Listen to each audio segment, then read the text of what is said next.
Hello and welcome to another stream of Quantum Break. Going to be finishing the playthrough today. This is my second ever playthrough. The live action episodes that I've been doing aren't going to be included in the actual playthrough, but I will provide in the description of the YouTube VOD a link to the live action episode that corresponds with this stream and where we're up to in the story and which variation it will be based on our next junction choice that we'll be doing.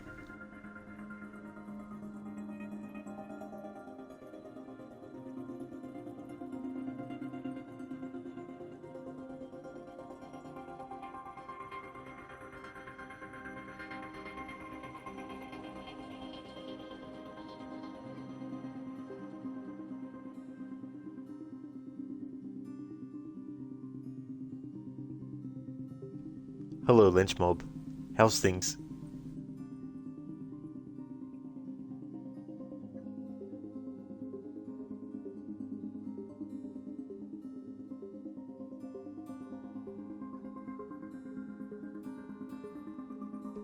Just remember, you can't climb the ladder of success with your hands in your pockets.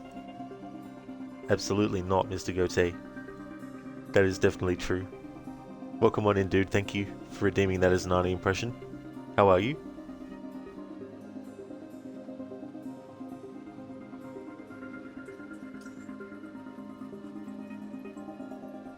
Since it's been a few days since the last stream live, just want to go over the timeline of what we've done in this playthrough so far. Been wanting to get all collectibles, mainly anything that potentially could have something to do with Alan Wake, but even if not, there's some interesting documents and stuff about this game that you can read too as well. But mainly the priority is getting like all the readable things and all that kind of stuff. And in Junction 1 we chose the hardline approach, Junction 2 the business approach, Junction 3 the hatch approach, and we're now up to Act 4 Part 4.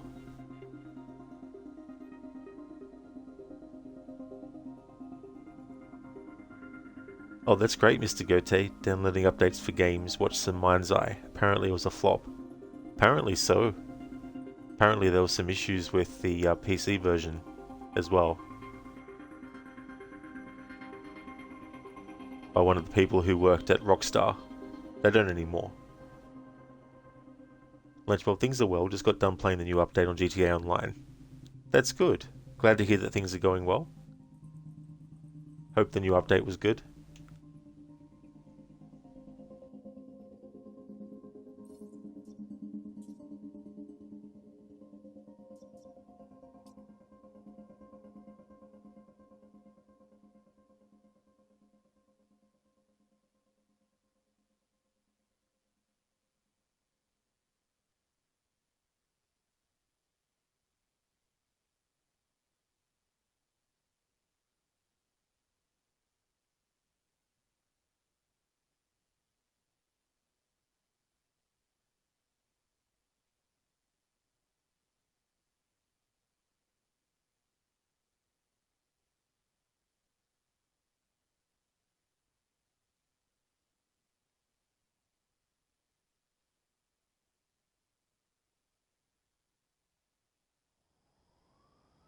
I don't know a fraction of the hell that Beth went through.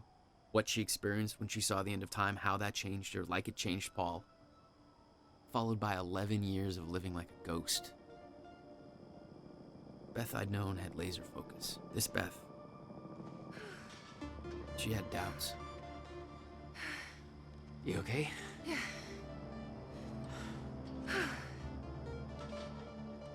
But the countermeasure, the one thing that could set things right, was waiting for us at Will's workshop. There it is.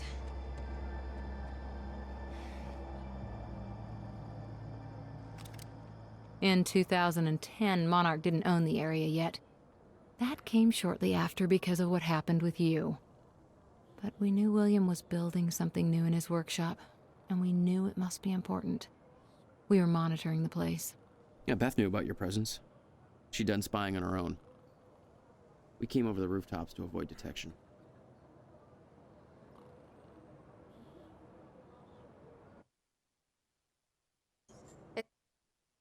It's this way.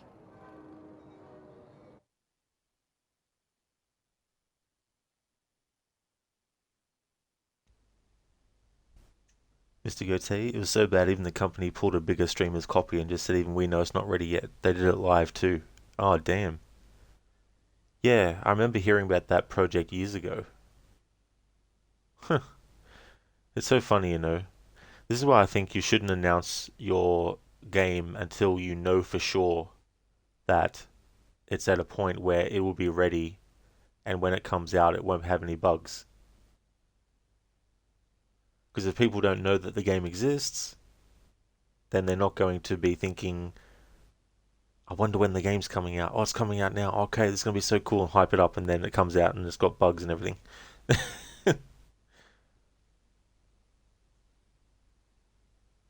Hey Gamer Loop, welcome on in. Good evening to you as well. How's things? Hey there, Zereth.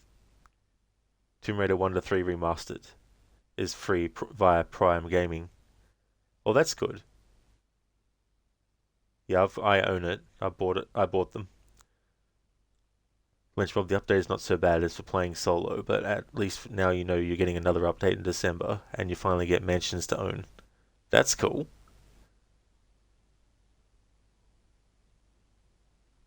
Zereth, you're so hyped. Gamers Test 4 is hitting full release tomorrow on the 19th. Oh, that's cool.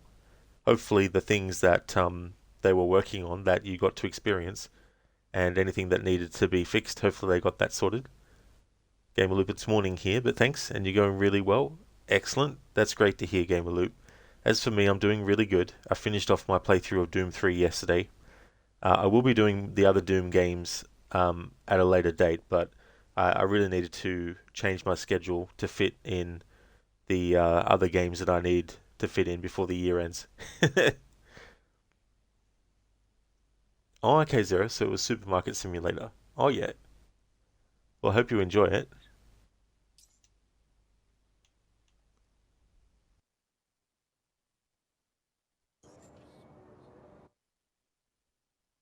That's what I wanted to have a look at.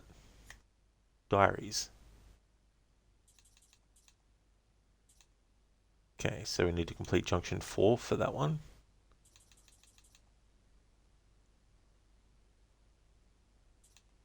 We need to finish Act 5 Part 1 for that one. Nice, we have a new Beth Wilder entry. And to get the final one for Will, we need to locate his diary in Act 4 Part 4. Alright, cool. So we'll listen to Beth Wilder Diary 5. February 28th, 1999. 2100 hours. He got away. Serene is gone. When Amaral sent me through the machine, I thought I'd come out on the other end with a solution in sight. I found the opposite. The end of time. I saw it. I don't know what that means. Ever since I was 8 years old, I saw proof that things happen for a reason, that they can't be changed, that I had a purpose. I don't know what to believe now. If what I saw was real, then anything we do to stop it will fail. If that's true, then what is this all for? What does it mean? I can't give up. I'm gonna complete the cycle. Find a solution. There's still hope. I have to believe that. That's right, there is still hope. Courtney Hope, who plays Beth Wilder. Alright, so for the final diary entry, I need to complete Act 4, Part 4. Zereth Doom Raider, like Tomb Raider, but in hell. That'd be an interesting mashup, actually, Zereth. You might be onto something there. as well. Makes you think Rockstar is planning something big on GTA Online before 6 comes around the corner. Most likely. Also, too, like when GTA 6 does come out, I wonder how the online will change. Whether the online will just remain its own entity, or whether they will update it so that it is kind of like a new version of it, like a complete overhaul. Hello there, Shaky. How's things going? Thank you for leaving the lurk.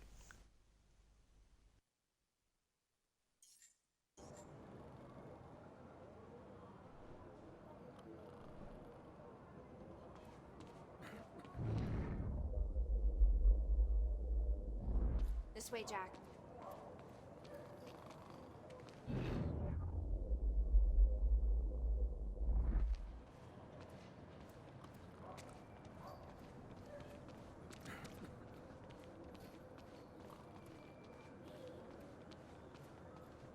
Does Will know we're coming?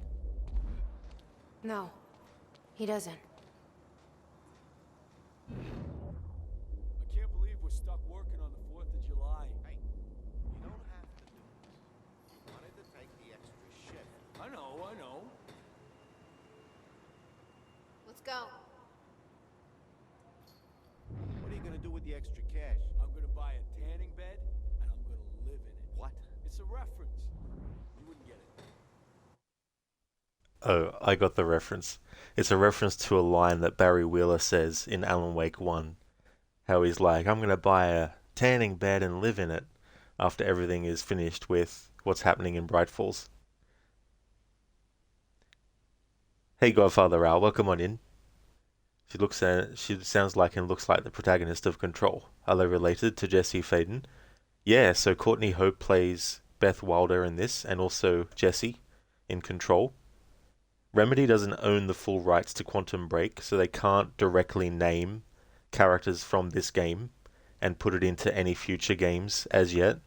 And so what they have to do is they have to come up with creative ways to reference their characters.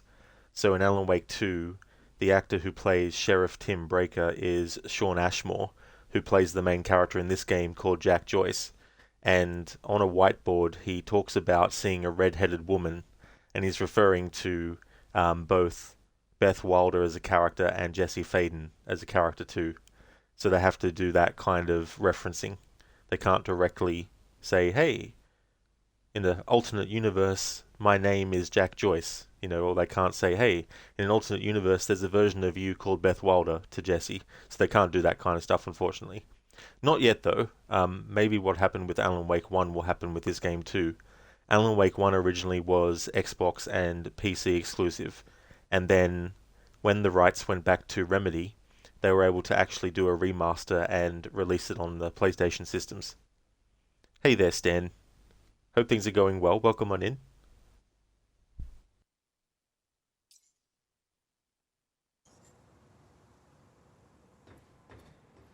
Come on, this way. This job sucks. I've had worse.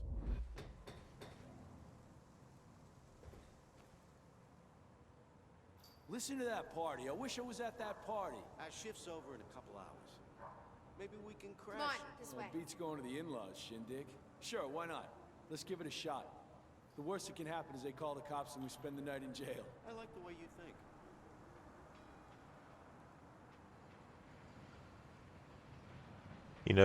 We could throw an orange peel at those NPCs if we wanted to, but we can't. But we could, but we can't.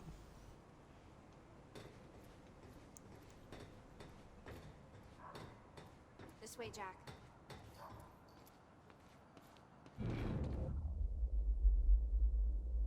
There's a bit of joking in this game about eggs as time, and that's why I called this stream "Time is an Egg Wrapped in an Orange Peel," to also reference Control and the hiss incantation when one of the words that they say is orange peel.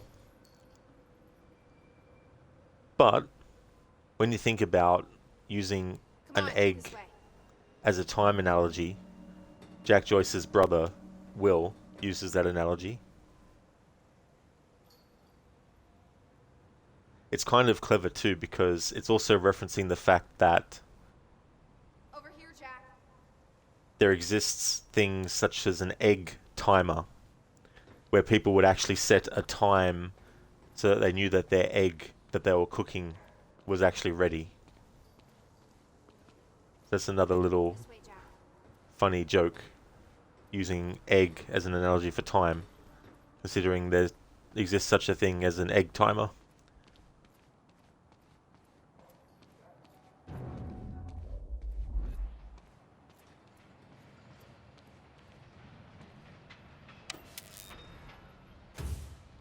Who the hell turned out the...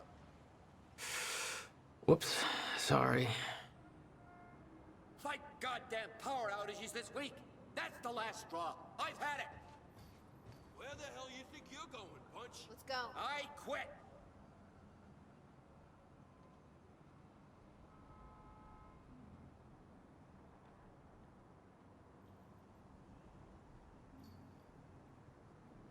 So we initiated a quantum ripple. This way. If we were watching the live action episode that follows this act, then we would potentially be seeing the repercussions of that choice in that episode. So there's junctions, and at each junction you get to choose an approach. And depending on what approach you choose, and depending on what quantum ripples you've activated in the act, you'll get a variation of the live action episode that follows. So essentially there's 2 versions of each live action episode based on your choices in both the junction as Paul and also quantum ripples that you create as Jack. Let's go.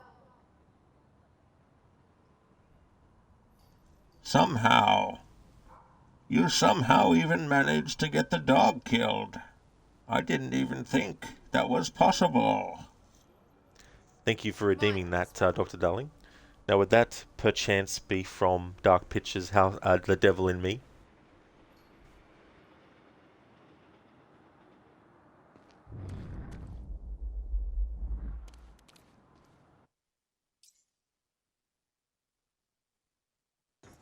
Over here, Jack.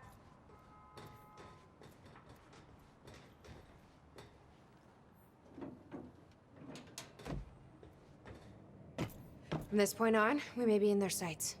We need to be quick.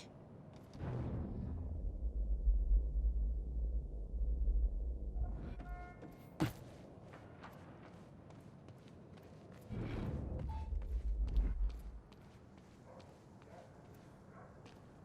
way, Jack.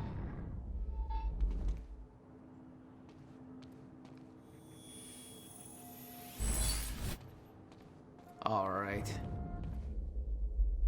Dr. Darling, you wanted to redeem some curator quotes. He definitely has some really good ones. I'm very much looking forward to seeing the curator in Directive 8020.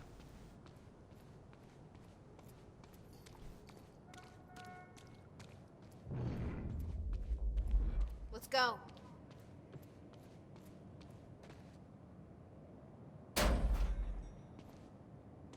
Hey, Will? He's not here. I made sure of that. What? Why? He's the only one that knows how to use the countermeasure. Which is why he needs to be kept safe. In case... things go bad. Fine. We get the device, then you lead me to my brother. Sure. Now, where do we find this thing?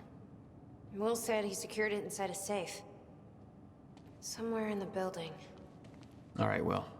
Where'd you hide that safe? The irony of hiding a safe to keep it safe, so that the safe could be accessed by someone that is allowed to access the safe.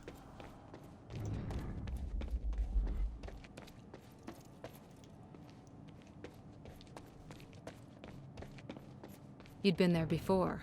Witnessed flashes through time. I assume pieces of that puzzle had come together since. And some are yet to come.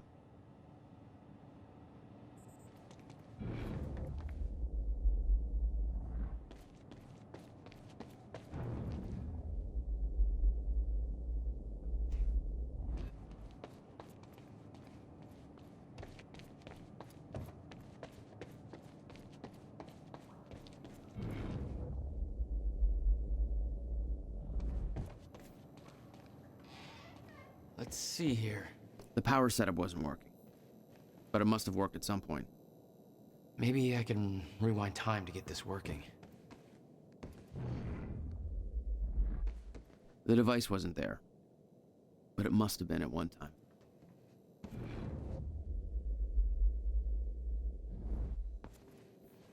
It was all there on the board. The details of his downward spiral. His work consumed him. Became some kind of desperate obsession.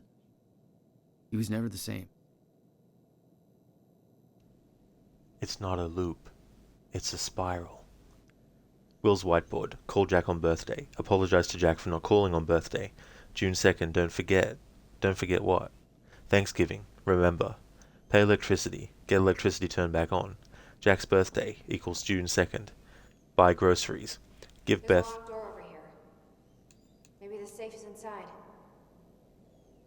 Yeah. Try to find a way in. Give Beth update on status. Erase this. June 2nd. Apologize to Jack again. GMDR. What does this note mean? Buy whiteboard eraser. Meet with bank for loan. Shower first. Shower. Hey there, Keone. Welcome. Welcome to Egg Timer Breaker. How's it going?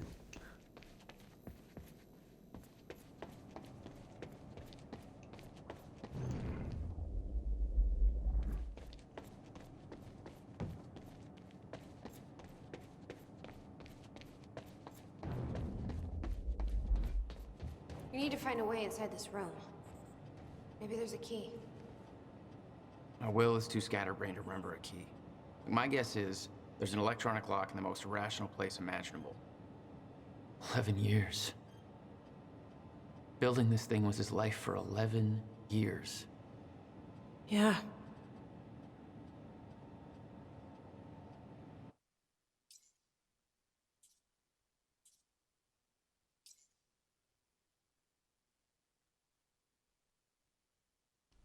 Dr. Darling, Arnold will be the face of the new creator. Yeah, I wonder if they can still use Tony Pankhurst's likeness. Quantum geometry match. This. All angles okay. Connections for attaching C something T tensors. Sensors. PZ30 bolts can handle. Decahedron. Alpha particles output sufficient. Oh, it's probably chronon. Chronon sensors. Perimeter should... His writing's like a doctor's. Handles all CHR particle. Looks to be okay. Perform final calculations. Begin material study. Also fun run through tritium tunnel. Yeah, only the controls are peak clunky. Yeah, oh, you just got done playing Batman and Robin for PS1, and it's just as bad as the movie. The controls are peak clunky. Oh no. One of the best Batman games I played was Batman Forever. Dr. Allen, kill him. He is here. Do it. Do it now.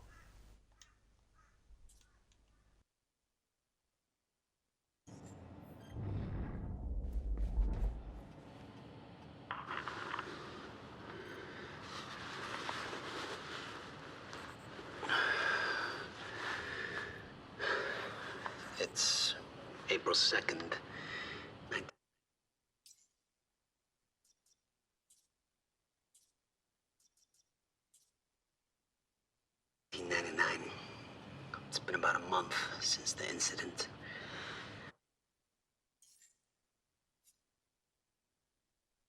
Alright, we'll watch that video in full screen. We got the final William Joyce diary.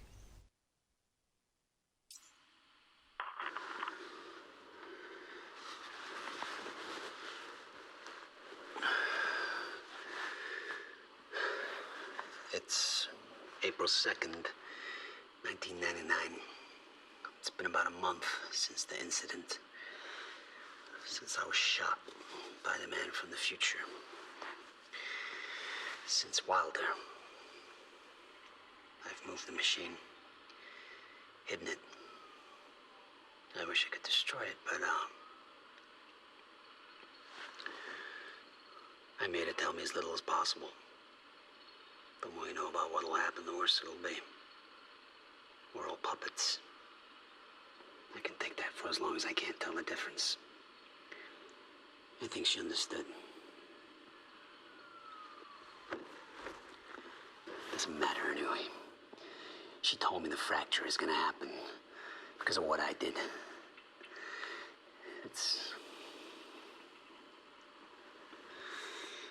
have to fix it. I have to. I don't know how yet. I have to build a countermeasure of some kind. I know the theoretical mechanism if the field's collapse, but how to stop it, let alone reverse it. It'll take years of research. I have no idea how to do this. How to pay for it. I don't know. Wilder's from the future, and she came to me. I have to assume that I was successful, right?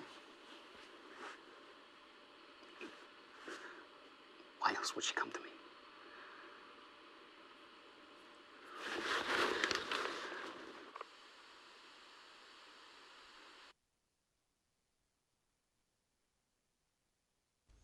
Imagine this. Someone comes from the future to tell you that there's something that you're going to do that you're going to succeed at, but they don't tell you what you do to do it. Like, imagine how that would mess your mind up. You'd be like, what the hell? How the hell am I going to do this? What do I need to do first? What's the choices I need to make? Need to have like a step-by-step guide. Do this at this time. Make sure you're here for that. And then it's like, well, if it's going to happen, then I will make sure I'm there for that. There's something I was also thinking about, and it's another example of how, with time, when it's used in movies and games, there's just so many different things that you can do. And the idea of like time looping, events happening over and over and over again. Events happening over and over again. Events happening over and over again. But you could get used to it happening over and over again and then not notice when there's something that's actually different, because you've set yourself up to not have to worry about anything being different because the last 500 times it was the same. But maybe, just maybe, on the 10,000th time, there's a slight difference. And it's that slight difference that could mean the difference between succeeding at something and not. So if you were to know that there was going to be something that was going to happen in the future, you would have to be so mindful at all times. The moment you go to sleep could be the next moment after where something happens that would have told you that you were on the right path, but you missed it because you went to sleep.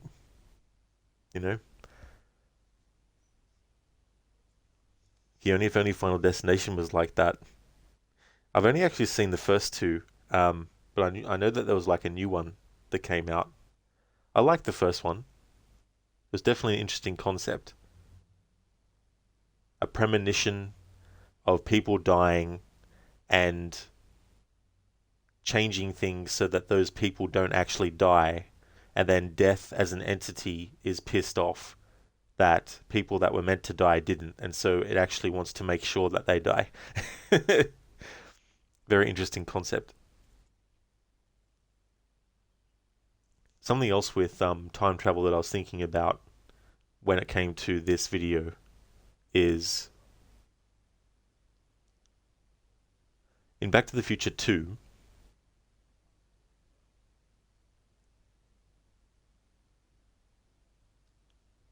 essentially they have to go into the events that are shown in the first movie.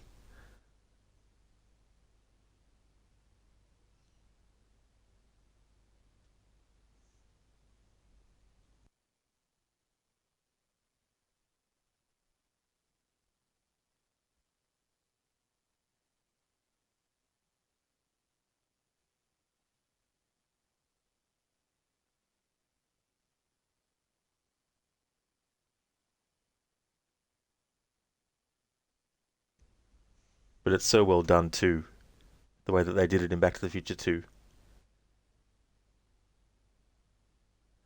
And Marty had to make sure that he didn't interrupt the version of himself that was doing the things that were shown in the first movie. Because interfering with those things would have messed up things that he had done earlier, you know. It's another good example of using time travel effectively in a story.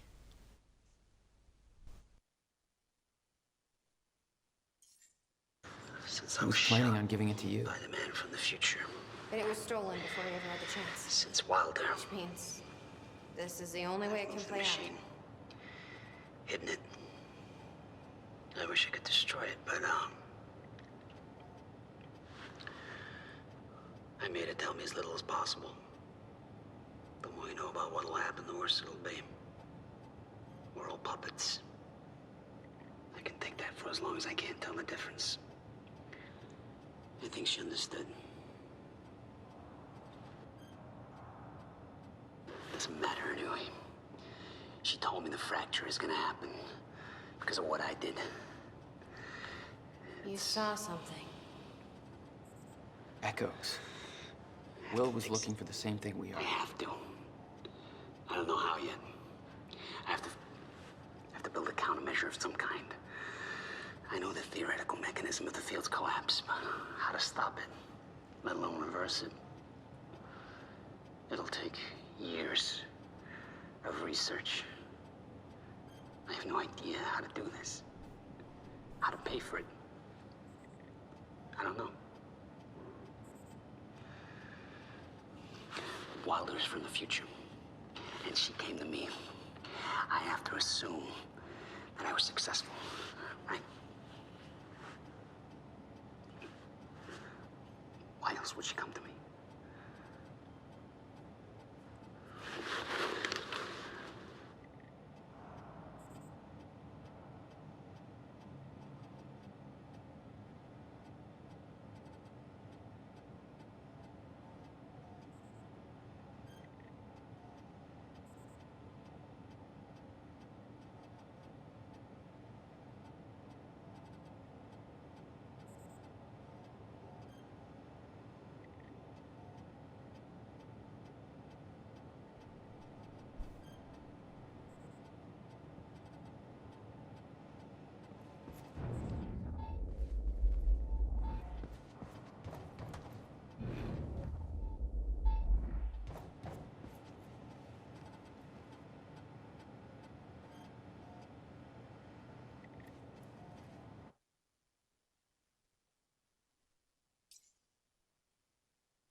Will's Journal, June 7th, 2010.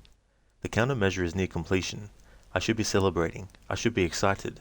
11 years of work is coming to an end, but there is a weight on my mind. I can't shake it off. Jack came to see me. He found out that I sold our parents' house to continue funding my research. Understandably, he was furious. After all, the house was left to both of us. He doesn't understand the necessity of what I'm doing here.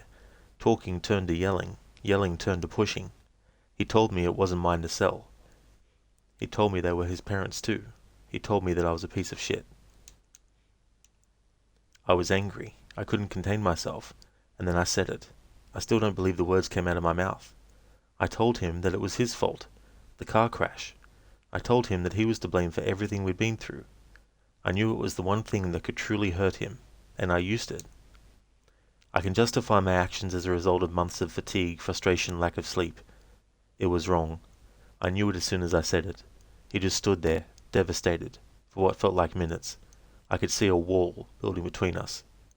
He told me he's leaving this town. He's never coming back. That was 3 days ago. Haven't been able to reach him since. I can't sleep. I can't eat. I can't concentrate. I know the countermeasure will be finished soon, but that victory is a hollow one now. I've spent 11 years building a device to save the world. The only thing that kept me going all this time was the fact that there was one person in this world that I needed to protect, no matter what the cost. I just lost him.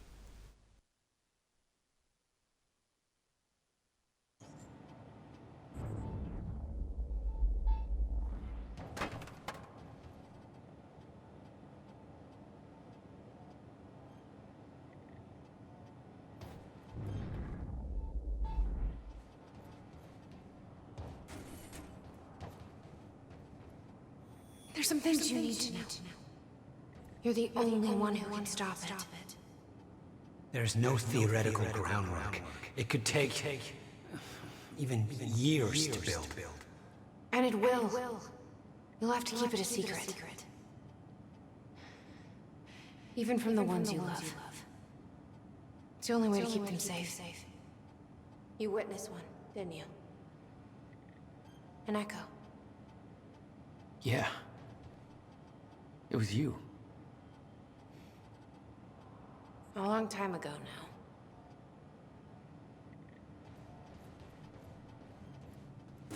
Hey, Riverboy. I'm pretty sure you folks are having a better time than I am. Old Bobby's still stuck in the studio just a little while longer. Whereas all of you folks are out there enjoying what I hope are spectacular 4th of July parties. So set up some fireworks, eat a little too much, drink until every joke you hear is funny, and spend some time with your loved ones. Appreciate the good things in your life, you know? This country ain't perfect, but it's still pretty damn good, and it's sure as hell worth celebrating. I'm about done here myself. I can't wait to get home, crack open a beer or 3, and kick back with the people I love most. We're gonna appreciate that this year's better than last year, and we've all got good things to look forward to. And isn't that what today's really all about? Being safe and free, not having to be afraid, knowing that we've made a future for ourselves, and that it's all gonna be all right. Yeah. Riverport, this is Bobby Radford signing off for tonight. And wishing all of you a happy Independence Day.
it can be hard in games to try and make the character do movements that make it look like that they're dancing and have them dance in time with the music, because what you need to do with the control stick and the timing you need to have and where you need to move the control stick doesn't match the way that they look. And so using the way that the character's looking while you're doing the movements doesn't necessarily allow you to keep the character doing the same movement. And sometimes, depending on which direction the character's facing, moving them in the next direction at a certain time in the animation cycle will produce a different result.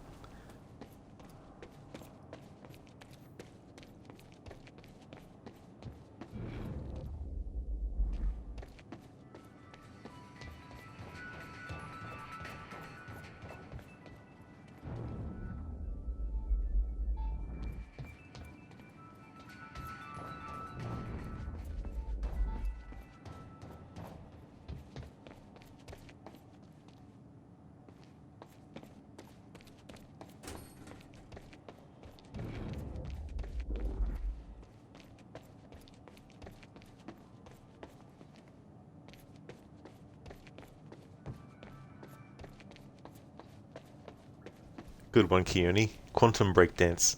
Very nice.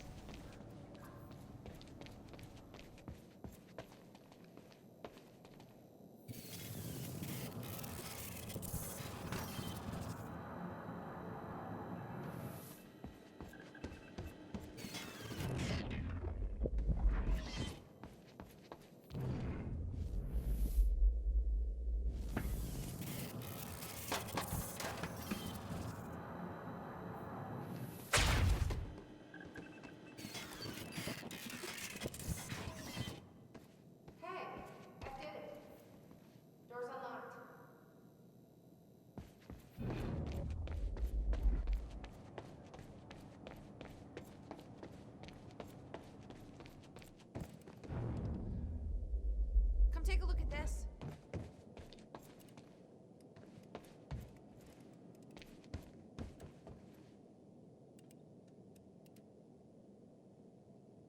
Over here, Jack.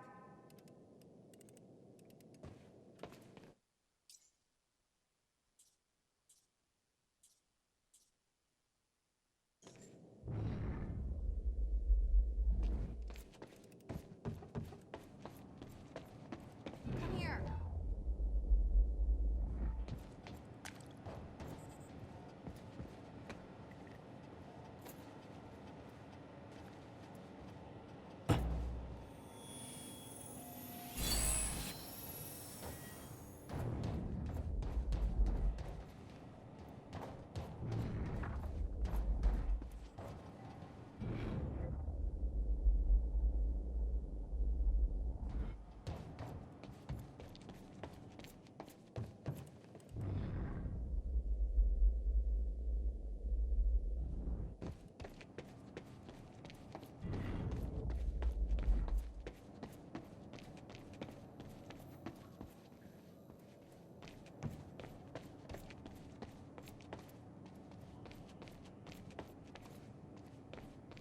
Hey there, Lucas. Thank you for redeeming the Arnie movie scene impression.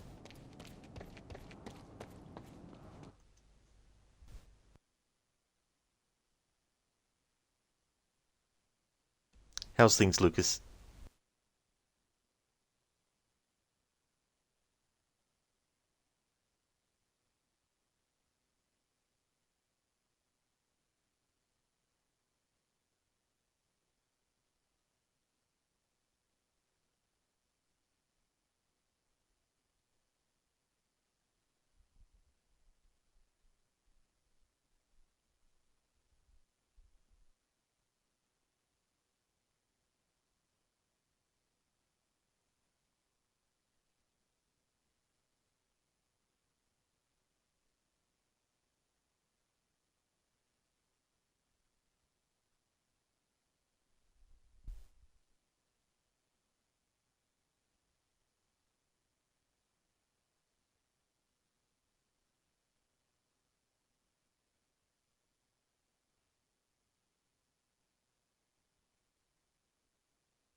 Alright, so I've got a scene.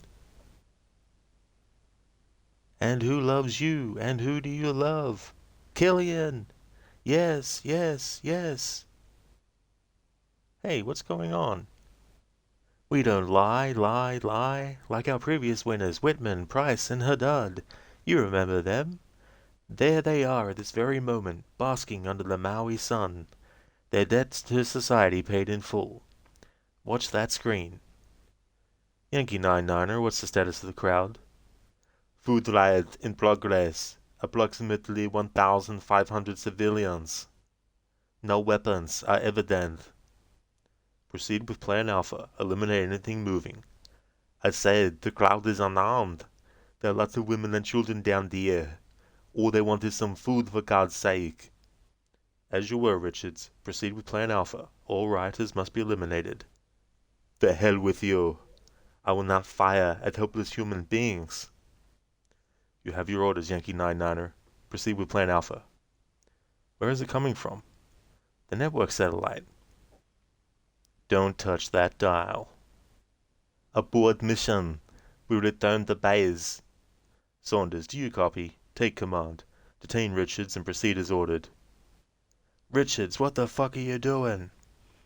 Ladies and gentlemen, if you'll please bear with us, we're experiencing technical difficulties. Bullshit! It's showtime. That's from The Running Man. Thanks for redeeming that, Lucas. Glad to hear that you're going good. I'm doing well. Enjoying Quantum Break. It's been good to play this game again. I'm looking forward to doing playthroughs for its 10th anniversary next year.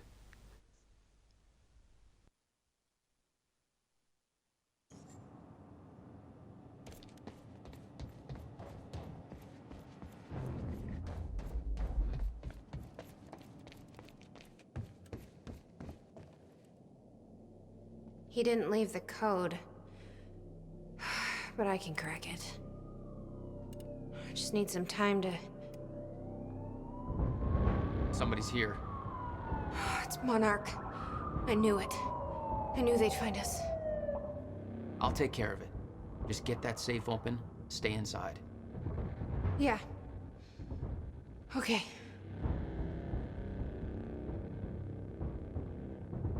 You'd been spotted the moment you arrived. You never had a chance. You were on a suicide mission. Yeah. I wasn't gonna lie down and just give up without a fight. Not then, not ever. What are you gonna do? I'm gonna make sure they don't get anywhere near the countermeasure.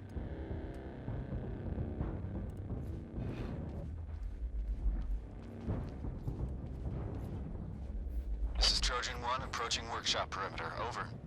Remember, orders are to take her alive. Monarch Actual's en route. Roger.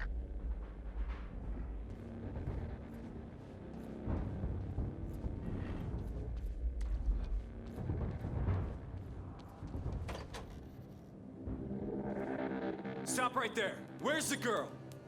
Hey, hold on. Take it easy. What seems to be the problem, guys? On your knees, now! Trojan 4, we're going inside. He's got a gun! Open fire!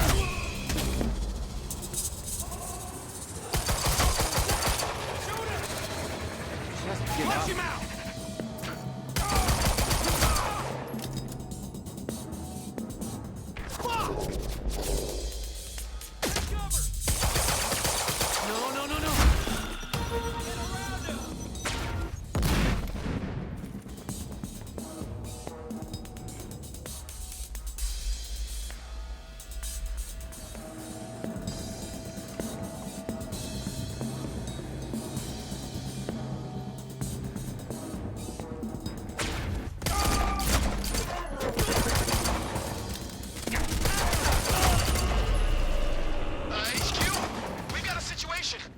What's the sit rep?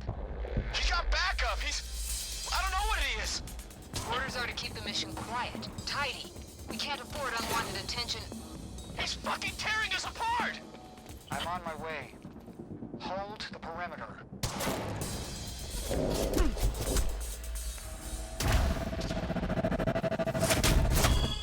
No! No!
way. Here we are again. Exactly where we left off years ago. Paul. Hand it over. I said, get out of my way. I gotta get back in.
Give me the device. Come with me. We can survive this together. You know it can't be stopped. I can see it in your eyes. You know this. What if you're wrong?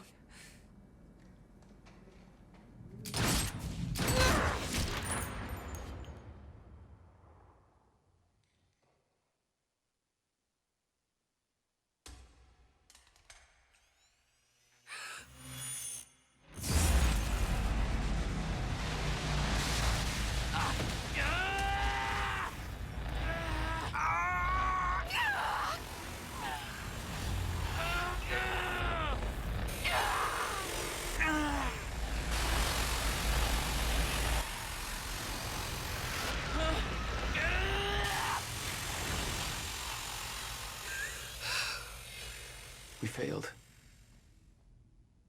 We created Ground Zero. Caused everything to happen how it always did. Every piece falling into place. Except one. The blast sent you through time. Brought you back to 2016. The same exact time from which you left. Something anchored you there.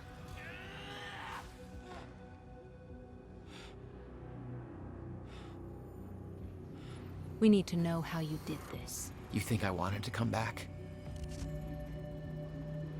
I was pulled away. Everything I came for was still back there. Left behind.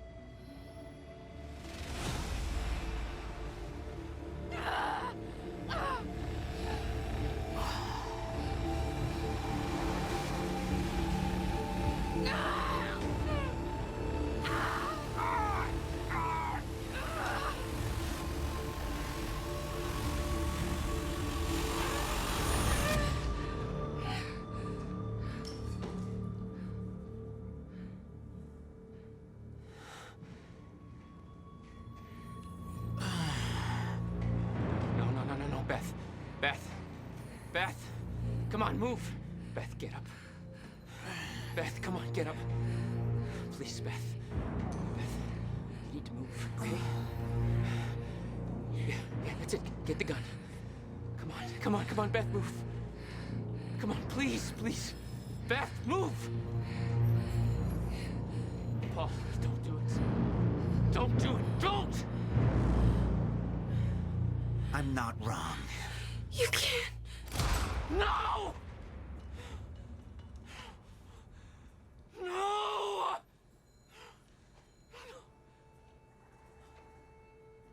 Serene had the countermeasure the whole time. I had to get it back. A rash decision. You claim Beth Wilder's death had no impact on your behavior, but... Like I said, I barely knew her. So, what you did next? It wasn't personal? No.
I don't have much time left, I know.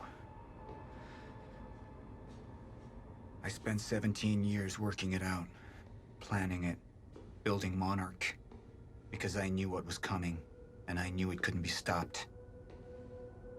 But what I've built has been turned against me. What is the point in saving them if I can't trust them?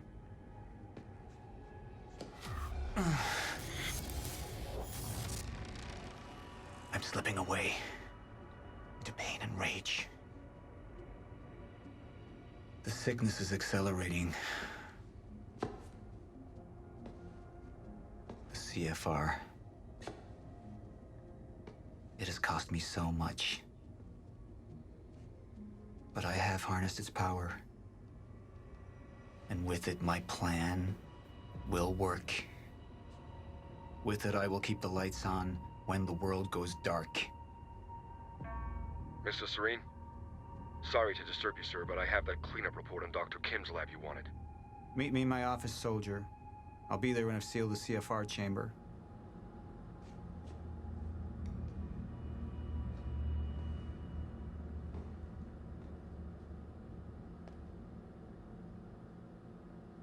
The lab explosion. My treatments, all gone. First things first.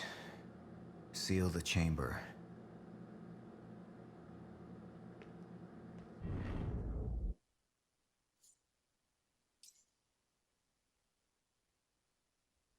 Alright, so the only thing I missed in that previous part was just the final Chronon source, which doesn't matter.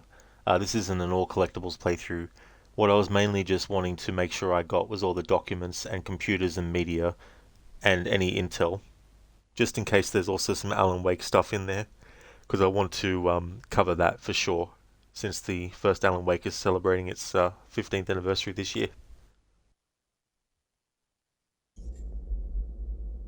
The Chronon field regulator, William's precious countermeasure. Need to keep it safe at all costs. The lifeboat depends on it.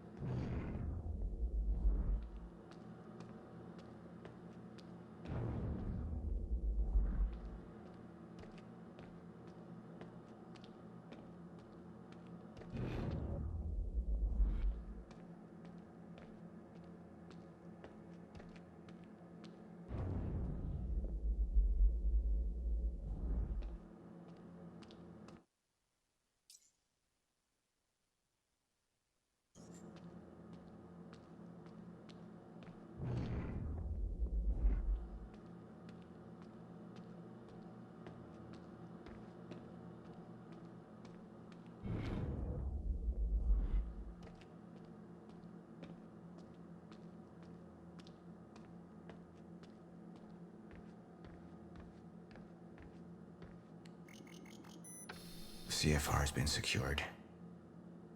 Mr. Serene? I'm in your office. I'll be right there. Serene out. This soldier doesn't know how close to the end I am. I'm not afraid of death. I'm afraid of becoming the enemy. What that would mean for me, for the plan. I can feel it infesting my thoughts.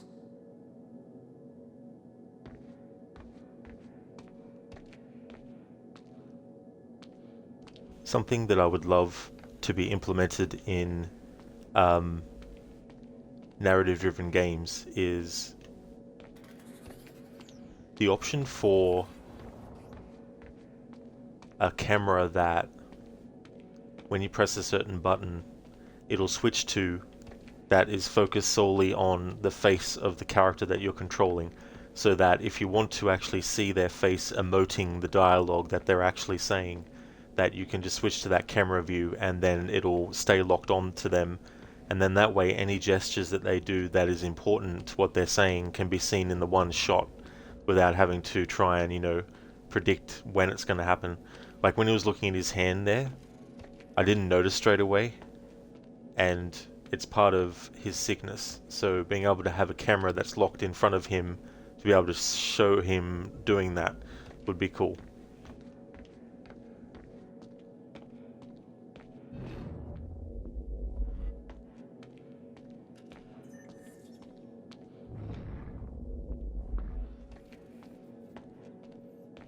Then again, it's probably one of those things where even if it was possible to do, they probably wouldn't be able to justify doing it because the percentage of people who would actually care about that is probably very low.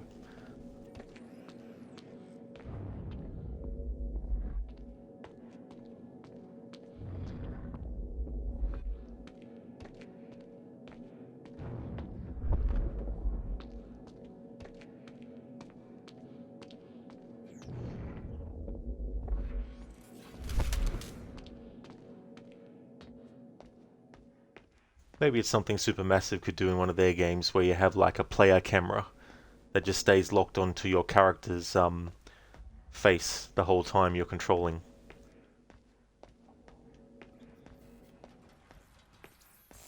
I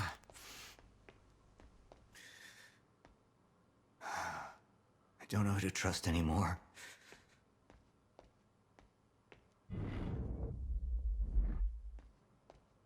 Sophia Amaral. She wanted to activate the lifeboat before it was ready. She wants to sabotage my operation. Who knows what she's told Jack? Who knows how long she's been working against me?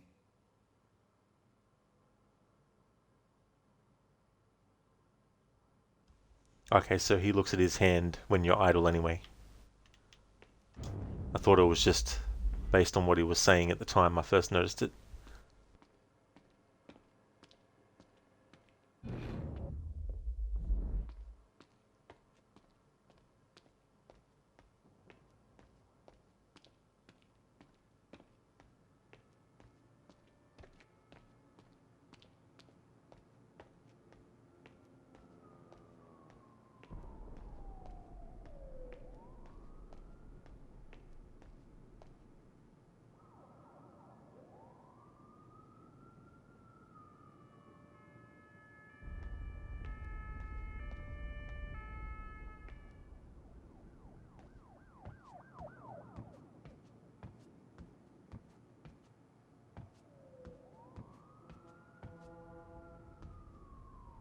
You know, I think it must have been 2021 when I played this game for the first time, because I think I remember talking about how the year that the end of time takes place in was 2021. And I think I commented on the fact that playing the game in 2021, well, in 2025 the world is still going. Didn't end in 2021.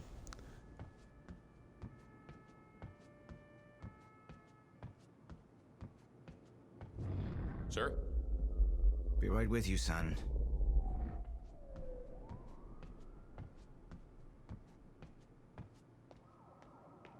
I spent years living in the past, living in the safety of knowing what happens next.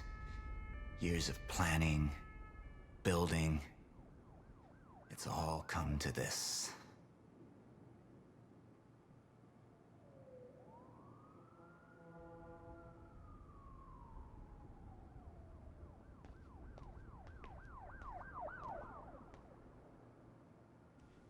(1999) February 28.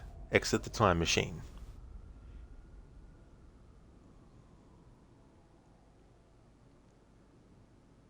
Monarch formation. Keep it silent. Start low-level investments. Sell industrial. March 29. Dow Jones peaks record. April. Search for Williams time machine. Has been removed from industrial area. Trail suggests machine was destroyed. Make sure. Stock effects. June 9. Kosovo NATO peace. May. High-profile investments. CMG, Ford Motor, Dell, Monsanto. Can't make out the other one. Find the mystery woman, recover from injuries.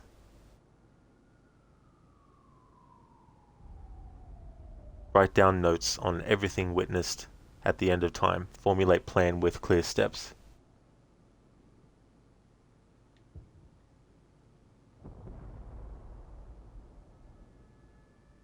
June. Begin recruiting security personnel. Mercenary contracts. Something military contracts. Original February 28. Exit machine. Contact Feng. Prepare stock purchases early. Shenzhou launch November 20. July. Put team together. Find the traveler. Woman from end of time still not identified. Must be found. Threat to our plan. At this stage, the identity of Beth Wilder to Paul Serene was redacted. 2000. January. Time Warner sale. Buy America online. March. Scarlet Chronon research team. January. .com bubble peaks. Need research. Don't wait too long. Sell stock. Selection. N13. March. Scout for Chronon research team. Would have read that. April. Dr. Kim recruit. Highly regarded as Joyce's competitor in the field. June. Start El Salvador groundwork. July. No sign of mystery woman from end of time. Search continues. Female. Red hair. Late 20s. Linked to Joyce.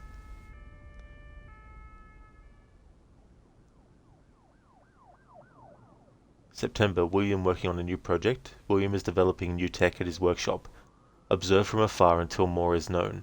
Kentucky spill. Arrange PR. Sell cleaning services. Bush elected. In quotes. December 12. Prepare Republican connections. Have good share of military-industrial complex. John something. Ready plan concerning Afghanistan.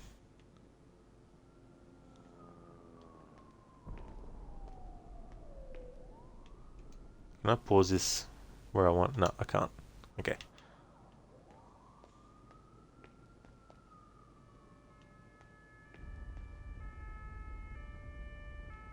Okay, January, El Salvador earthquake. January 13, left 1S handle local infrastructure.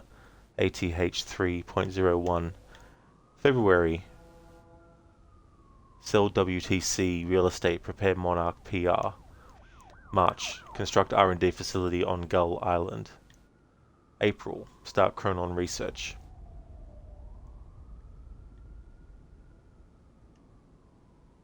June 5, Allison, PR aid, money, money, money. 9/11, real estate sales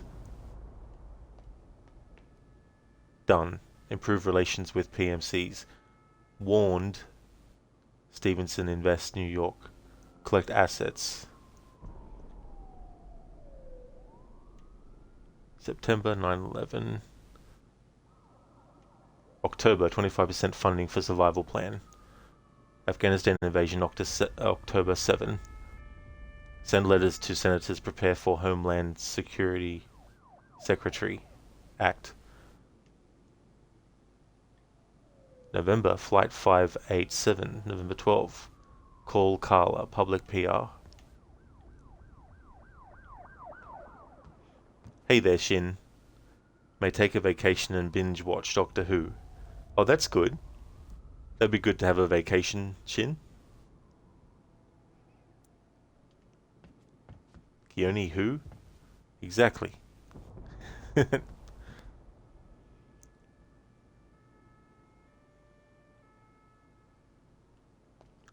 Alright, I'll just have I won't read the rest of this out. I'll just skim read to have a look at anything that might be related to Alan Wake.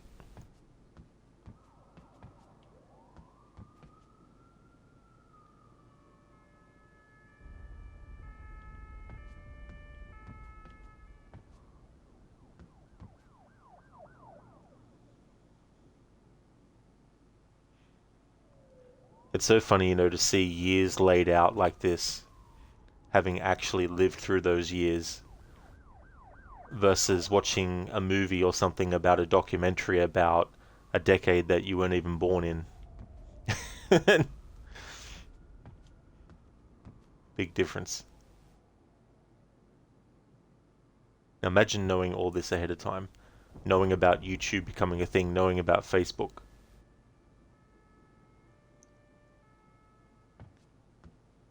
Knowing the winning lotto numbers.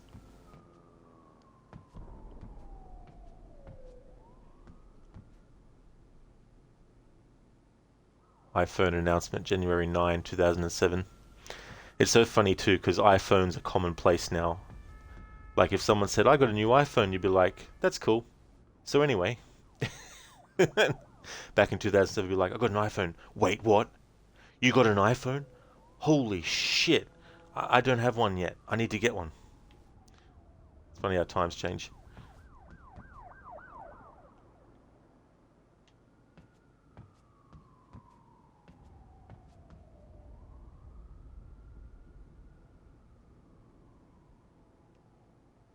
Alright, 2010, the year Alan Wake came out. Let's see if there's anything relating to Alan Wake in this.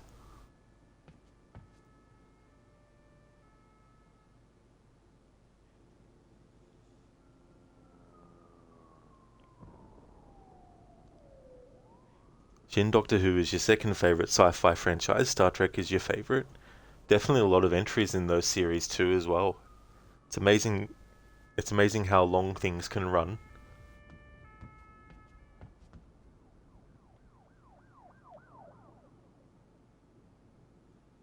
NASA Curiosity launch, November 26th in 2011.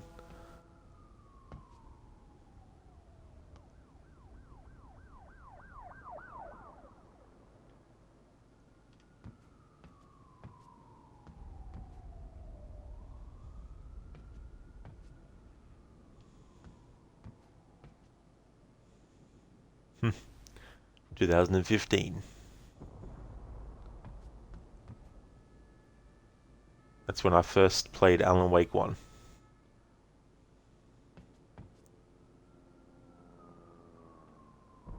And since then, don't know how many times I've played it since 2015. At least 10 times, because I do it every year. Plus however many times in between. I've probably played it 20 plus times maybe. 2017. Nice. In what distant deeps or skies burnt the fire in thine eyes? On what wings dare he aspire? What the hand dare seize the fire? I am the symmetry of fear. I am the weight of salvation. I am chosen.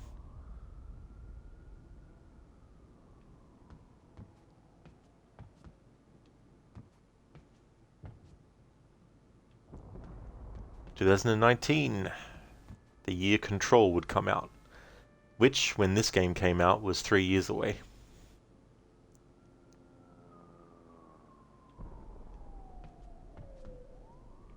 (2020).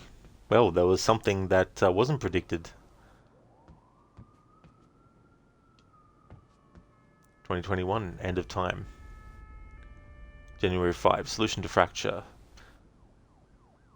Earliest estimated delivery, 17 subjective years after End of Time. January 5, Phase 3 complete, End of Time prep. In 96 there was a TV series titled Early Edition, where the main character got the newspaper a day early. One of the running gags was his friends always asked for the lotto numbers. I remember that show. It was really, really cool. I never watched all of it because when it was being aired on Australia here, I was still going to school. Primary school, so I had no say over whether or not I was able to watch all episodes of the series. But I remember seeing a few. And then there was one that I saw years later on a rerun. And I've told this before, but I'll tell it again. There was an episode where his friend sees that in the newspaper he's going to help a woman deliver her baby inside an elevator inside a building. And he didn't want that to happen. So he tried everything he could to prevent himself from actually being in that elevator in that building at that time with that woman when she needed to have her baby delivered. And every single thing he had done to avoid being put in that spot at that time was everything that was needed to be done to get in there.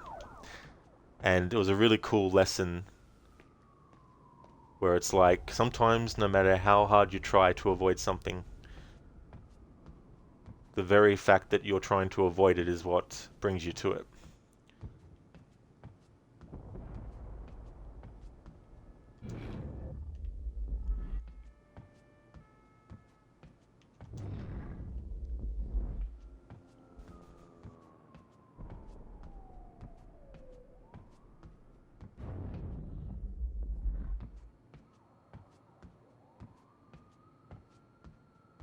Report. Sir, you ordered us to search the demolished lab. Your treatments were destroyed, but there was one left. The casing appears to be broken, but it's all we could find.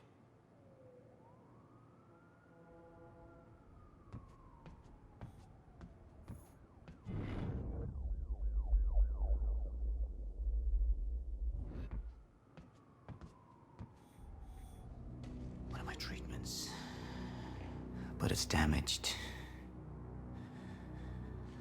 Is it safe to use? Sir? I didn't catch that.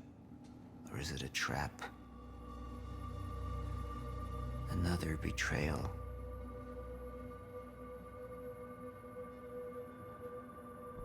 The treatment will make me weak.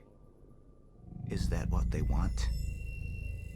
Can any of them be trusted?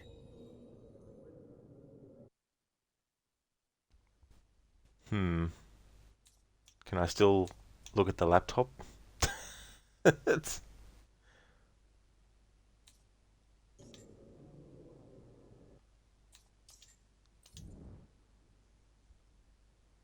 Sadly, the fourth and final season had the lowest viewers, so it was cancelled. Oh, was it? That is a shame. It's a really cool concept. I guess, though, too, sometimes concepts... The treatment's right here, whenever you're ready. Concepts can become stale, even if they're great. Because then it becomes a question of how do you still construct episodes that people actually want to watch without it just being a carbon copy potentially of an episode from 2 seasons before, you know?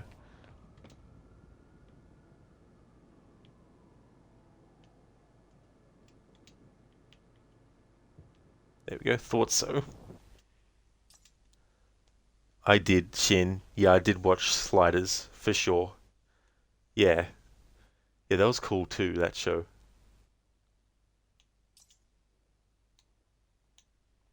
From Clarice Ogawa, the Admiral situation to Paul Serene.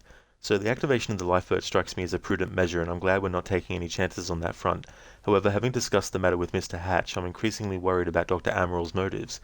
We know that she was involved in the explosion at the treatment lab.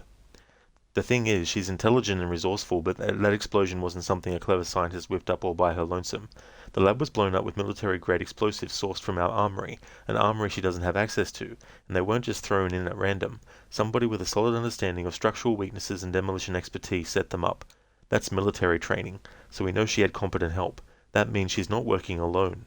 Clearly Dr. Amaral is connected to Joyce, or she wouldn't have been, quote-unquote, kidnapped, and that had to be her exit strategy. She had to know that we traced the lab explosion to her, but that's not our only concern. We have to try to figure out who she was working with on our end. I know her betrayal hurt you personally in more ways than one, and this may not be the easiest time to start looking into this. I hope you know that I'm at your disposal, whatever you need done. I want to get to the bottom of this. Jin, Jerry O'Connell wants to reboot it. That's interesting. I don't really remember how that show ended. Well, I don't even remember because I never saw the ending for it. It was another one of those things where the show was aired here in Australia and then it probably got to a point where they changed the time slot. That usually happens here a lot. I mean, it probably happens in other countries too, but here in Australia, they often have a big build up to this show. They rave on about it and they put it on at, 7:30, that sort of time. But then, like a couple of weeks later, they put it on at 11 p.m. at night. You know what I mean? So it's like, they just expect that everyone's going to be fine with the time change. When Jerry O'Connell left the series, you stopped watching. I see, so he left and it still went on after he finished.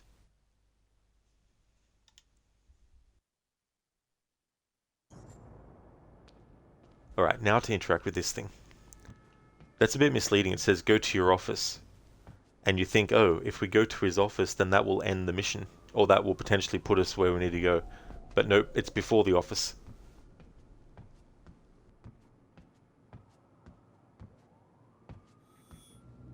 One of my treatments. But it's damaged. Is it safe to use? Sir? I didn't catch that. Or is it a trap?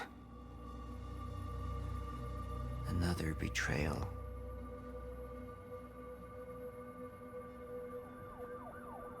The treatment will make me weak. Is that what they want?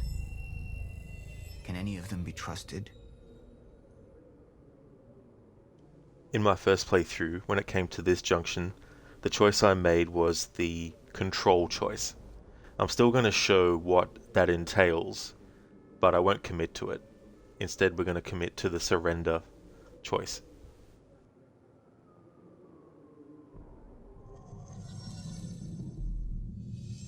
I'm not a traitor. We're the same now. And I need your help. I can focus on the mission. The lifeboat. See it through to the end. I still have allies I can trust. Look, you have to realize you're not gonna keep me from getting the CFR. Last chance to walk away, Joyce. Liam Burke. He would fight to defend us. To slow Jack down. The plan could still work. So if you choose control, Serene holds on to his reason in a final effort to see his plan through. That's what I chose for my first playthrough a few years back. For this playthrough though, we're going to choose the opposite. You have all betrayed me. Assured my downfall. And now, I will assure yours. My world will be renewed. My world will see balance. Chaos. It's falling apart. They're working against me. They're fighting each other. You'll need to get to Serene's office. He's got direct access to the CFR. All right? Joyce fixes the fracture, he fixes the world. We all go home happy. Charlie Wincott. Another weakling. A traitor siding with Jack. I can make them suffer. All of them. Surrender. Serene stops fighting his Chronon syndrome. He loses faith in his plan and Monarch. That's the choice we're going to confirm.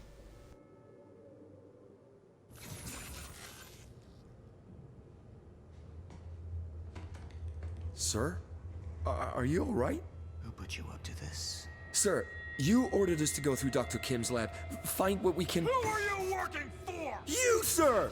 Liar! What the fuck?!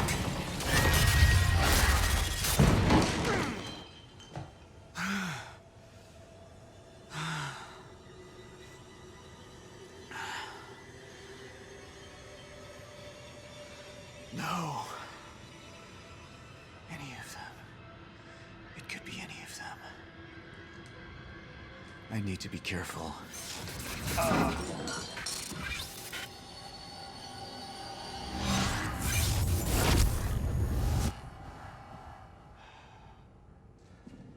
Bradbury swimming pool.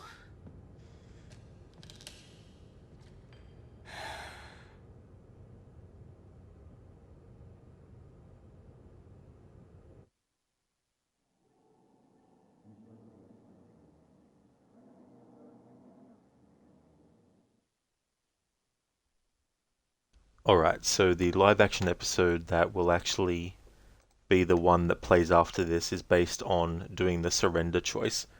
I'll just have a look on YouTube to find that and provide a link in chat for those watching the stream, and then I'll put that same link into this VOD when it's on YouTube.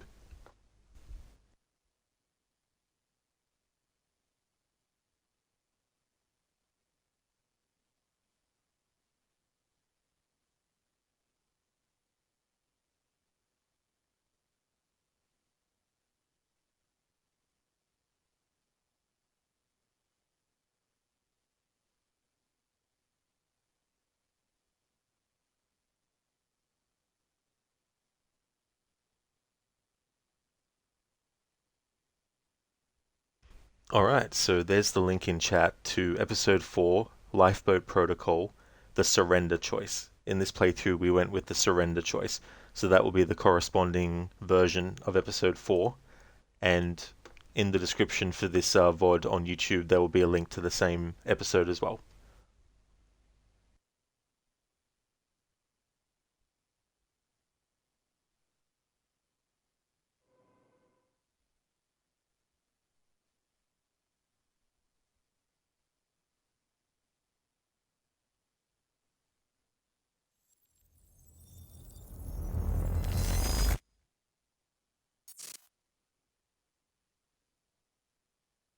It's obvious the city's going crazy.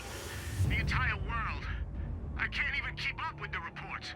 Listeners, you really want to stay indoors? Don't go outside. We don't know. Time was broken, working out of sync. The city was in a state of chaos.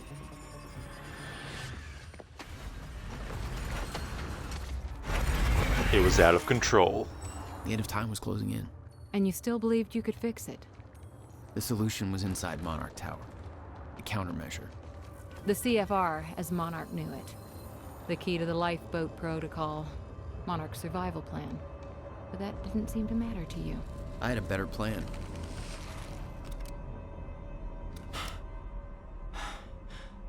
Okay then. I like that. The minute foundation.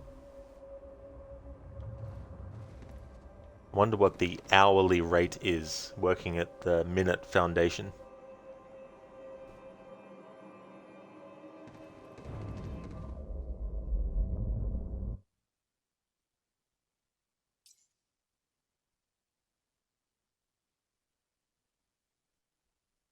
Alright, so there should be some more videos available to watch.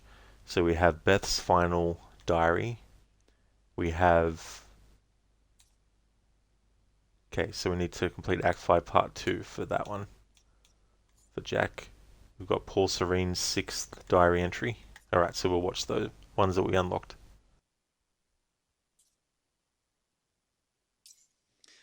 They're all against me. Every fucking last one of them. Trying to poison me, destroy everything I've built. I tried to save them. They've made it clear they don't want to be saved. Well, I'll give them what they want. I will make them suffer. I can feel the power growing inside me. This shell, it's only holding me back. Holding me from something far greater. I'll survive this, but in another form. I've seen where Jack is headed. I have seen where this ends. I'm going to stop him. I am going to destroy the countermeasure. They want to see my plan go up in flames. I will burn it to the fucking ground.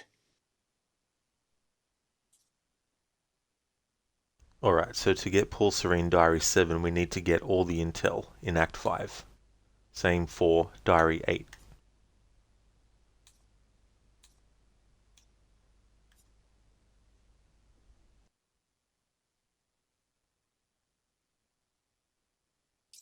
July 4th, 2010. I've spent years in denial about what I saw, about its inevitability, the end of time. I wanted to believe maybe Jack was right. Maybe all this could be undone. Erased. I looked for proof. A loophole.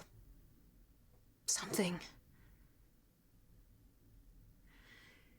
Jack's parents died in a car crash. 1999. I thought, maybe if I could stop it from ever happening, if that were possible, then I failed. I failed every time. Every time I tried to make things right. This is our destiny. The good and the bad, intrinsically tied to this path. It can't be bent. It can't be broken. No matter whether we succeed or fail, it still comes. I see it every night in my dreams, scraping away at my mind. The end of time is coming. And the only way I've been able to keep sane is by focusing on the present. What's here? Now, in front of me. But today is different. My whole life, I've had a mission. I'm going to see it through. Even if there's no hope. Even if we fail. This is what I was meant to do. And I know what happens next. This will be my final entry.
Powers are drained.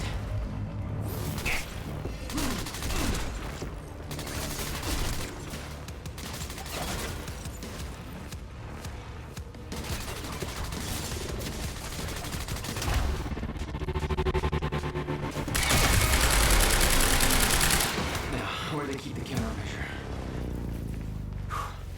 Shouldn't be too hard to find. It's the biggest damn building in Riverport.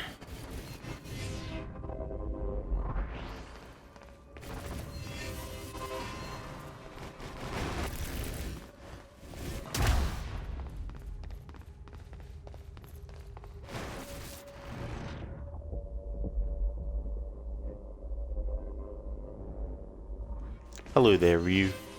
How's things, dude?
Nice Ryu, that's good. I'm glad to hear that you're going well.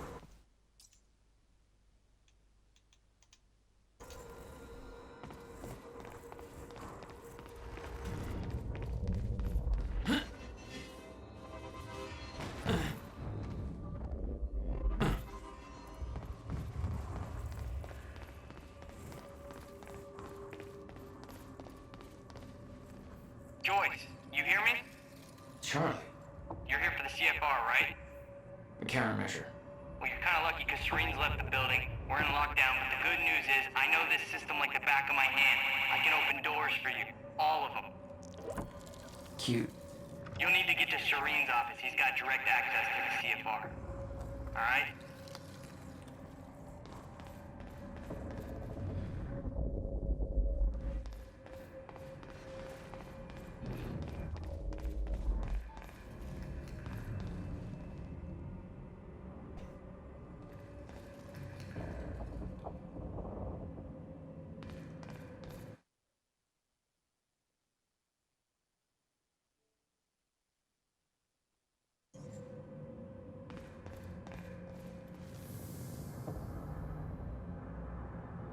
Welcome to the international headquarters of Monarch Solutions. This state-of-the-art building has become world famous for its unique architecture and its iconic presence in the Riverport skyline. incorporating an unprecedented level of automation designed with both comfort and security in mind, complete with a zero-carbon footprint. The building provides a safe and environmentally friendly workplace for thousands of Monarch employees. Monarch Solutions. All we think about is the future. Zero carbon footprint.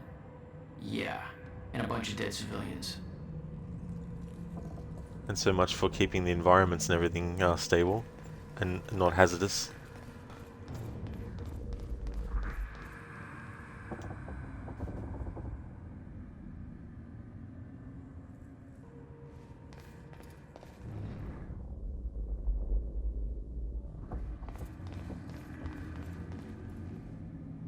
Buildings in lockdown. The hell's that even mean? Poor bastard doesn't know anything about the train crash. Hope he doesn't have a heart attack when time resumes. What does that mean? The whole building is under lockdown. Foreshadowing what happens in Control with the oldest house. The oldest house gets put into lockdown.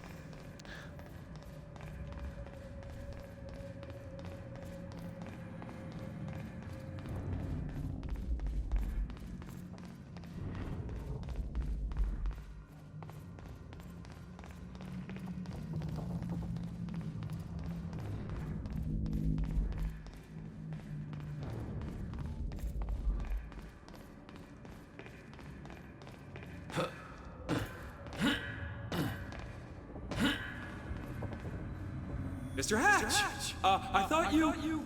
They said you're dead. They are confused about a great many things. I have a little job for you. But I mean, I'm not sure I should... You are still working for me. Yes, of course. Whatever you say, Mr. Hatch.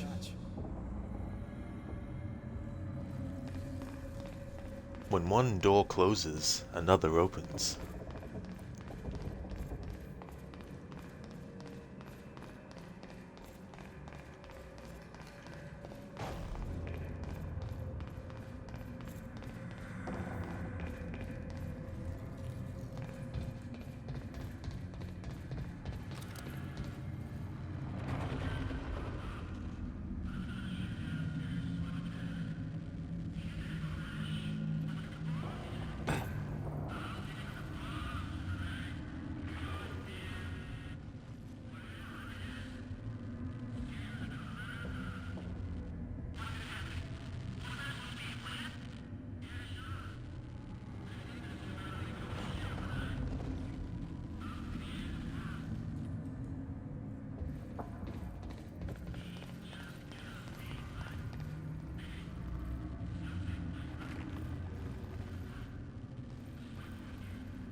Paul's office.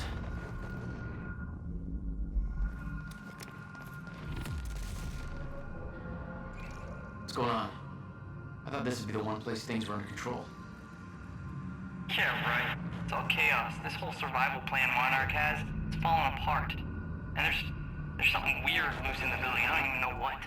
I mean, that's why we're banking on you to fix this mess.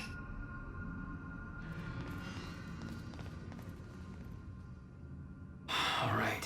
How am I getting to Paul's office? Monarch radio note. Won't work in stutters. Radio waves get stuck same as everything else. Use stutter-proofed hardline terminals instead. Shin, when one door closes, it means the restroom stall is in use.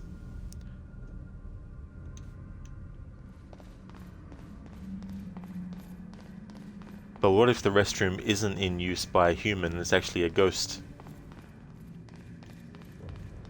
Does etiquette still apply where you have to wait until the ghost is finished and then opens the door and exits before you actually just go in there?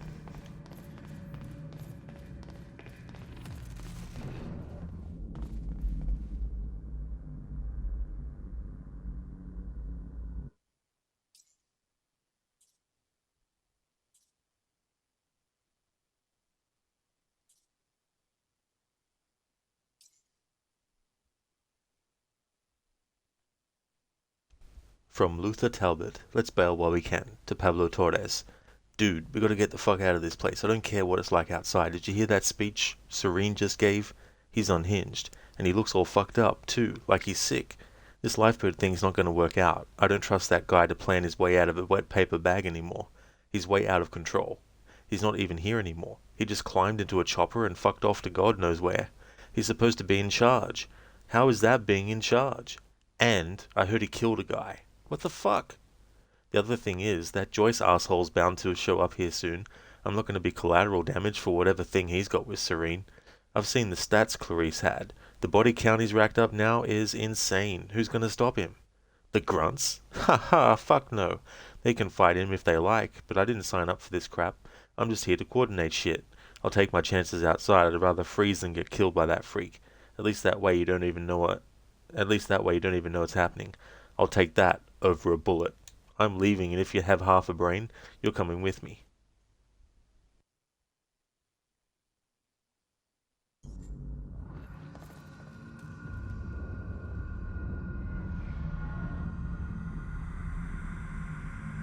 I really don't want to go outside. The world's just gone crazy. There's no way for them to understand what's happening. Must be scary. I like how it's like, the world's just going crazy. Hey there, Lisa B. Welcome on in. You like this game? Oh, cool. This is my second playthrough. The first one was back, I think, in 2021. It's been good to revisit it. Been making different choices to my first playthrough as well. And it's been cool. How's things going?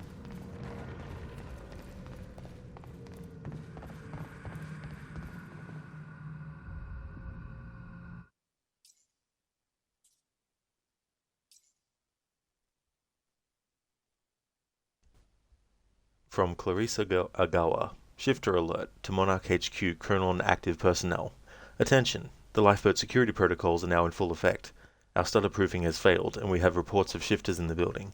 You all know the drill. We have trained for this. Do not approach shifters alone. Remember that they are not restricted by the physical space in the same way we are. Deploy dampeners and watch your backs. Work in teams. Remember your tactics. Maintain your distance. Don't take any unnecessary chances. Comms are unreliable due to the stutters, so pass the word to others, and take advantage of stutter collapses to communicate as effectively as you can. We are attempting to repair the stutter proofing as quickly as possible, but be advised that contrary to our earlier timeline, which gave us years more to prepare, we believe we are now on the verge of the final zero state, and every single stutter we encounter is more and more likely to be the one that never ends. That means our priorities have changed.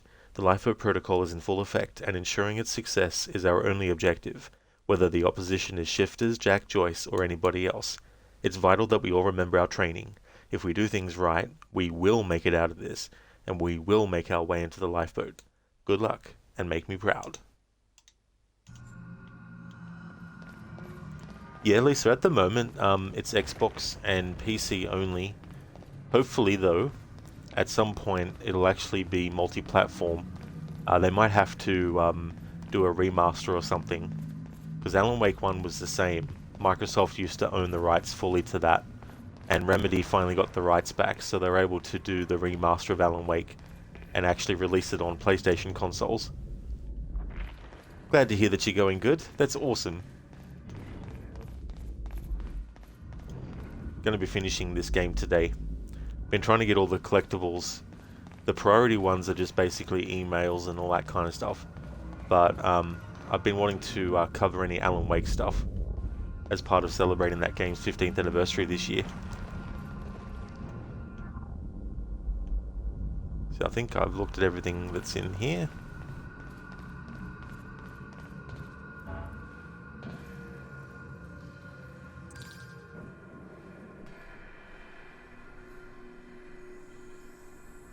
I was getting closer to the countermeasure. Paul had the key to fixing the fracture all along, but he didn't see it. There was nothing to see. He believed the fracture couldn't be fixed. That's why he used the countermeasure, the CFR, to create the lifeboat.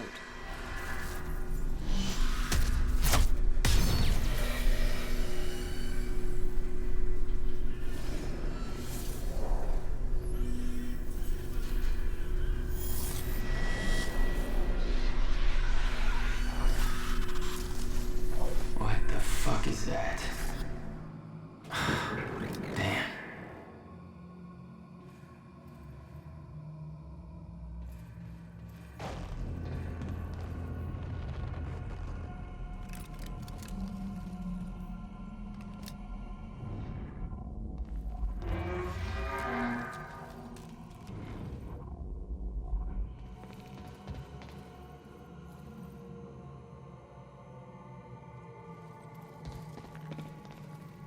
Hey there, Kill Bandit.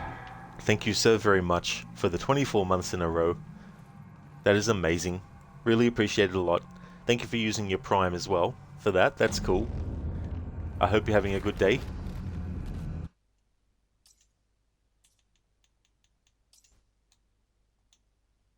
From Simon Chaikin, cleanup completed, to Clarice Agawa. Ms. Agawa, I just cleaned up the Situation Room, by which I mean, I dealt with Dr. Amaral's corpse. Listen, this isn't something I'd ever say to the rest of the guys, but you're my boss and I want to be honest with you about this. The whole thing's pretty fucked up. You know I've been in the shit. I've dealt with bodies before. I'm not exactly what you'd call squeamish, but this just seems wrong. I thought Amaral and Serene were solid, but I guess she crossed the line. And hey, if she did, what they say she did, I can see why she had to go. You're loyal or you're worm food. I got no problem with that. It's how I've always worked.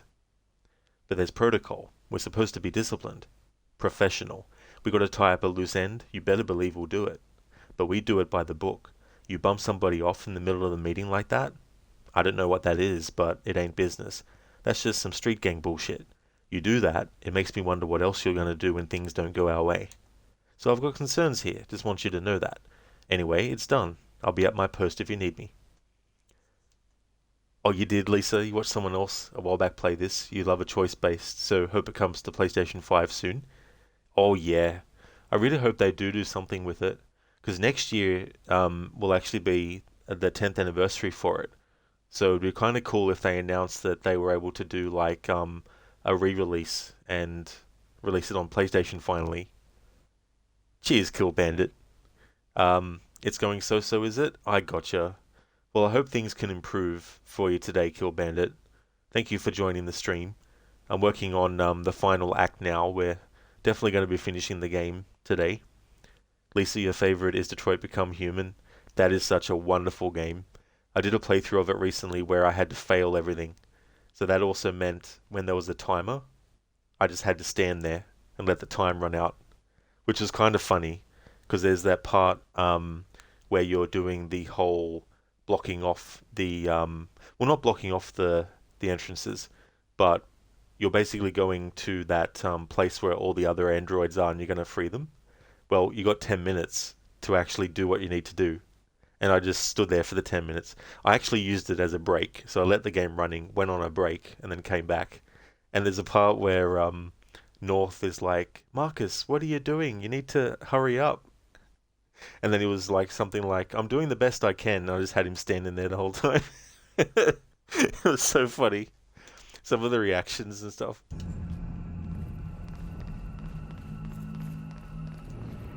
Especially with Hank and Connor, when they're investigating and you just stand there doing nothing, and then Hank is like, well, that's it here, and then Connor's, no, wait, please, let's stay a bit longer. Then you do, and then you just wait again, and then he's like, there's nothing here, he's like, let's go.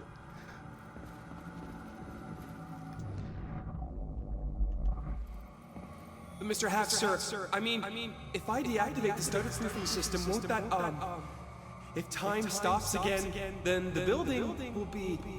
Let me worry about that. It's just that I'm really not sure this is okay. Couldn't we just check with somebody? Do I have to look up your home address? No, sir. I'll do it. See that you do. Yeah, at least it was so amazing. It was so funny too, as well. Some very, very awkward moments, especially when you know what can actually happen, but you just have to stand still or do the wrong choice on purpose. Which unfortunately meant the girl at the start of the game, yeah, she didn't make it, unfortunately. You've done that bit. Hank gets so annoyed. He really does. Oh, Hank's such a great character. I really like Clancy Brown's performance as him.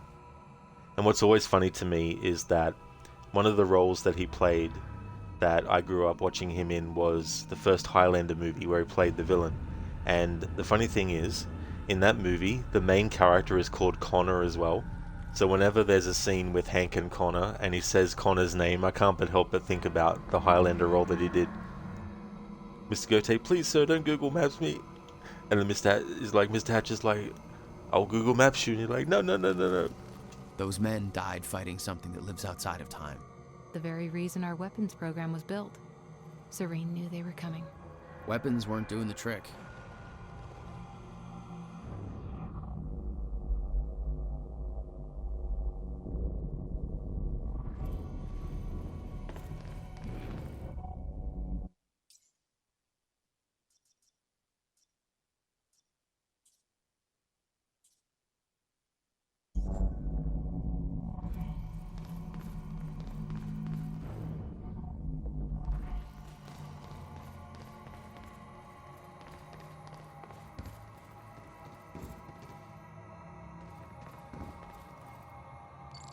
Hey, guy. You in there? I'm locked out. Yeah. I'm gonna get that door for you. Hang on. But be careful, there's a lot of scared and angry meatheads on the other side. There you go. Don't get your ass killed.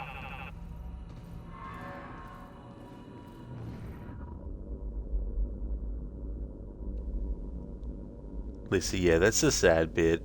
It really is, you know.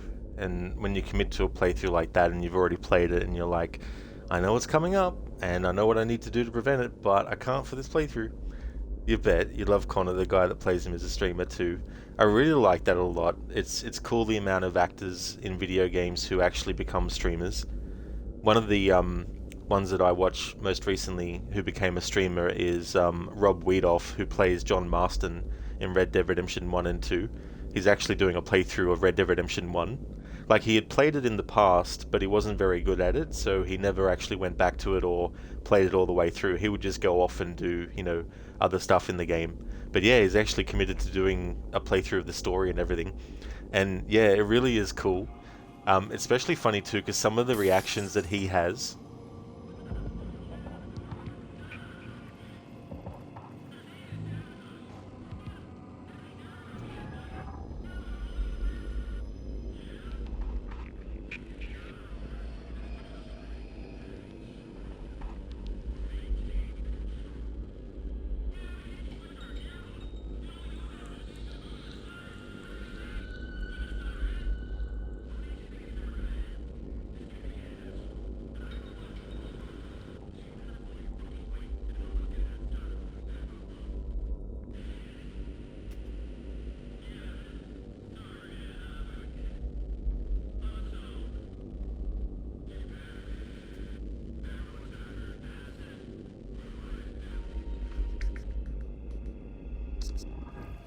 Oh yeah, it's really cool seeing people play the character that they played. And what's also cool too is, like, whenever there's a reaction to what an NPC is doing, sometimes what he actually says aligns with what John Marston would probably be thinking at the time, but not saying out loud. So that's kind of a cool element too.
That's right, Lisa. Yeah, yeah.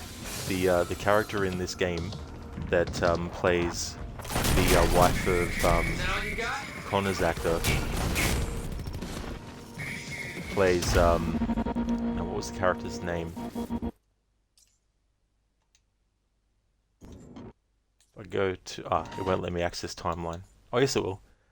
Let me see if I go back a bit.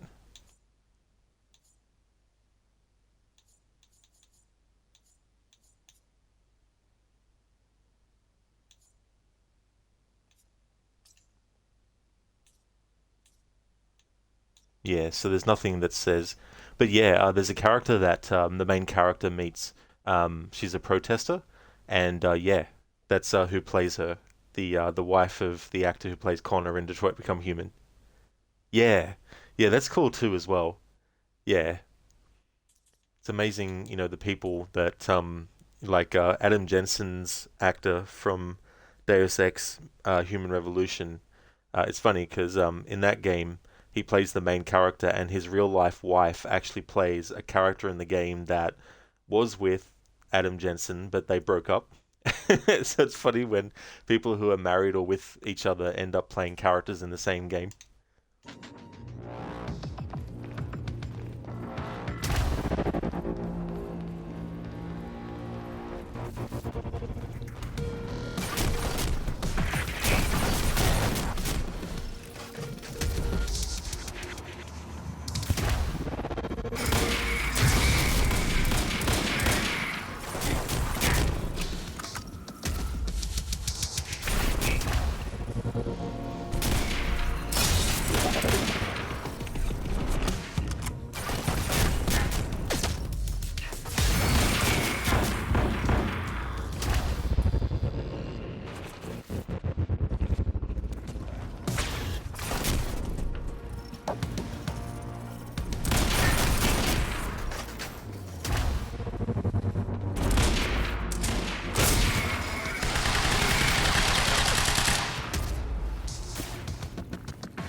Lisa, thank you so very much for the 50 bits. That's amazing. I really appreciate that a lot. That's awesome. Thank you, thank you. You have to go, but I hope the rest of your stream goes well. Thank you very, very much for that. It definitely will. I hope that you have a great one. Thank you so much for stopping in. Really appreciate it. Would like to highly recommend people check out Lisa B's channel if you haven't before, doing playthroughs of games like Overcooked All You Can Eat, as well as doing playthroughs of games like Outlast, also playing all different other kinds of like horror games as well. Definitely recommend. And thanks again, Lisa, for the 50 bits, and hope you have a great rest of your day.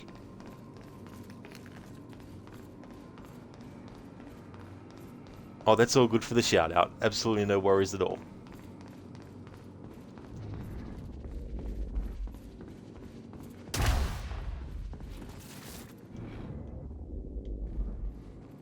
Dr. Amaral was the key to Paul's survival.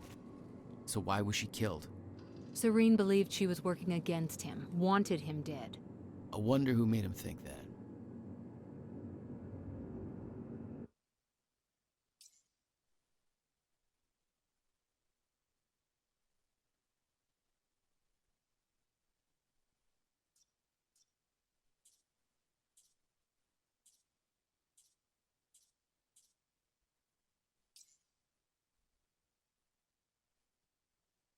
From Vera Kovacs, holy shit, to Alim Loden.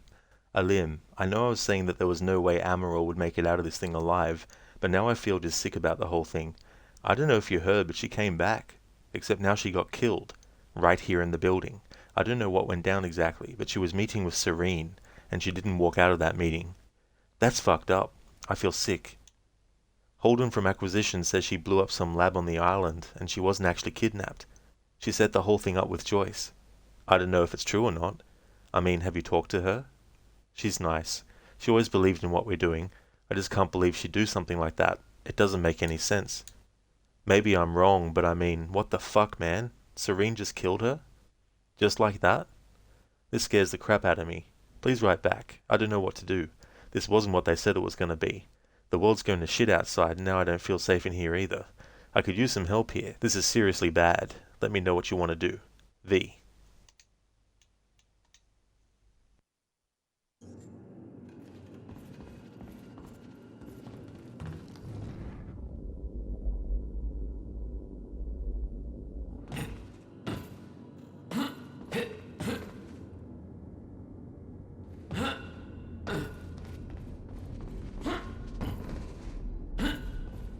Monarch had turned the entire city against them.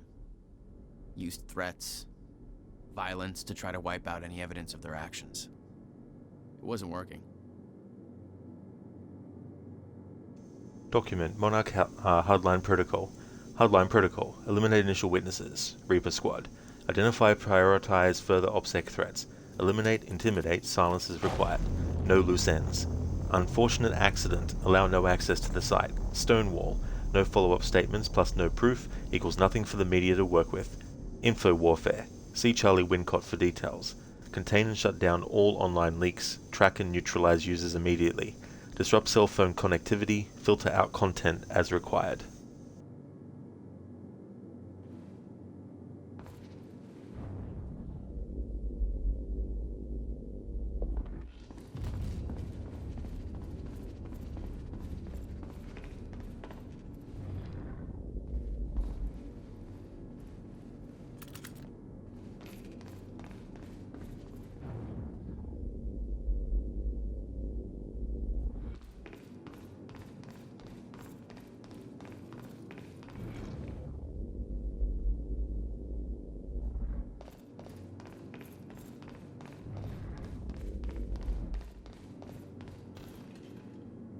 I need to access that sky bridge. Yeah, no problem. Just a sec. Well, you better keep an eye out, Joyce. That thing out there, I don't think it's gone. Okay, off you go. Monarch was scrambling. Paul's empire was falling apart all around me. I'd never seen anything like it. But Paul had. That's what he was preparing for all those years. He didn't do a very good job. Hey there, Adrian. The classic storming the antagonist's headquarters trope. You likes. Absolutely going into the heart of the... Well, I was going to say the heart of the beast, but the belly of the beast. Bonus points if it's a tower that you have to climb to reach the antagonist at the top. Makes me think of Legend of Zelda Ocarina of Time, having to go into Ganon's castle and then go up to the top.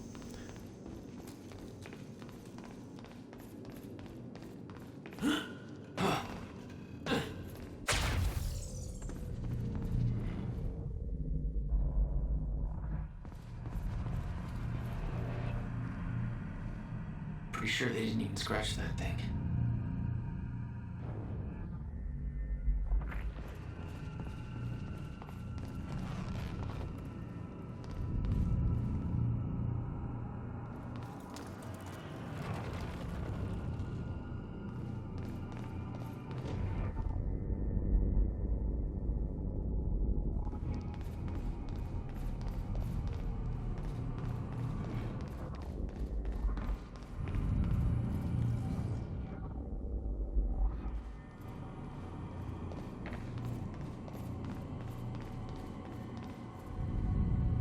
Adrian, architecture here reminds you of Deus Ex 3 and Mirror's Edge.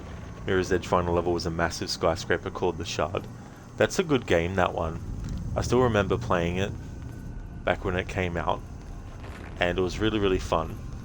It's also one of those games too where I haven't played it for a little bit, but it's a doable game in like one sitting. Especially if you're just, you know, doing the missions, you're not worried about getting the briefcase collectibles and stuff. Hey there, Admita. Uh-huh. Rod is live. I indeed am. It's going good, thank you, Admita. Things are going really well. We're in Act 5, the final act. So definitely finishing the game today. How was the rest of your stream of Gwent and the DLC The Witcher 3?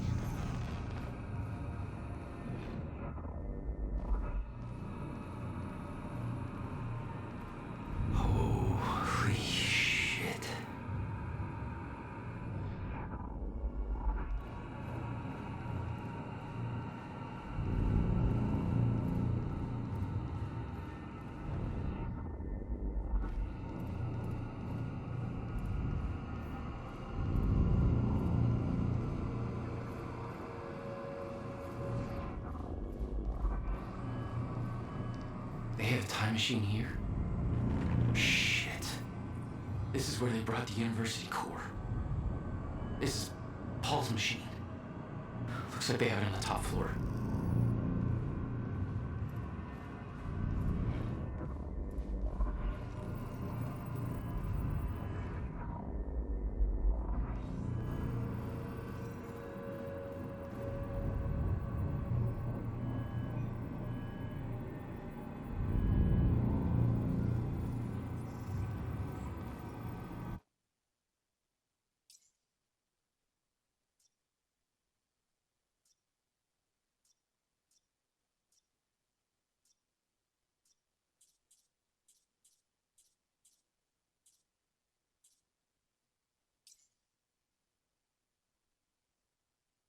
Oh, thank you, Inmita. Cheers, dude.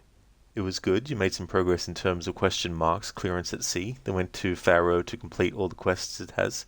Oh, very nice, Inmita. That's cool. It's one of those things I was just thinking the other day that obviously the meme is that Skellige is such a big part of the game that you spend a lot of time there. And I was just thinking that it's a really sort of like expansive territory that is unlike what you had been to in Witcher 1 and 2. So on the level of wanting to really, really have the character spend a lot of time there, it's definitely understandable. But yeah, it's still funny to joke about how much content is actually there. Exactly, Mita, yeah. Yeah, the map is very big for Skellige. A lot of, side quests to do and everything. And it's really cool, like I like the music that plays there. It's very, very sort of like, calming. From Bernard Riker, a confession to Vol Serene.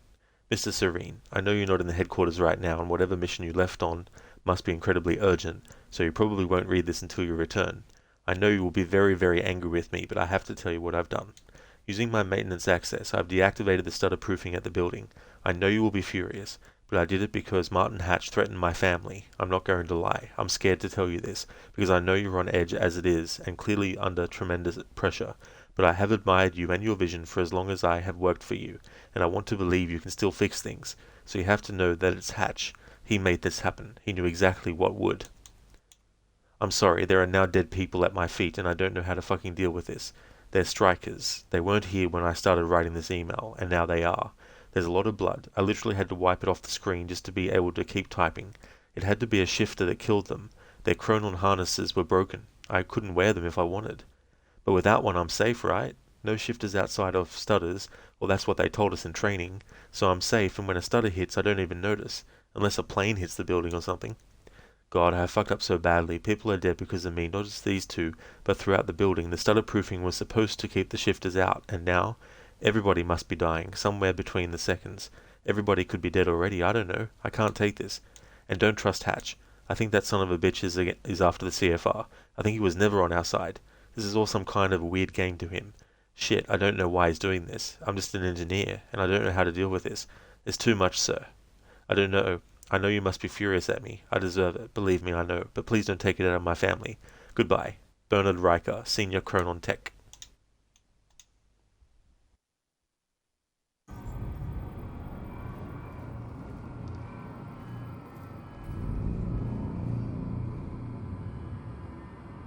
Monarch paperweight with note. Ensure personally that CFR chamber is secure.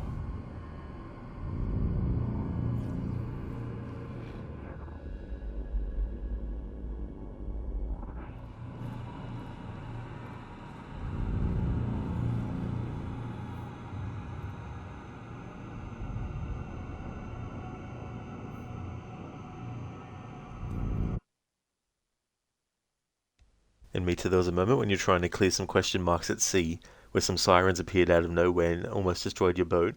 At least you were close at land, but it was annoying. You got even luckier though because there was another boat nearby. That really worked out well then, that there was. But yeah, I definitely don't blame you for still being annoyed because you just want to keep the one that you had. It is lucky that there was another one though.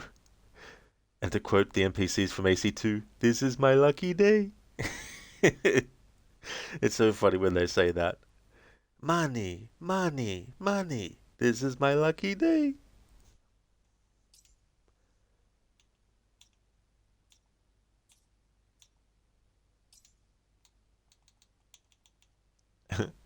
from Bruce Livingston about my screenplay and new video to Sophia Amaral.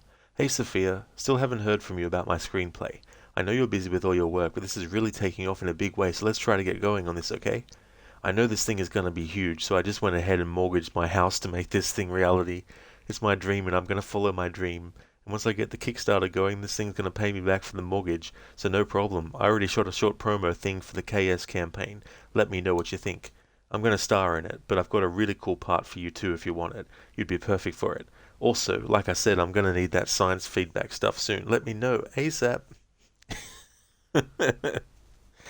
I haven't found the third page of his screenplay yet, but for those who haven't been keeping track of this or don't know, this Bruce Livingston is writing a screenplay. What he's essentially done is he's come up with variations of himself and also Sophia Amaral, because in reality he has a thing for her, and he's written her into his screenplay as his love interest, of course. And so he's been sending her pages out of this screenplay about a time knife. It's a knife, but it's also a time machine.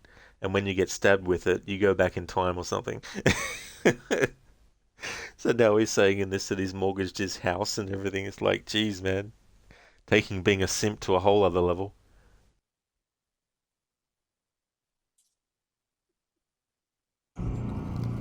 I mortgaged my house for you. I became a hitman to make money for you. No.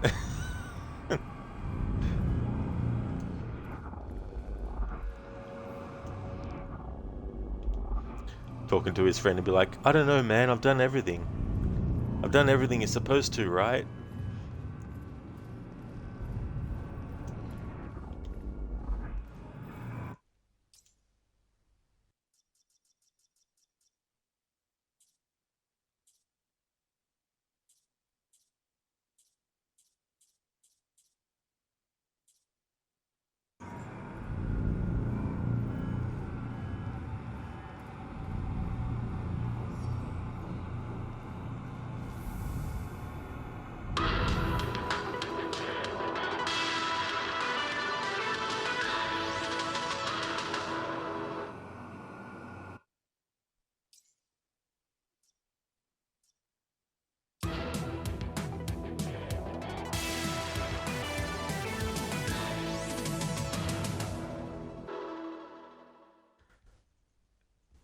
Time stabber. Time to kill.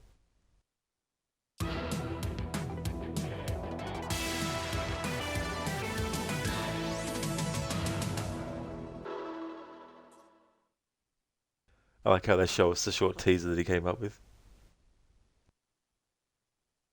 And Mitra's like, well, yeah, but no, you can do better.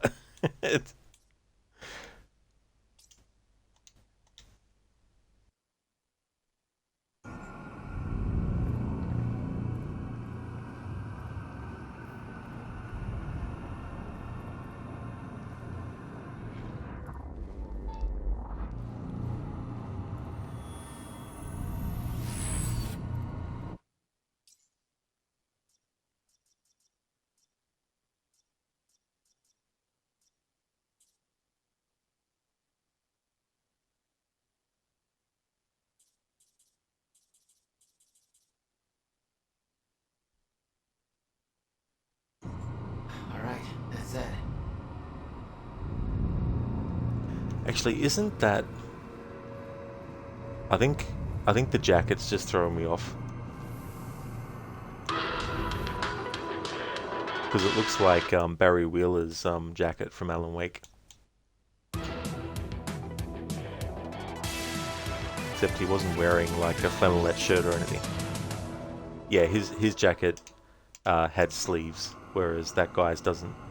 Sleeveless.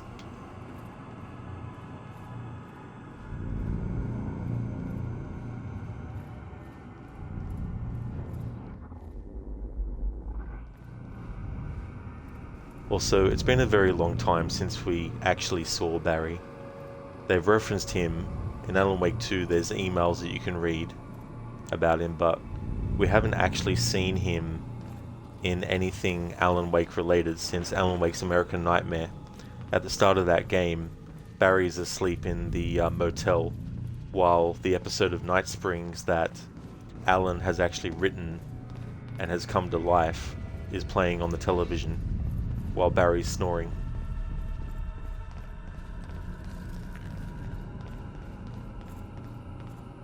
So whatever they're planning in the follow-up to Alan Wake 2, please have Barry actually be in it this time. Like, don't just reference him. Actually have him be a character in the narrative again.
What the fuck?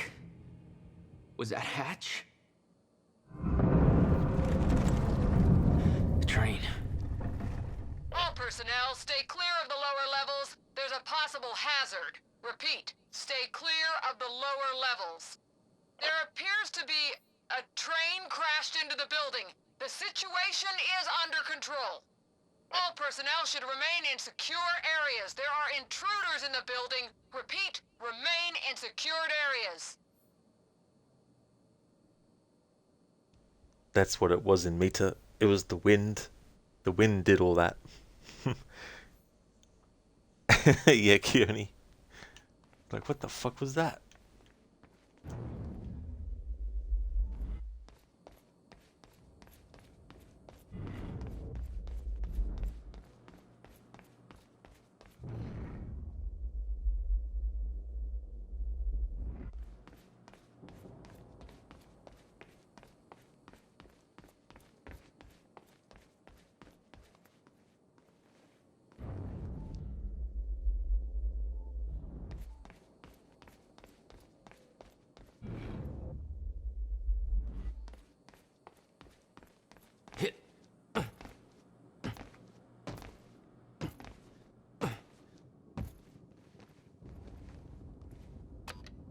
Hey, Charlie.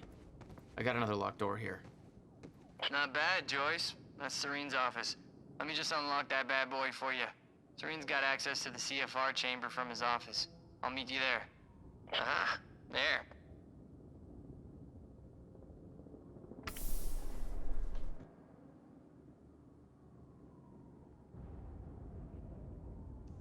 I wasn't expecting Charlie to be like, uh-huh.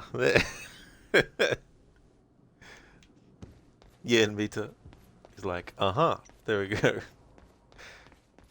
Now I'm going to be listening out for dialogue in games and movies now. And whenever someone goes, aha, the aha virus has been spreading here too. It's a multi-universe plague. Paul was already gone, but he left behind the one thing I needed.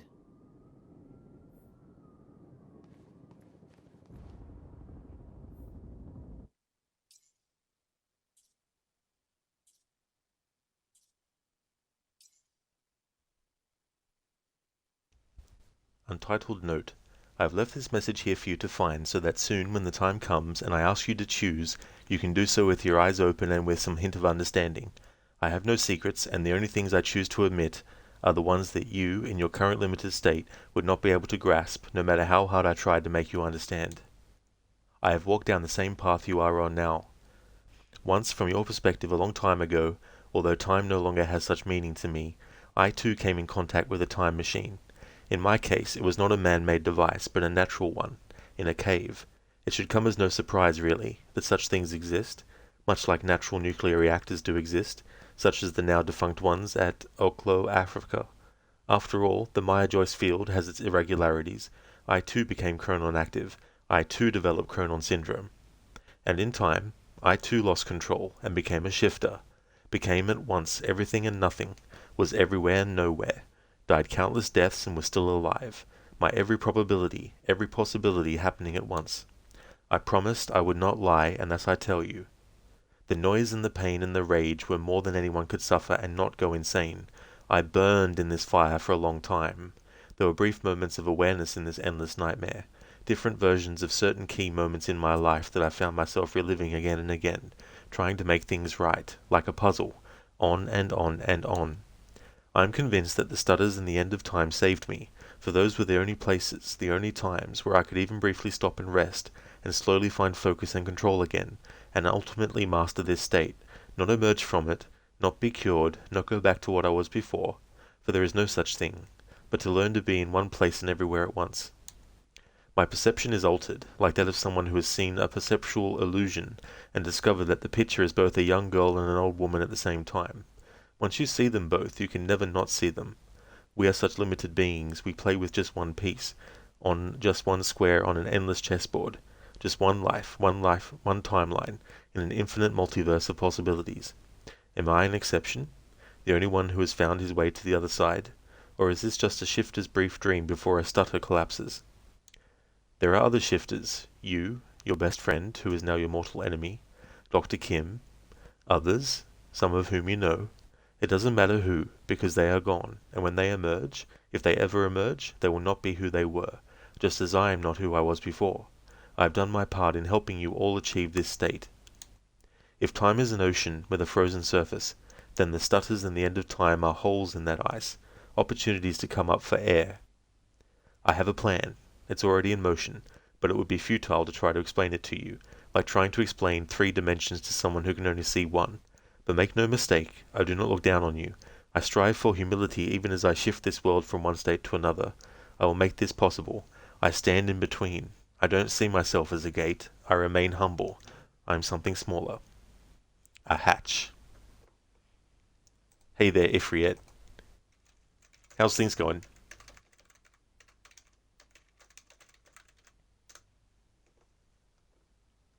Oh, you know what I forgot to make active? I just remembered.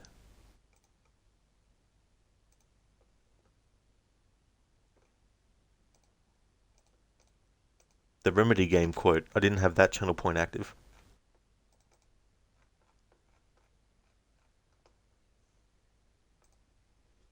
Alright. Now it is. Keone.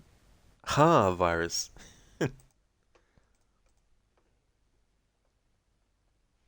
Okay, so even though Remedy cannot directly name the character Mr. Hatch, in Alan Wake 2 there's a character named Wallen Door, who, if Remedy were able to have the rights to the character of Mr. Hatch, that probably would have been his name. So it's not the same character in a sort of like real world sense, you know, because you got a different actor. Lance Reddick played Mr. Hatch, and who's the actor that plays Wallen Door?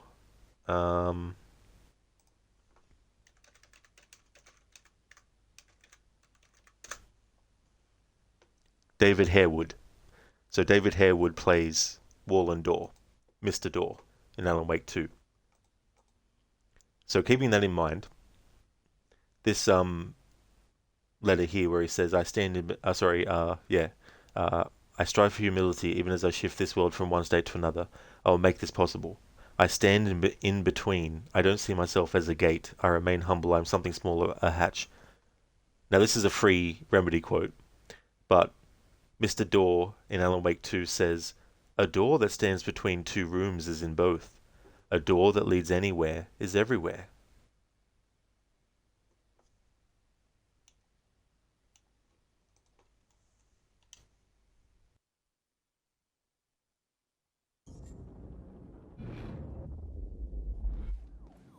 We have a mission. Prep the chopper. Ready to lift off in 15, sir. What's the profile? Full tactical complement. And we're going to need a tech squad for assembly. I'll brief them on the way. Copy that. Good hunting, sir.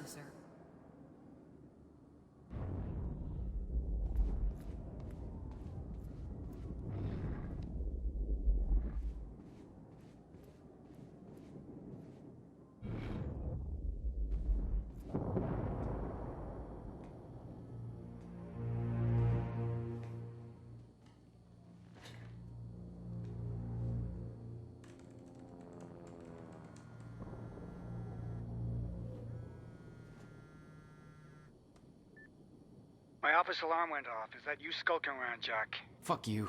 I'm done playing games. I'm here for what you stole. Yes, of course. The CFR. If you understood just how much depended on that, you'd leave it alone. But I know you don't care. You're right. I don't. And it looks like you're not here to stop me. Yes. Yes, everything will play out as it has to play out. I'll see you very soon, Jack.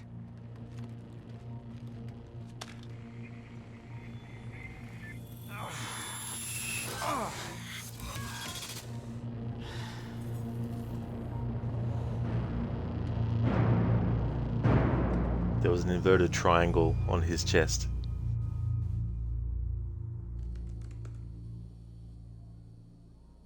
I'm done dancing your tune, you crazy bastard.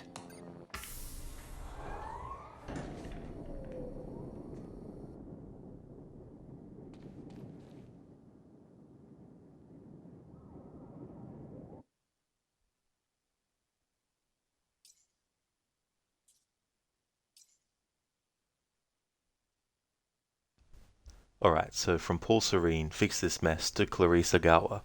I killed her, Clarice. I smashed her face in, and it broke my heart. And I should have done it sooner, before she fucked us all. But of course it's too late. I should have done that before she activated the lifeboat, and before she killed me. Because that's what she did. She and Jack destroyed my treatments. She might as well have put a bullet in my heart. How long has she been working with him? How come you didn't catch her, Clarice? Aren't you supposed to be on top of things? I see these people in my building safe only because I keep them safe. They work for me. I pay their salaries. I see how they look at me. I know what they're thinking. Like saving the world was for the faint of heart.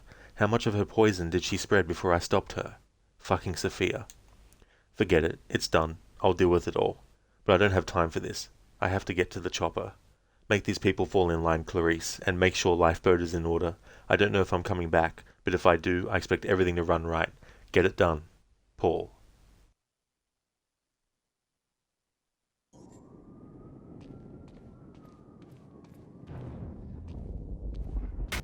That was just a couple of minutes between stutters. The countermeasure was Paul's prize. Everything he built was based on Will's device. His plan depended on it. You better believe I look forward to taking it from him. What happened to you? Looks like you ran into that creepy thing. That's right, Keone. Get to the chopper. Run to it, even. Only one of Serene's treatments survived the explosion. His time was running out. So was everybody else's.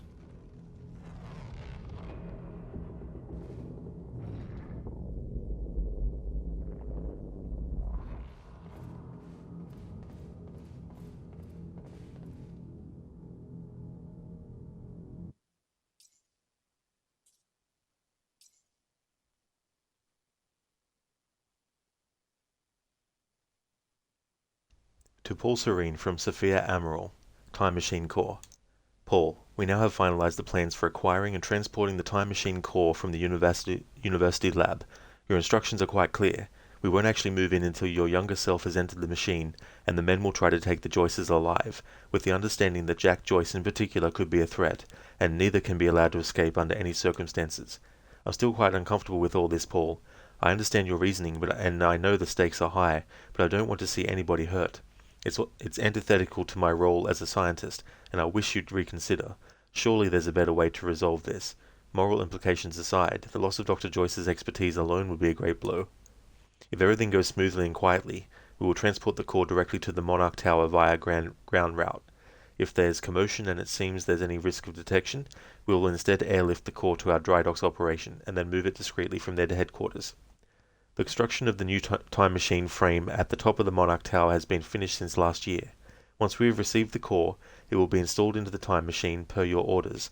I know you don't intend to use it, but even with the limitations in nature of time travel imposes on us, I have to say it seems like a great waste to not take advantage of such a resource, both from a strategic and a scientific point of view. Dr. Sophia Amaral, Head of Research.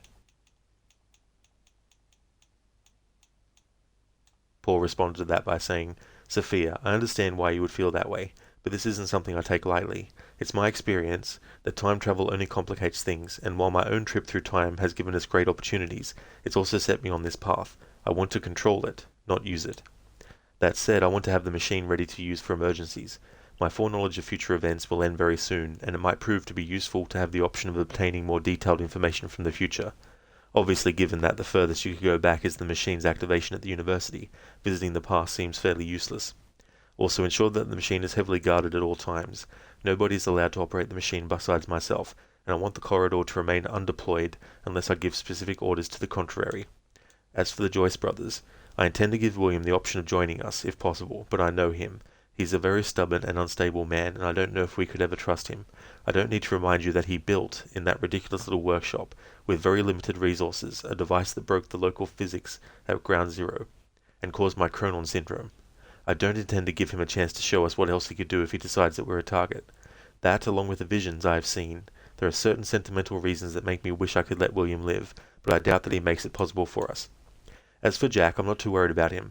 It took me a long time to master my abilities, so Jack shouldn't be a major problem, unless he manages to use stutters to escape the area. Luckily, stutters should be very rare in these early stages of the fracture. Still, I've come too far to take any chances. I'd prefer to take him alive, but nothing can be allowed to put our plane at risk. I'm sorry to have to involve you in something like this. I know it's not what you signed up for, and as I said, I don't expect you to be personally involved with that part of the operation in any way. I'm not particularly happy about this part myself, and I wish I had better options, but our circumstances are as they are, and I have come too far to falter now. I hope you understand. Sophia replied, Paul, yes, of course, I'm sorry. I didn't mean to add to your burden, and I know that these are hard decisions. You can count on us to proceed as planned. I know you're exceptionally busy now that the time is almost upon us, but I was hoping you'd have time for dinner. Dr. Sophia Amaral, Head of Research. Oh no, don't tell Bruce. Bruce Livingston, who's writing the screenplay, putting her in it as his love interest. Don't tell him that. To Sophia from Paul. Sophia, please update me on our progress with the time machine core relocation. Where are we with this? Thank you. And then Sophia replied, Paul, don't worry about it. We're on schedule. Your time machine core from the university has been transported to the headquarters and is currently being installed into the new time machine frame we built for it.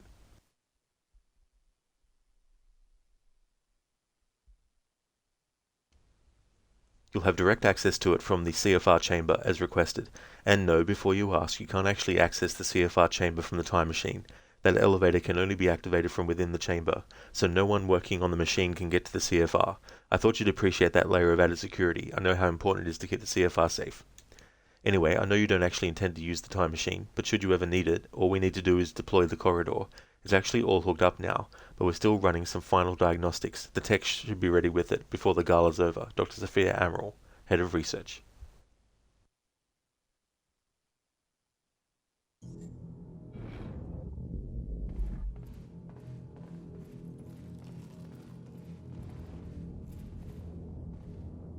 Paul spent a long time running Monarch in secret. It probably didn't help with that whole disconnected from reality thing.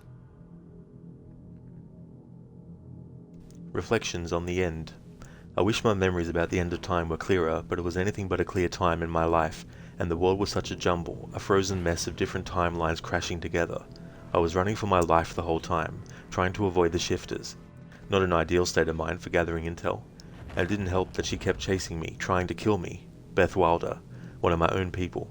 It was her all along. Even then, trapped in the end of time, as little as I understood about what was going on, I could tell she wasn't like me, that she didn't have the powers I did. I knew she had some kind of technology that kept her going in that suspended hell. Of course, I had no idea it was a device I would eventually have my people develop. I suppose I should appreciate the irony that it was her chronon harness, my own chronon harness, that it gave me the idea for the lifeboat protocol, the idea that our technology could let humanity survive the end of time. I suppose I have to thank her for that, and she paid for her sins in the end. But she left her mark on me. I know the time to pay for mine is approaching quickly, but not just yet. Back then, when Wilder and I played our game of cat and mouse at the end of time, if I'd had an ounce of the control over my powers that I do now, things would have turned out very differently between the two of us. She was strong and had the training, and I was young and weak and scared. Even so, my abilities gave me an edge. I was lucky she didn't have the full striker gear. She was the one with the upper hand. I didn't learn to learn properly. I didn't learn to properly control my abilities until much later. In those days, they were unpredictable and operated on instinct. Control didn't come easy. I can't help but be aware that this doesn't seem to be the case for Jack. His mastery is growing by leaps and bounds. Is it just because that's the way he's always been? Fast on his feet, bold and adaptive? Or is the fracture affecting him too? I thought we could contain him. It's cost us dearly. It's not a mistake I will make again.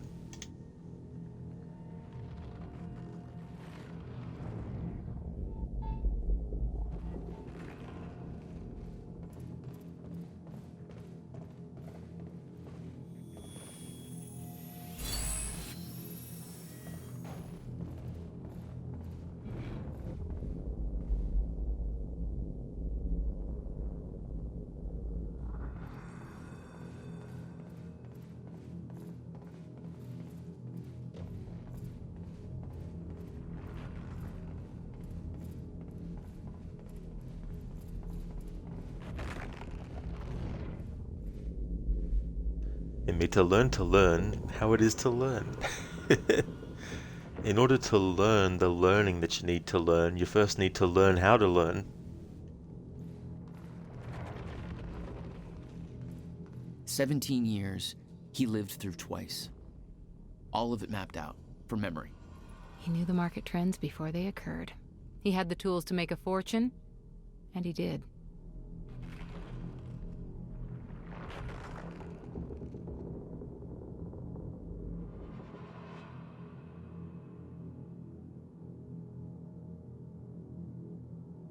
Alright, just for fun, let's see if I can name one movie that came out in each year that's on the board. So 1999, The Mummy. 2000...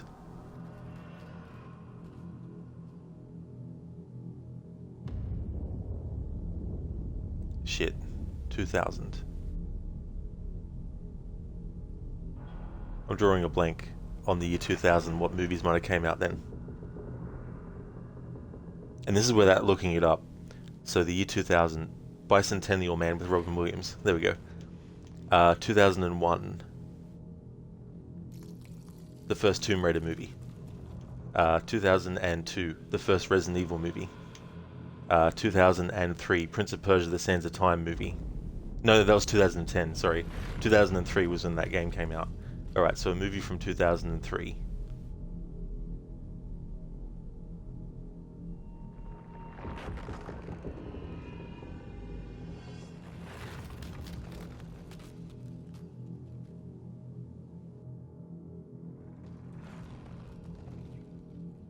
You know what's so funny? Sometimes if I see a movie title, I can remember when it came out, but trying to remember it the other way around.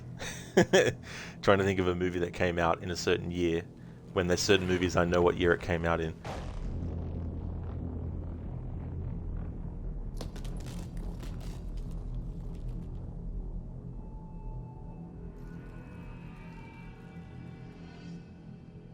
Oh, come on, Rod. What was the movie that came out in 2003?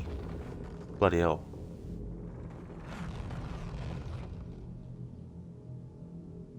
Oh,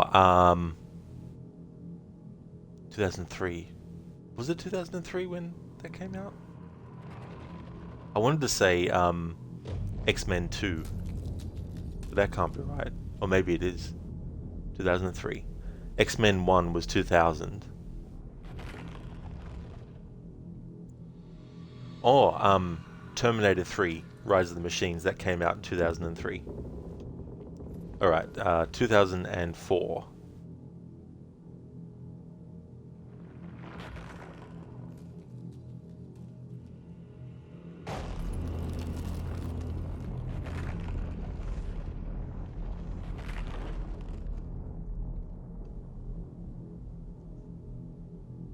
I just thought of another movie that came out in 2003. Pirates of the Caribbean, Curse of the Black Pearl. 2004. Come on, Rod, what was the movie that came out in 2004?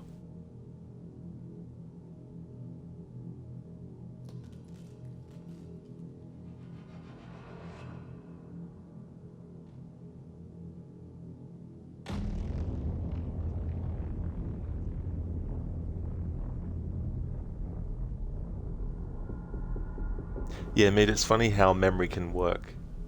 It's like people who remember someone's name but not their face. Whereas some people remember a person's face but not their name. Oh man. I'm drawing blanks on a movie that came out in 2004.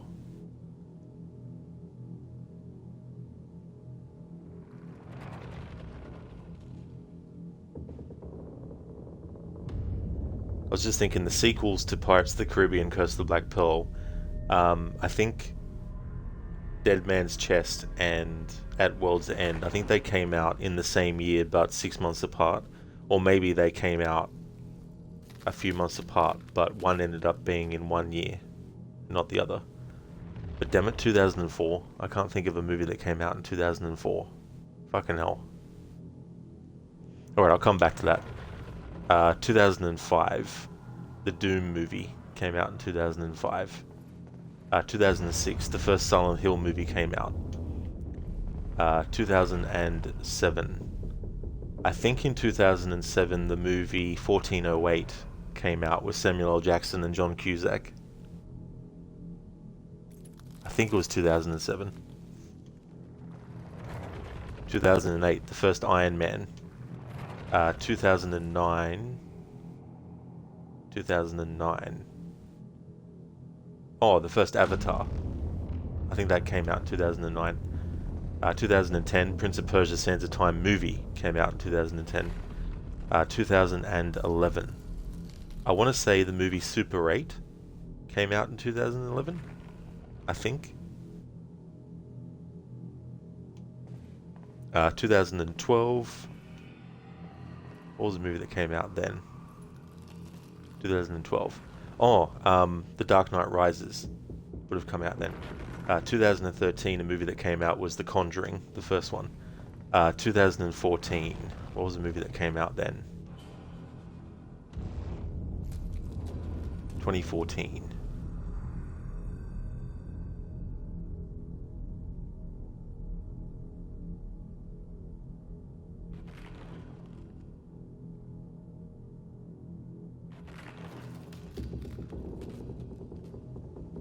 Drawing a blank on that too. 2015. I think that's when Terminator Genesis came out, I think, in 2015. 2016, what came out then?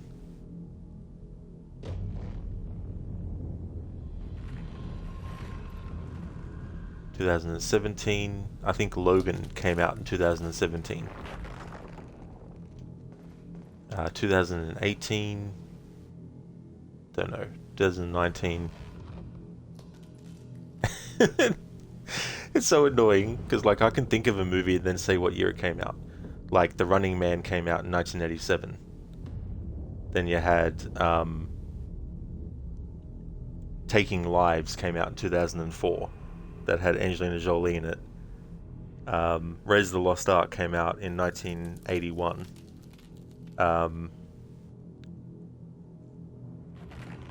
Nightmare on Elm Street was 1984, the original. Anyway.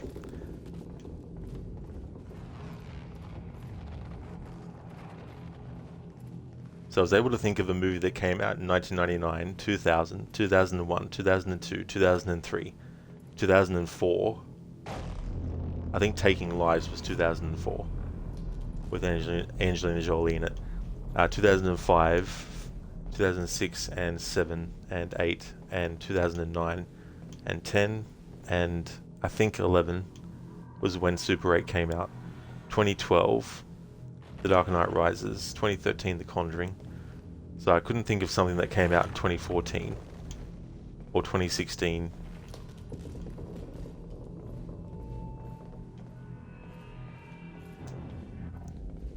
Anyway, it is time to move on from that. Hey there, Crooked. Ahoy. Aha, hoy. Put aha at the start of every word. Aha, good. Aha, day. Aha, citizen. How's things going, Crooked? Welcome on in, dude. Paul saw what was coming. It broke him. He refused to believe that it could be changed, and he cast aside the only people who could have convinced him otherwise.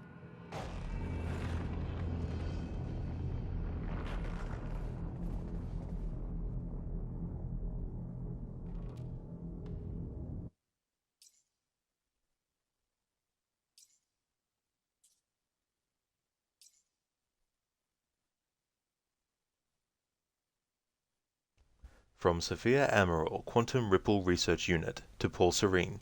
Paul, Martin, I know you've been both arguing that the Quantum Ripple Causality Research Subdivision has great potential, and we should keep it funded. I must once again implore you to reconsider. I'll be the first one to admit that the technology is impressive. The fact that doctors Morphin and Rangers can actually track the consequences rippling out from minor shifts within the Maya-Joyce field is incredible, and the level of informational detail they managed to obtain is amazing. But here's the thing. They've been at this for 2 years now, and they have not produced a single useful result. Yes, we can trace actual events that from their small inception point to the actual consequences, very much in keeping with the basic chaos theory concept of the butterfly flapping its wings, but, well, so what? Every single thing that happens in this universe is the result of such a chain of events. Being able to see the chain offers no real insight to anything due to the very randomness of the process. Furthermore, it's utterly misleading. You could say that some tiny event or tiny decision in my life yesterday led me to writing this email, and that's technically true, but so did some tiny event or tiny decision in my life 15 years ago. It's all a chain. The event yesterday didn't take place in a vacuum. It didn't come out of nowhere. So what's the point? We have no control over it. We don't get to direct it, and we get no useful information out of it. Also, have you actually seen the reports they generate? From a technological point of view, the way they manage to automate their analysis of the fluctuation signatures within the Maya-Joyce field is impressive, but again, it's all meaningless babble with no practical applications. Orange peel. Their personal remarks on the reports are even worse. With all due respect to Ron and Terry and their indisputable technical expertise, I don't know what they're doing, and I'm sure they do. I'm not sure they do, either. It's like they're coming up with stuff at random. The above outlines my concerns as to the futility of the entire process, and I suspect that may not be enough to sway you, but I have one final point, which I think you should consider very, very carefully.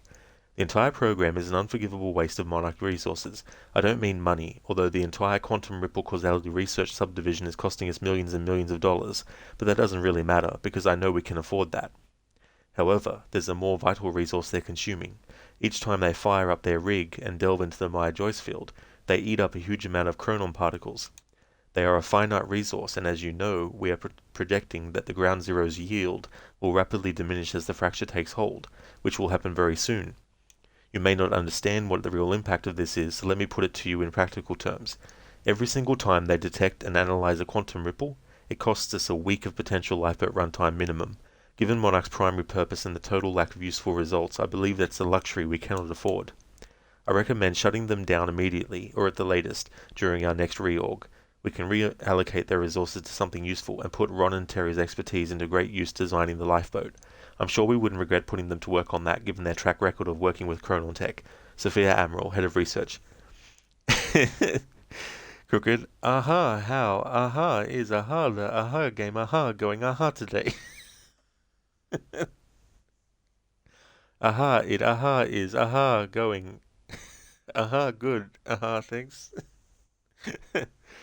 It's going well.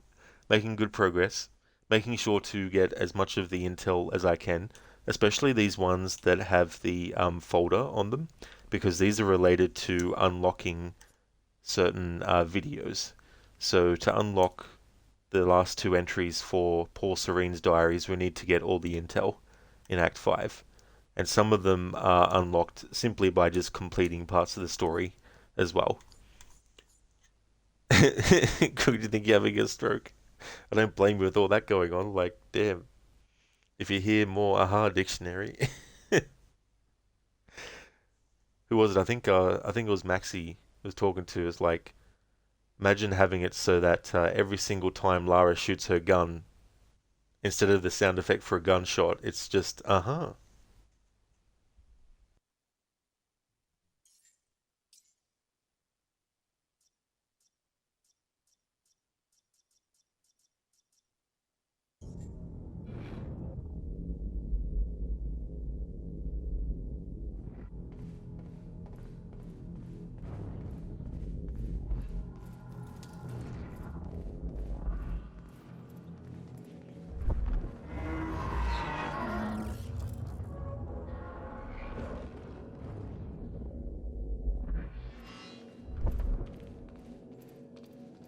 Dr. Amaral was the one thing keeping Paul alive, but reading through their exchanges, there was something more than professional going on.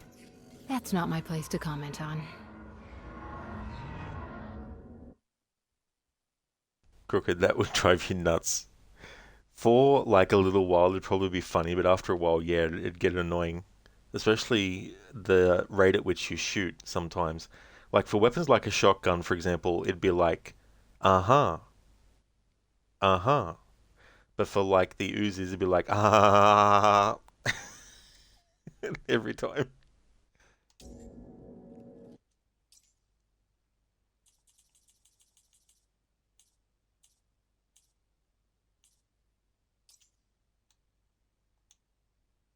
Sophia's personal notes. October 9th, 2016. I find myself at a loss. We knew that the fracture would arrive. We knew that the fracture would arrive. It was clear very quickly that the process was occurring much faster than Paul's projections, his experiences, had led us to believe. That was alarming in itself, but there's another concern. With the fracture, Paul's condition seems to be accelerating rapidly. I don't know what to do about either one of these issues. I haven't had a chance to examine Paul properly, and of course he won't consent to any real tests at this point. He won't take the time, not with the situation being as critical as it is. He has to prepare for the gala, to take care of every little stupid thing Martin trots out for him. He won't think of himself at all, and I'm afraid that'll cost us dearly.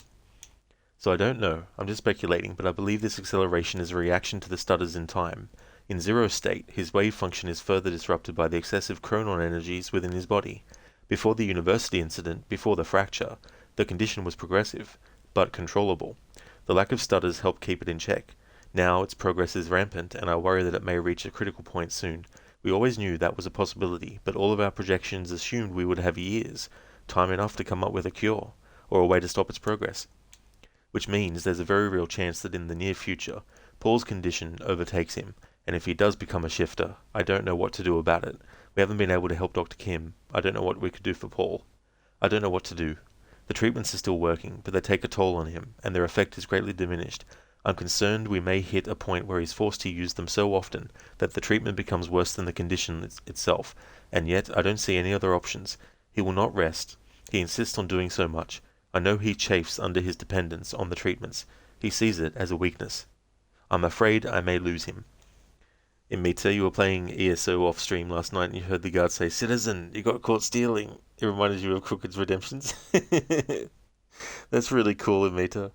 It's funny the associations that we make with stuff as well. That's really cool. Citizen. Citizens.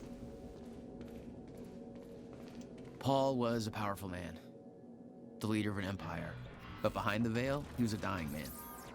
The signs were clear.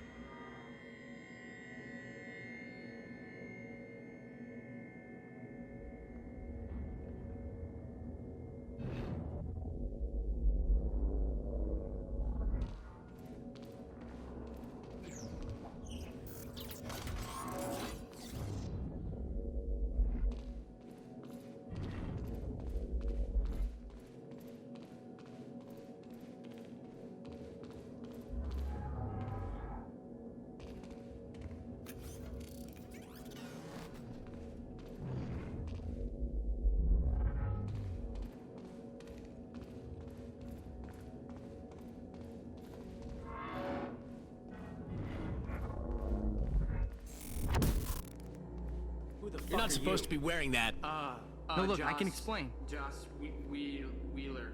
I'm tech support. No, seriously, just put the gun down, man. I'm just here to make sure the chamber's working right, okay? Just routine. Your security clearance doesn't match the outfit, buddy. Do you think I'm stupid? I mean, shit, you throw out a line like that, what am I supposed to say? Shut your face. We're gonna wait for someone in charge to get here, see what they say about this. Come on, man. I said, shut the fuck up. I like that. The name that Charlie used. Well, the first name, like, you would think that he was saying Joss Whedon, or he was about to. But the last name Wheeler is the same name that Barry from Alan Wake has, the same last name. Barry Wheeler.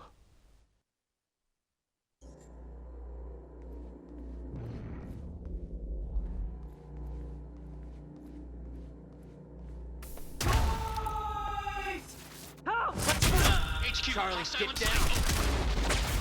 Huh?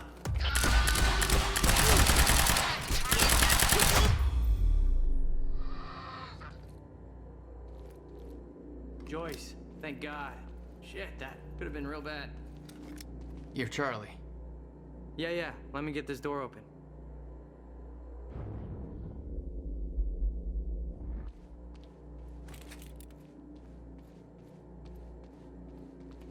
The lifeboat revolved around the countermeasure. He knew Will would try to take it back. That's why he was killed. He knew I'd try to do the same eventually. Clearly, he was right.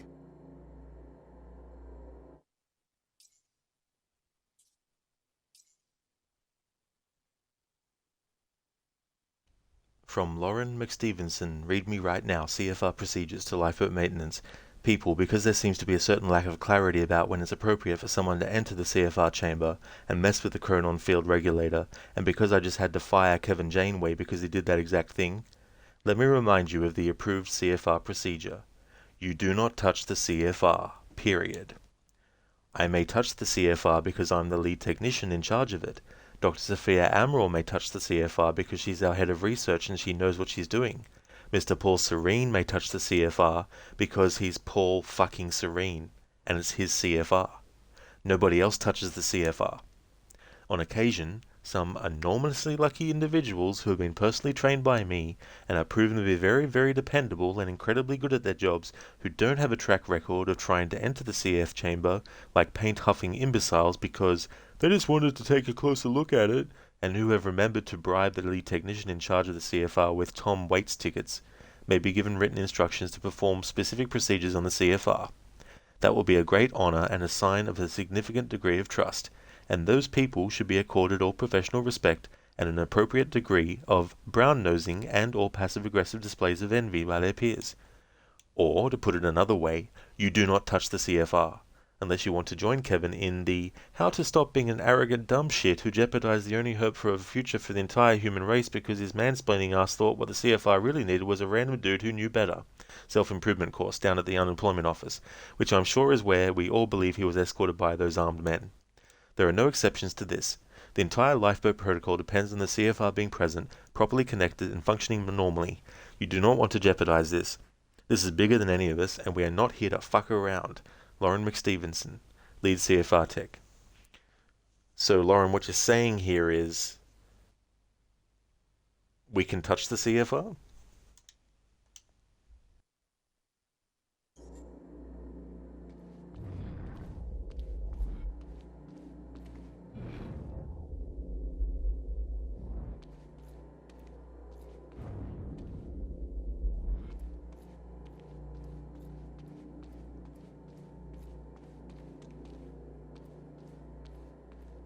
They'd stockpiled all the chronon particles from ground zero to keep the lifeboat running.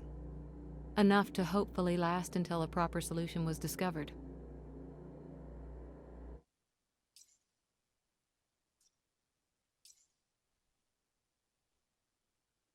From Sophia Amaral, Chronon Particle Stockpile Update to Lifeboat Maintenance.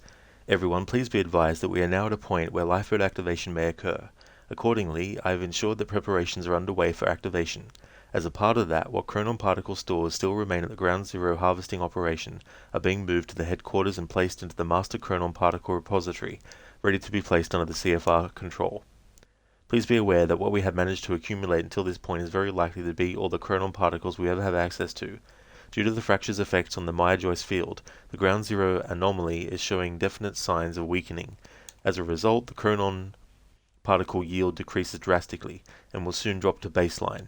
While we will obviously continue more traditional chronon particle harvesting operations in order to maximize our stockpile, we all need to recognize that sourcing them outside of the Ground Zero conditions is extremely inefficient.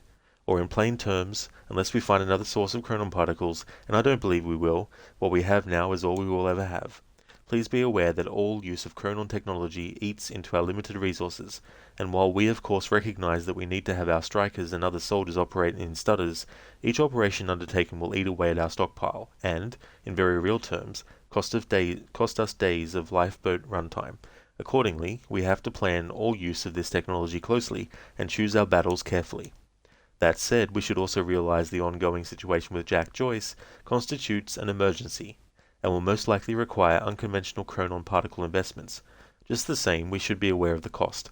I expect to see projected chronon particle consumption rates for the foreseeable future and simulations of how long our stockpile will last, adjusted for all of the scenarios we have discussed. See our last meeting minutes, in our next Monday meeting. Sophia Amaral, Head of Research.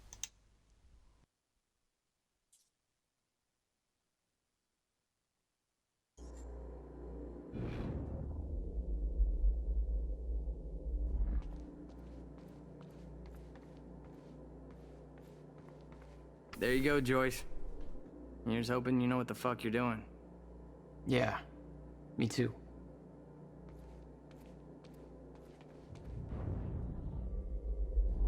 Yeah, there it is. CFR.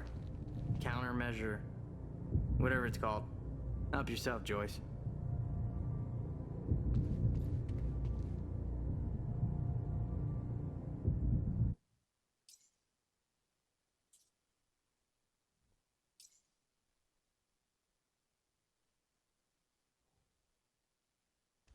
Personal notes on the CFR, January 5, 2011. Dr. Henry Kim. This thing feels like a conundrum wrapped in a puzzle, or a time egg wrapped in an orange peel. It's an incredible piece of technology, and I feel like we're only scratching the surface of what it can do, and we have already learned so much. I thought I had a good understanding of the intricacies of chronon particles and their practical applications before. Now I realize that I've still got a great deal to learn. The chronon field regulator, as I've decided to call it, is a little miracle. How such a small device can do so much is beyond me. I know it taps into the Maya-Joyce field, but I don't know how. My experiments just show it can do it. It can also manipulate the field. I wish I knew how. Still, the mechanics of its operation give me ideas, new avenues of thought I've been trying to find for such a long time. The task that I've been sent by Mr. Serene has, frankly, stumped me for years, knowing that what we observe as the passage of time is just the result of chronon particles being constantly generated within the Maya-Joyce field is a simple fact that I've been aware of for a long time, but being able to manipulate those particles in a meaningful way? Well, that's another question. The mechanics of the situation are clear, almost frustratingly so. In a zero-state environment, there are no chronon particles, and thus time is frozen. The idea of artificially flooding an area with chronon particles to enable the passage of time is the obvious solution, but actually finding a way of doing that? That's something else. Not only are chronon particles incredibly difficult to source, so obtaining enough to actually stutter-proof an area for any time longer than a fraction of a second has always seemed impossible. Perhaps even more importantly, the mechanism of manipulating the particles in a way that would actually allow me to define a certain volume of space as stutter-proofed has constantly eluded me. Well, Ground Zero has solved the former problem for us. We're almost up and running, and very soon we will have the ability to harvest chronon particles at useful rates. We'll be able to build a truly formidable stockpile of them in the years to come. As for the latter problem, manipulating the chronon particles, that seems to be something the CFR does with ease. Its ability to tap into the Maya-Joyce field and effect changes in its topology is exactly what I need. Unfortunately, I don't know how it does it. I don't have a clue, and I don't know how to effectively control these effects. But my research into the practical effects of its operation has given me ideas for a different kind of chronon technology that works on a somewhat similar principle. except instead of tapping into the Maya-Joyce field, it generates a similar, localized field of its own, an artificial chronon particle field, and within that field, we can manipulate chronon particles at will.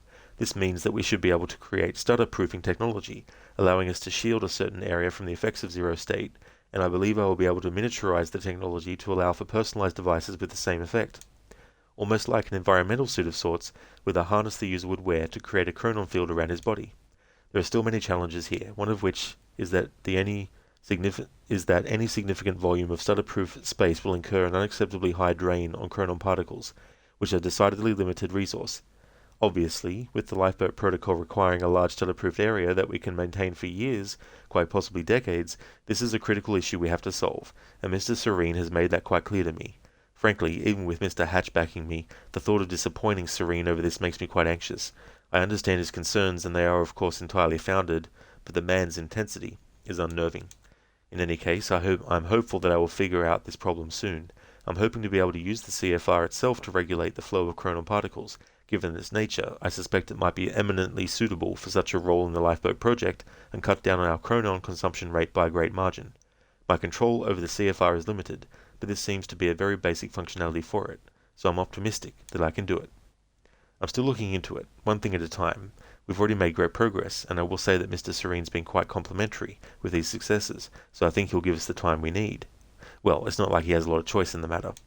I'll be honest, the CFR is becoming a bit of an obsession for me. I wish I could sit down and have that conversation and just ask those questions.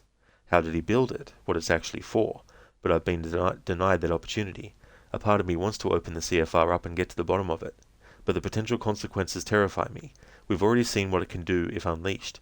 Even worse, there's the possibility that I couldn't put it back together, and just the idea of making a mistake like that is a positively bowel-liquefying thought, having to explain that to Mr. Serene. No thank you. So as it is, I have only dared to open up a bit of the casing to get a rough idea of some of the engineering aside. It's amazing work, and it has certainly been a lesson in humility for me. I still have a lot to learn, but I'm a very fast learner, and this has to be the most important work anyone has ever engaged in the history of humanity. If we succeed in our mission, the world will not soon forget the name of Dr. Henry Kim.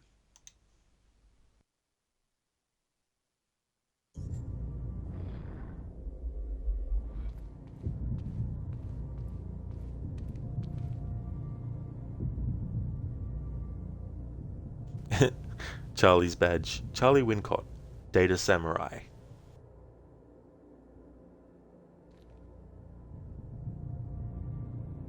For those who have only been following the gameplay and haven't been watching the live action episodes on YouTube, Got it?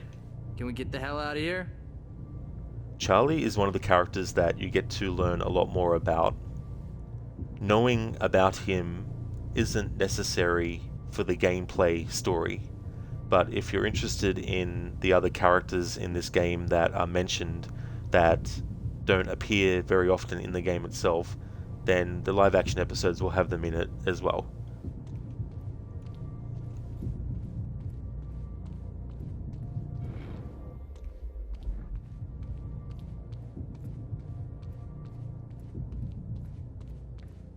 Something had gone down in that chamber before I arrived. Whatever it was bloody. I'd seen the dead guy before. Liam Burke. What the hell happened to him? He met his match. Let's move on.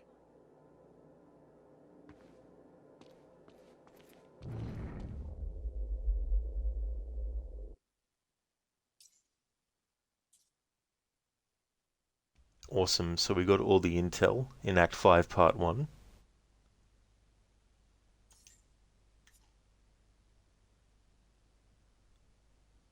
Okay, so now we have Paul Serene Diary 7 and 8.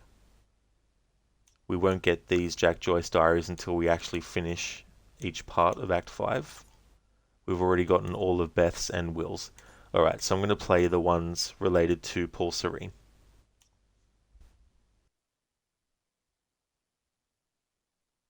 September 11th, 2001. It happened for the second time. I watched the planes hit. I watched the towers fall. I did everything I could to prevent it. Took every precaution. I warned them time and again.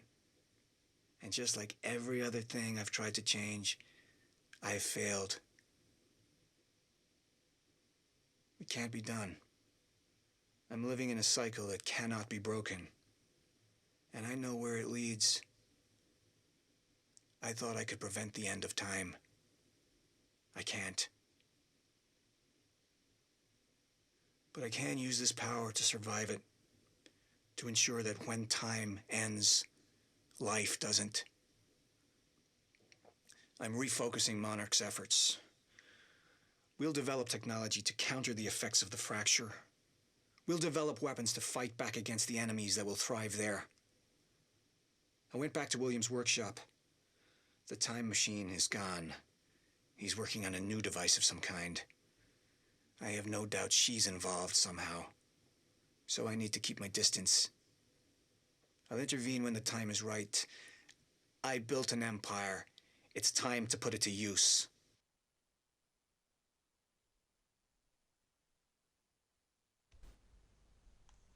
I actually got an achievement that I haven't gotten before, and that was the achievement for collecting all the intel. So years ago when I played this for the first time, there would have been some intel that I missed. So it's good to actually finally get all of it. So that was Paul's 7th diary, and now for the final one.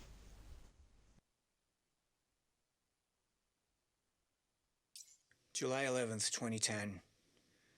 A week ago, we retrieved a device from William's workshop.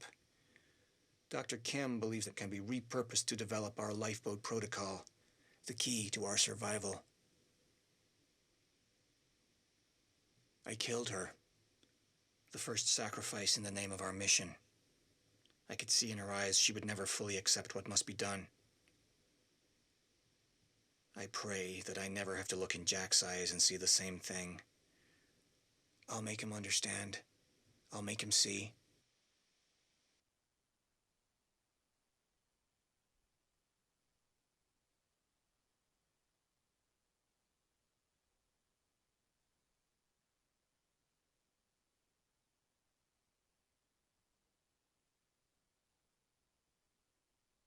That was interesting. I want to play that again. July 11th, 2010. A week ago, we retrieved a device from William's workshop. Dr. Kim believes it can be repurposed to develop our lifeboat protocol, the key to our survival. I killed her. The first sacrifice in the name of our mission. I could see in her eyes she would never fully accept what must be done. I pray that I never have to look in Jack's eyes and see the same thing. I'll make him understand.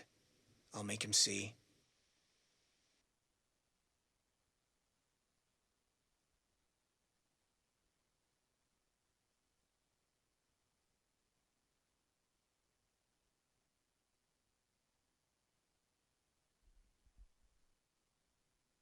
I was just curious because it just stays on this. Oh, there we go. Okay. All right. There we go. All right. So the only videos that we have left now to unlock can only be unlocked by completing the parts of Act 5. All right.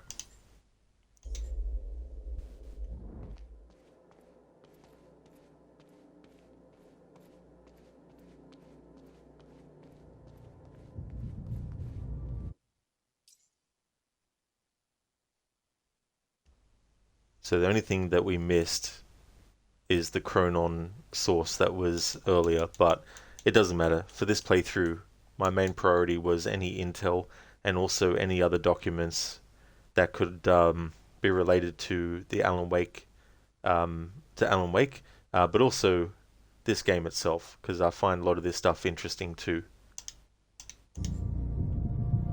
It took 11 years for Will to build the countermeasure. Beth died for it, and I knew it could fix the fracture. This fucking thing. The problem was, I didn't have a clue how to use it. The only person who did was dead. But Monarch had a way of getting to him before that ever happened. The university time machine. They've got the core here. Can we go or what? I need to get to the chamber above. No problem. Gotta wait up right here. Thanks for the help. No biggie. Make it count. Yeah. You're not coming? No, I gotta get back down. Someone I really want to get back to. Good luck, Joyce. Yeah. Hey, why are you going up there anyways? Short version? I gotta go back in time and save my brother. You're gonna go back in time, yeah, right. Whatever. You don't have to tell me, I guess.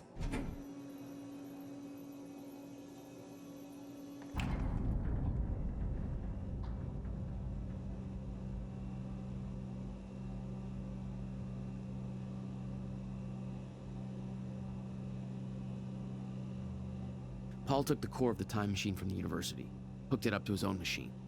It was part of his sick desire for control, but that gave me one last shot at fixing things. I could go back, maybe get to Will before Paul killed him. And if I could get the countermeasure in Will's hands, maybe I could still turn everything around.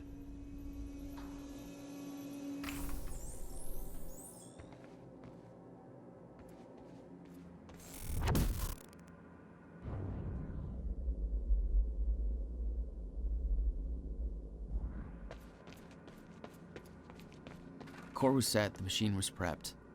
I had to put the corridor in place.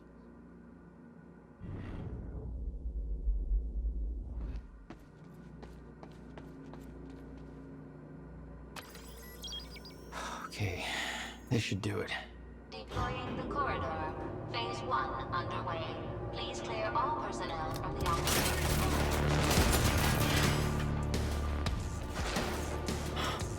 Of course.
Of course.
Really?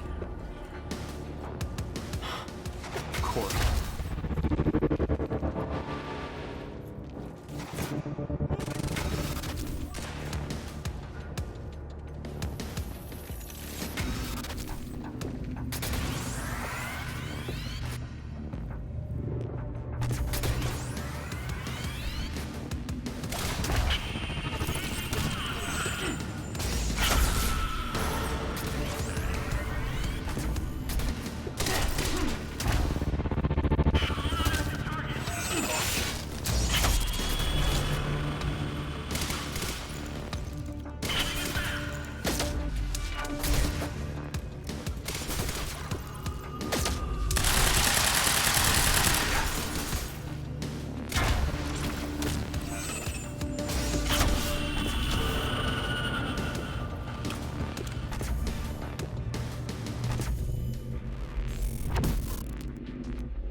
Shotgun advancing!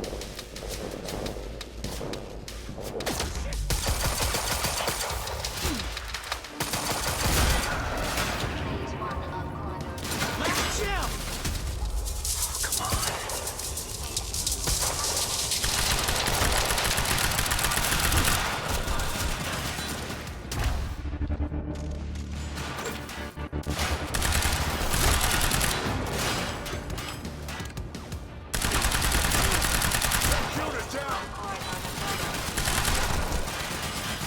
Finally.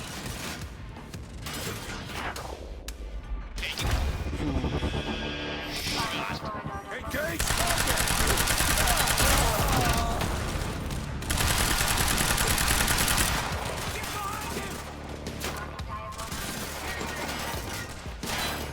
Jesus. You serious? Fine, let's go. That's right! Crap! It's joint! Hold it back! Providing sniper cover. Move in.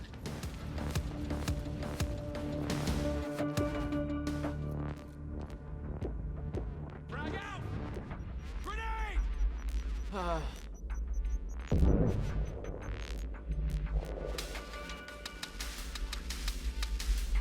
Flank!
Auto aim fucked me there because it aimed at an enemy further fucking away from the enemy that was literally right in front of him.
machine lady? The machine was ready. I just needed to put in the date.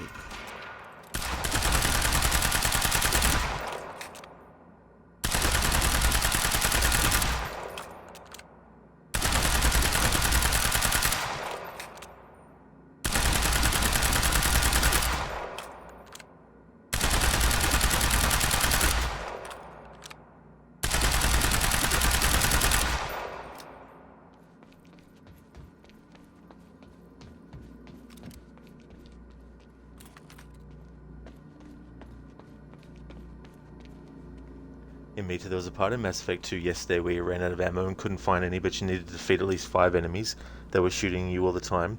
You tried so many times, but failed until you thought to use the cryo freeze ability to freeze and then punch them. It worked.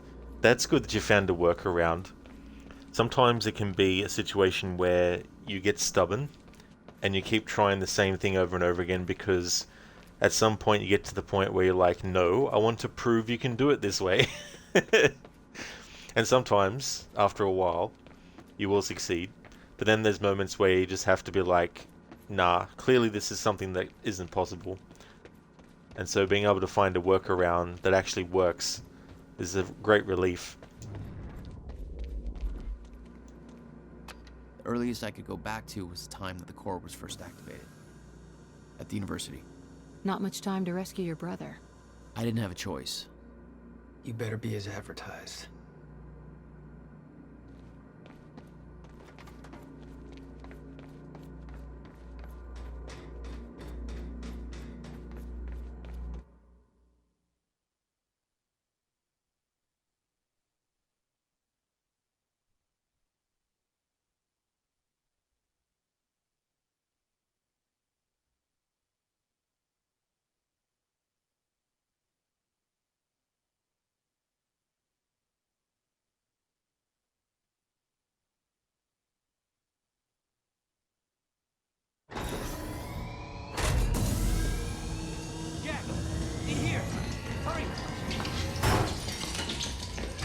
Have escaped the lab.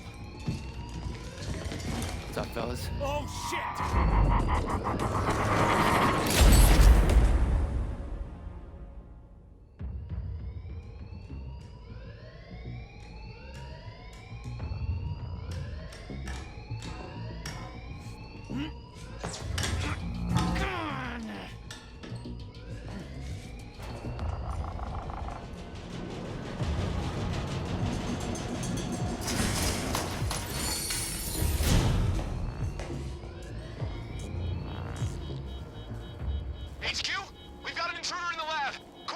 Team is down, over? All of them? How? Joyce's... We're moving in! Open fire, but avoid damage to the core at all costs.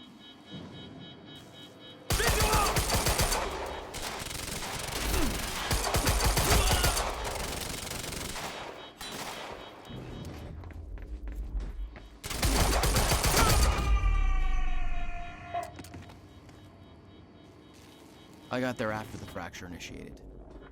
Too late to stop it all before it ever started. But not too late to save Will.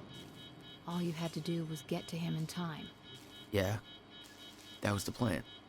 HQ, we've got security footage of the Joyce brothers escaping through the server room on the lower level. Raider Team 3, intercept immediately. Ready another extraction unit to remove the core. You could have followed Will. You knew the path he took. The hatch was locked. I had to take the long way to get to him. Hey there, Absolution. Welcome on in. How's things? Okay, gotta get to the library.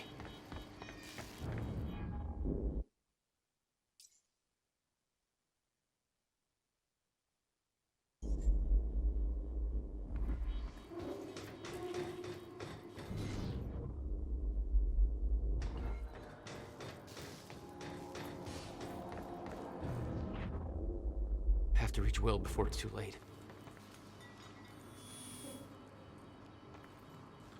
God damn, Paul. What is this?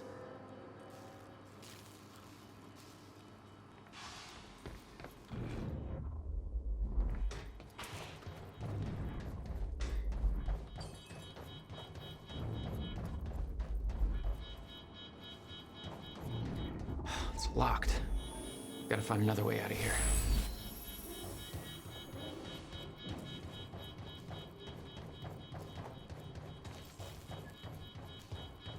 Absolution was a.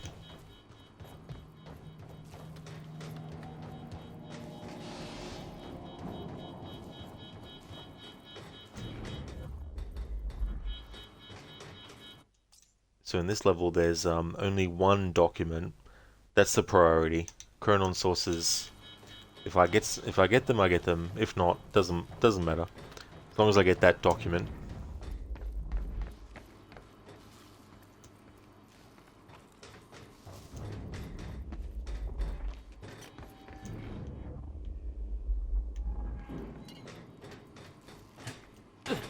Dr. Darling, this game is a pass for you. It doesn't have Artie. Artie.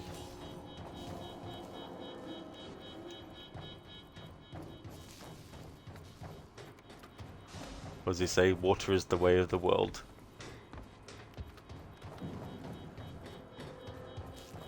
Artie needs his own game.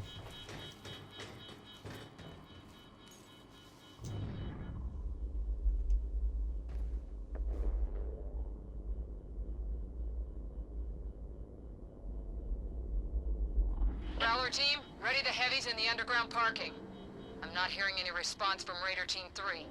We may have a situation. Where the hell is that extraction team? We were supposed to have the core loaded in that chopper by now. Hatch was right. Should have sent Liam Burke in first to deal with those Joyce assholes.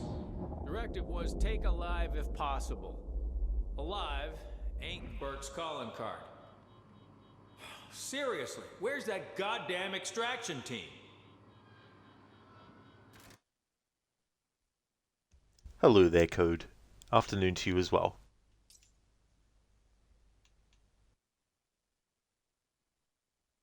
Code, you're oversmelling your snack pack currently, and there is a danger of opening some of it with coffee. Oh no. That sounds a good idea, though. Keone, you'll take this as a 007 game. Oh really? Yeah.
I remembered that Will and I were heading to the courtyard when the stutter hit.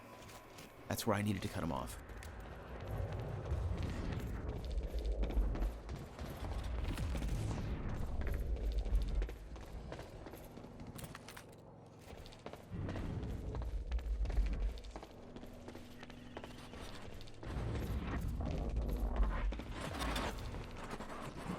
Keone, I just realized the connection with you mentioning 007.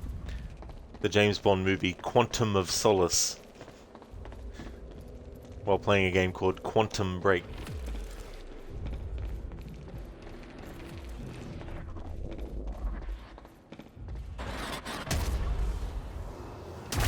Courtyard. How do I get there?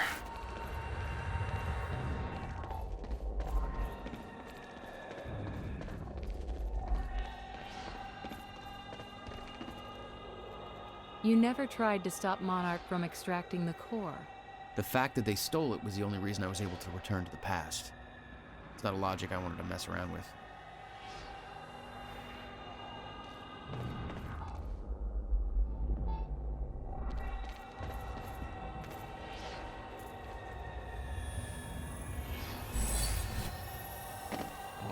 here.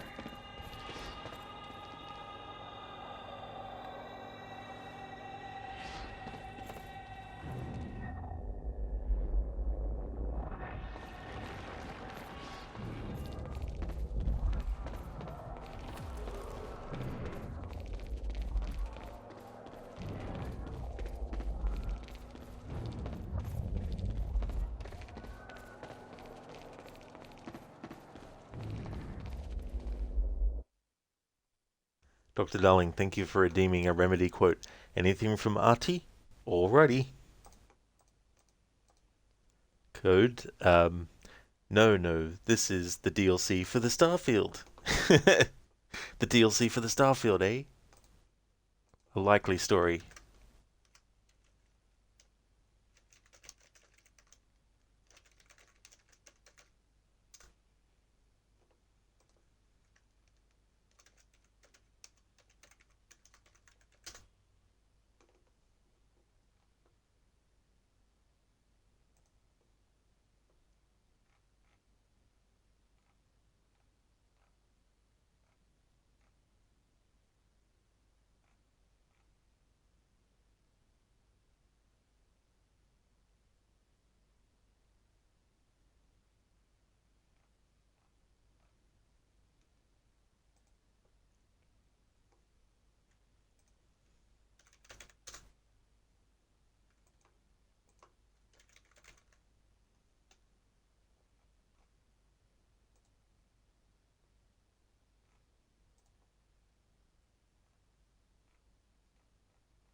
I'm trying to find a quote, but there's a certain interaction that Alan has with him that I can't actually find on the wiki.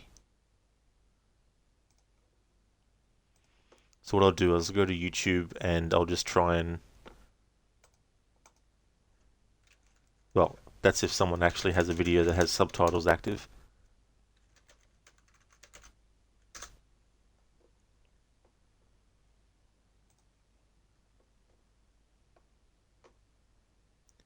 Alright, let's see if this video RT, all the RT janitor scenes in Alan Wake 2. Good.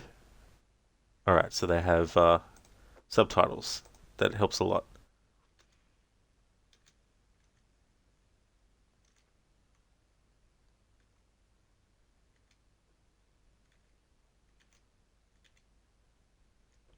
Alright. Okay, so here we go, Dr. Darling. We loop around and come together, Tom.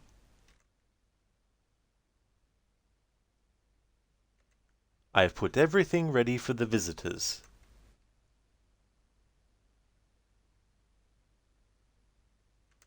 I'll come to wash the floor of your room next.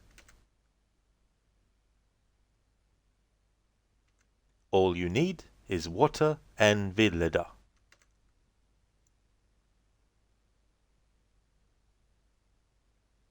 Water is the oldest balm. Water finds its way. What water brings, it takes away. It can be clean or dirty. It can give life or drown it.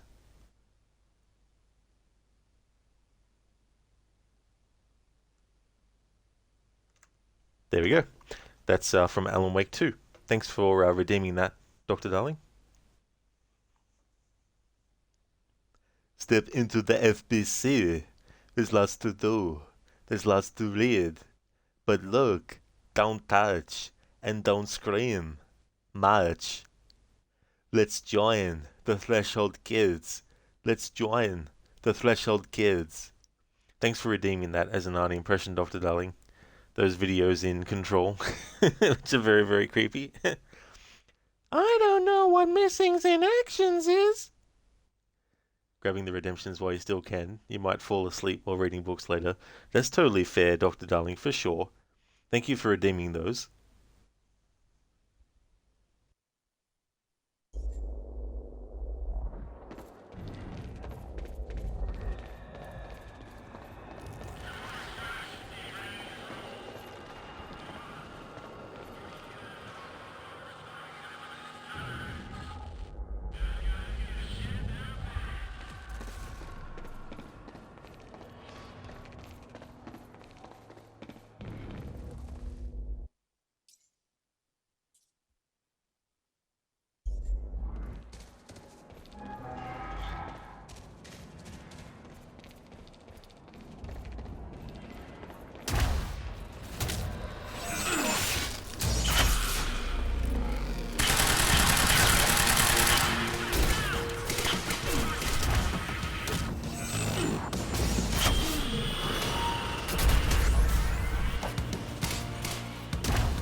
Underground parking. It's gotta be the fastest way there.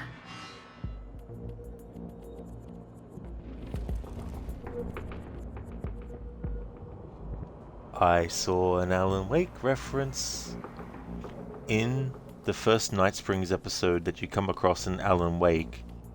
The name of the institute that they mention is called the Moorcock Institute. If you look at the sign here, under the dormitories category, under Ellison Hall, you have Moorcock Hall.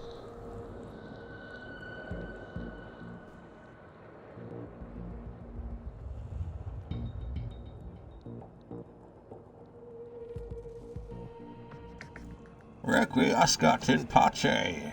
Never gonna give you up. Never gonna let you down. Never gonna run around and desert you. Never gonna make you cry. Never gonna say goodbye. Never gonna tell a lie and hurt you. Thanks for redeeming that, Coyote, as a Bane impression. Bane rickrolling people.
You only get Bane rolled.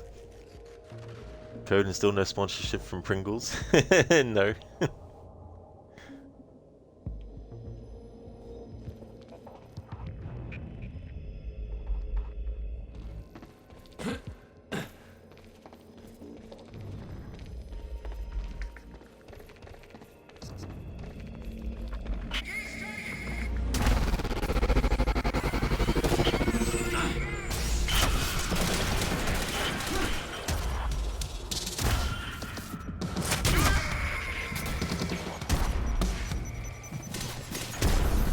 Power's on.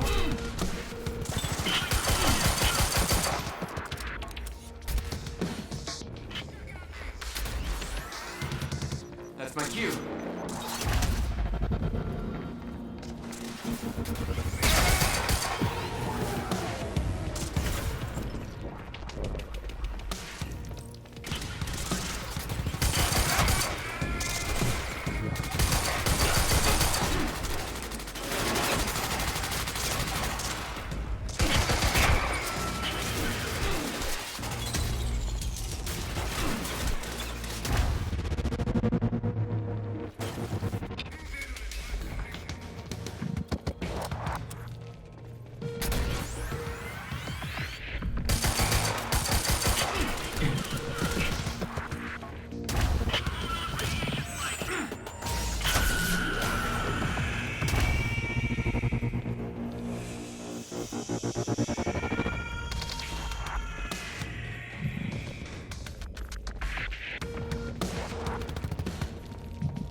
When Will and I had escaped from the lab after the experiment, it seemed like Monarch was dealing with somebody other than us. That was me, all along. HQ, we've got men down. Joyce is already here. Searching the area. Raider 9, send in the striker. Joyce spotted. Opening fire.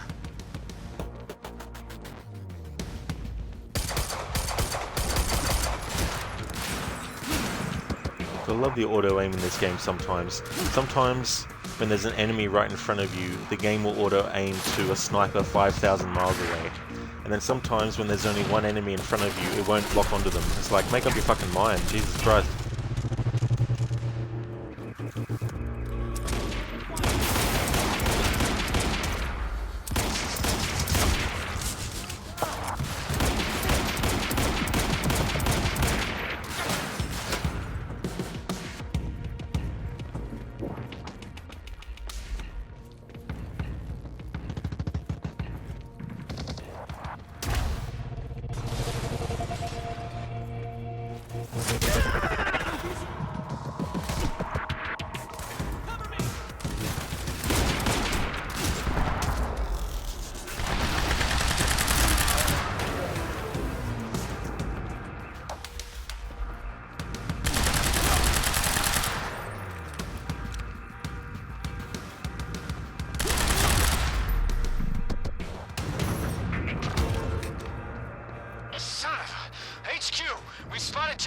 In the student lounge.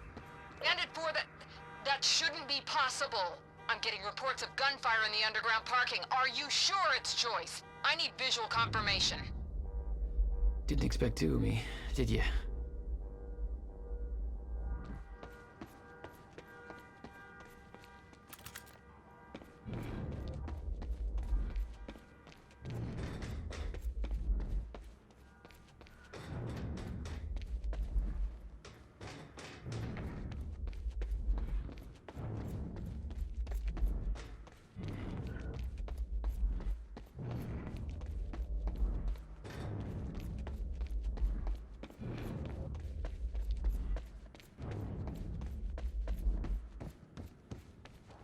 Okay, how do I get this up?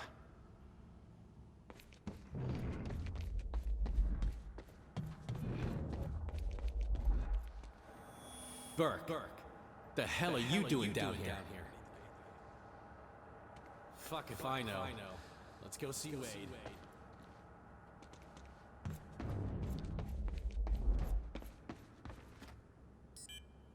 Gate control.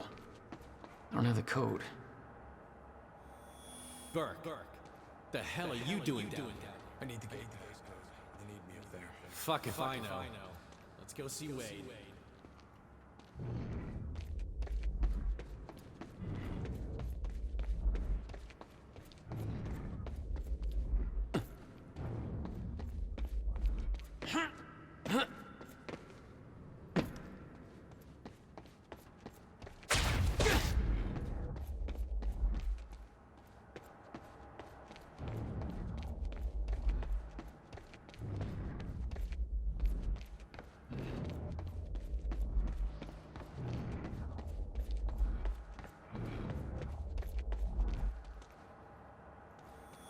Burke, the hell are you doing down here?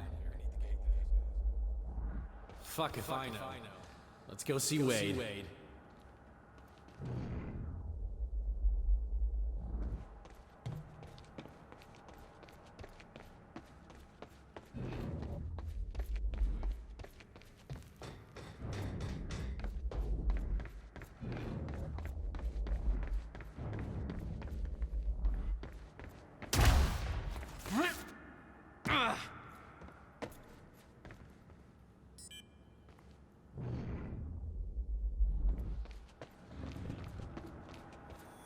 Burke, the hell? I need the gate pass code. They need me there. Fuck if I know. Let's go see Wade.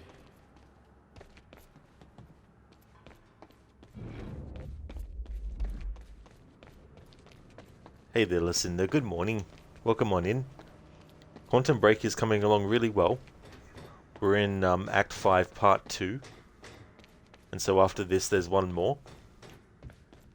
I've gotten all the videos that required getting certain intel unlocked. The only videos I have left now are based on finishing the story parts. How's your morning coming along?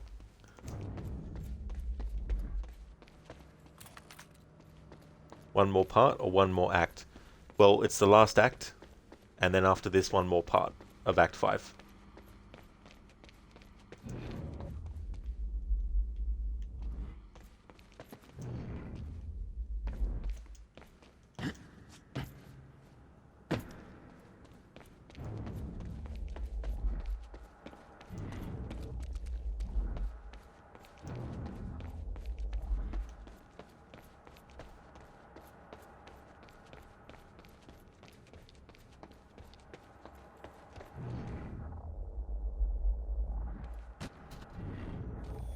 Burke, the hell are you doing down here? I need the gate pass code.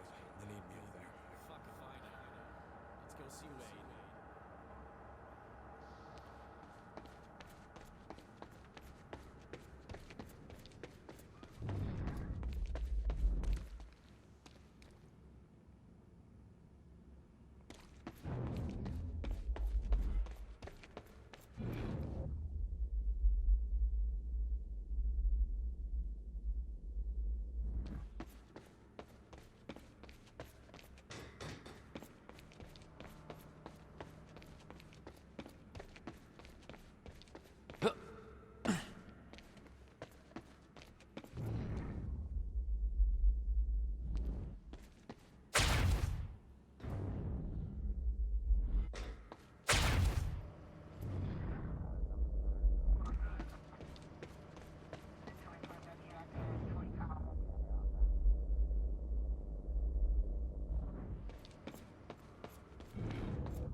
Burke.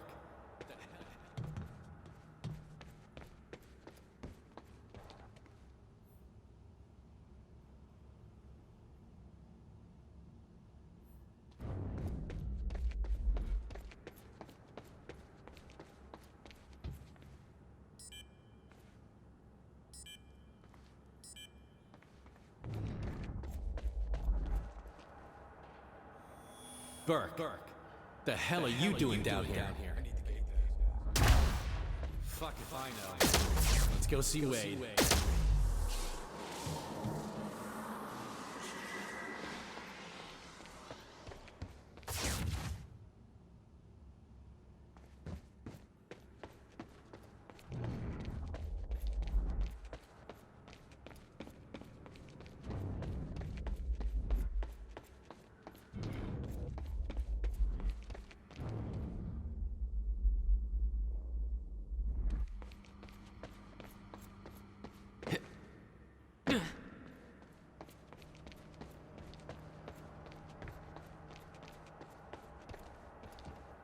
Burke. The hell are you doing?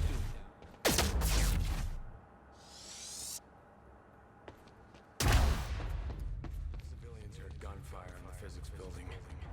Got around to the witnesses.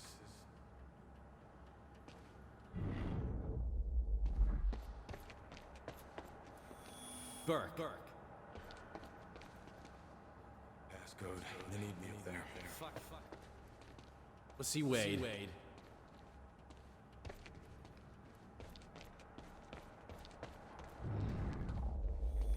Burke.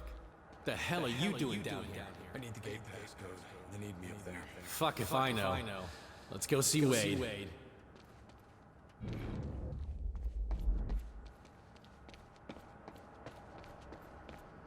Alright, this is fucking annoying.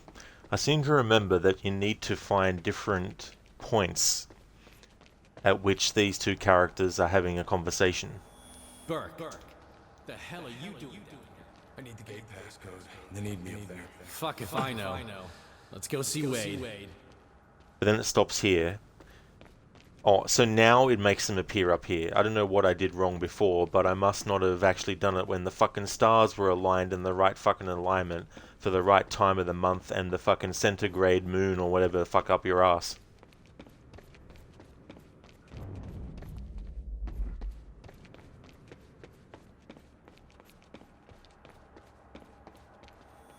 Burke. I need the gate passcode. They need me up there. Fuck if I know. Let's go see Wade. Got around at the witnesses. How come you get all the fun? Probably because I'm not rocking those ugly astronaut pants. Hatch's orders.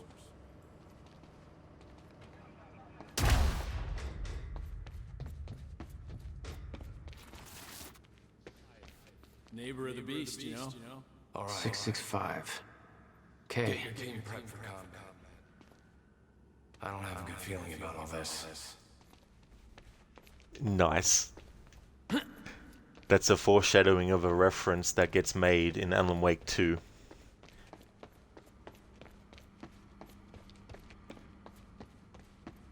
I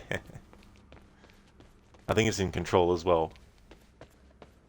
665, the neighbor of the beast, instead of 666. Listen, do you think you're going to be on edge today? Your co-worker that works at your building is on a vacation day, and you might have to come in if something is urgent. It's your work from home day, damn it, lol. Hopefully it doesn't come to that, Lucinda. You know, like, that'd be really frustrating. Especially if you're prepping yourself to work from home. And all the things that that means, you know, things that you might want to go and do that you know you can get done because you can work from home. So hopefully it doesn't turn out like that. Yeah, it's like, because I thought, surely I've got it right, you got to follow them. But it was like you had to also be quick, otherwise the next stage of the conversation would be skipped.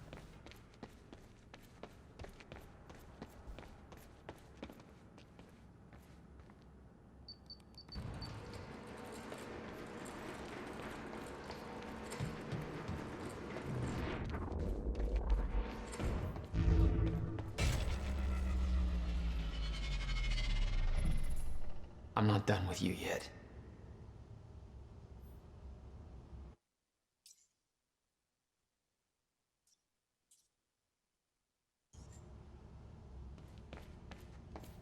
Alright, so I'm pretty sure that's something that we already read. This gives me a chance to show something I'd forgotten. Old Gods of Asgard tribute. Stone Crow. Listen, they're usually around holidays. People tend to take time off around them, so you're hoping it's an easy day. Well, hopefully so as well. Be good if it is.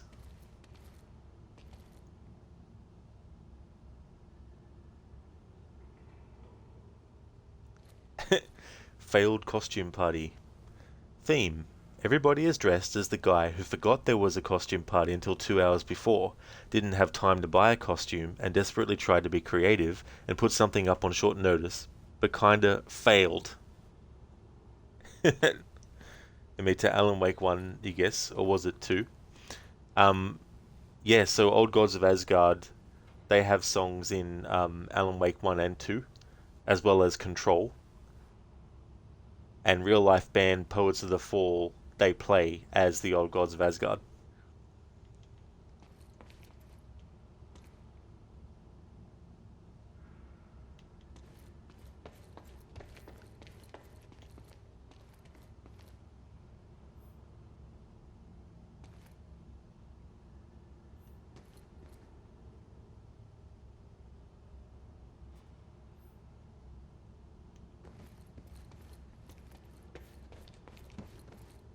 Zereth, is that the costume failed or the party failed? When you dive deeper into failure, you realize that there are some contexts in which failing is actually a success. For example, if there was a car about to hit you, and you did something to stop it from hitting you, then the event from the perspective of the car hitting you, well, that has been failed. Because the car didn't hit you. So you succeeded by making sure the car didn't hit you. If the car did hit you, then you would have failed to dodge it.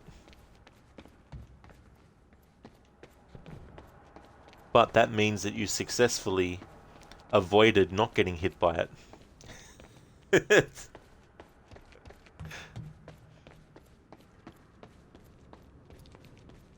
So failure can be just a perception and a perspective and not an endpoint. But people often focus too much on the failing part of things, not realizing that even the greatest person in a field of whatever had to fail first before they succeeded. Like, think about things that have actually helped humankind. Imagine if the person who invented the thing that helped decided the day before the breakthrough happened to just give up because of all the failures that they had. That's one of the things I like about video games. Like, it can be annoying when you have to do a part over and over again, but there's definitely a satisfaction in getting it done, where you're like, that was fucking hard, but I got it done. Had to fail a lot to get to that point, but it was done. Imita, if I've forgotten many things about Control, actually. You don't remember this? That's fair enough, Imita. Yeah, there's so much going on in these games too. A lot of stuff that is in documents. Like, there was that sign that had the Moorcock part. I don't know if it was like... I can't remember what the building was called, which is a reference to the first episode of Night Springs in Alan Wake 1, where the doctor with the scientist with the machine that prevents him from dying from the gun that he shoots takes place at the Moorcock Institute. So there's even references to things just in signage across their games and stuff.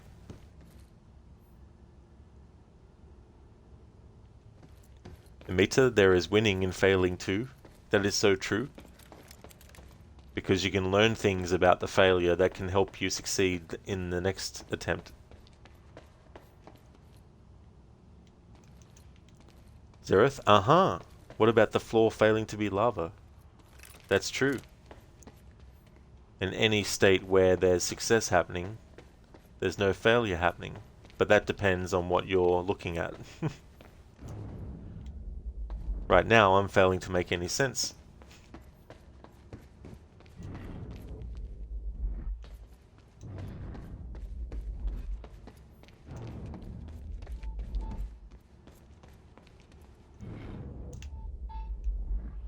There it is. There. There. Here we go.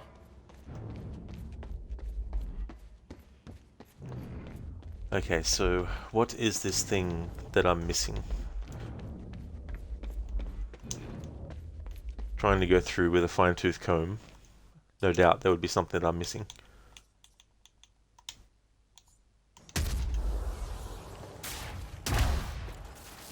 Zereth, actually in success there is always failure. That's why it's a success. Yeah. Speaking of failure, tomorrow I'm doing The Devil in Me, and I'll be failing all the QTEs.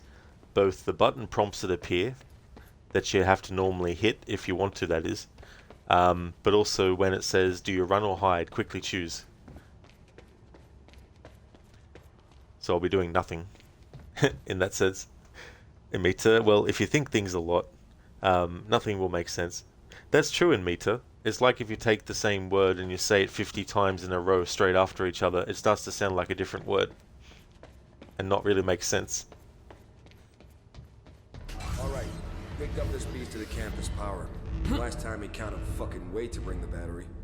Good. Whoever's tearing through that parking lot ain't getting out here. Really? We got contact!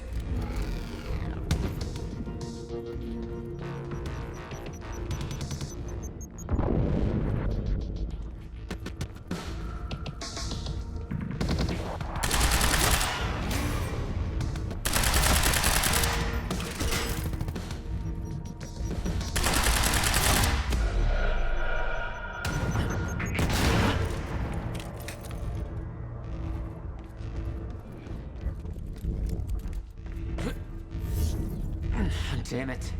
Blocking my powers. No time to lose. I gotta get to Will.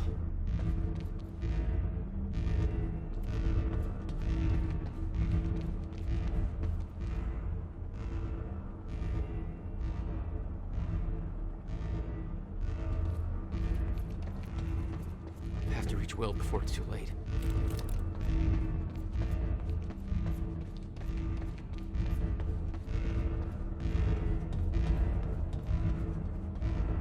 Looks like it's plugged in somewhere else.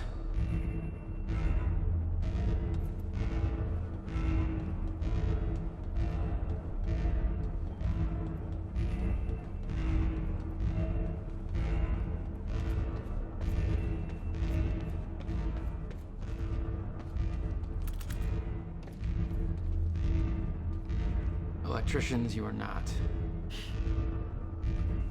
What am I, an electrician? Piece of paper. Note regarding Chronon dampener. Warning, dampener plugged into power grid. Wade forgot the goddamn battery again. Do not disconnect. There we go. So that's the document that I was looking for. The only things left to collect in this part is 2 Chronon sources, but I'm not worried about that. That's essentially what you get for your upgrades. Alright, so now we've unlocked Jack Joyce Diary 8 because we finished part 1 of Act 5. So I'll play this now. Exactly, Amita. Uh-huh. Are you aware of the lifeboat protocol? Yes. The project was meant to assure our continued survival past the end of time. The lifeboat was built for 300 people.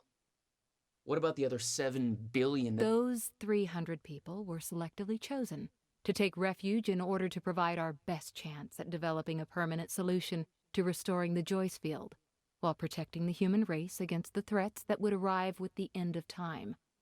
You stole the countermeasure, the CFR, the device necessary to run the lifeboat. You effectively sabotaged Monarch's survival plan.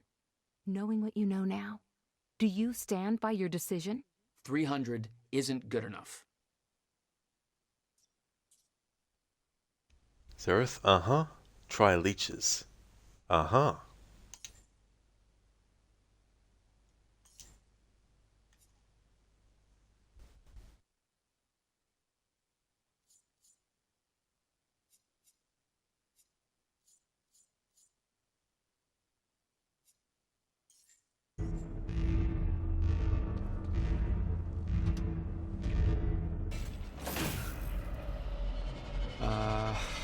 Yeah, this isn't good.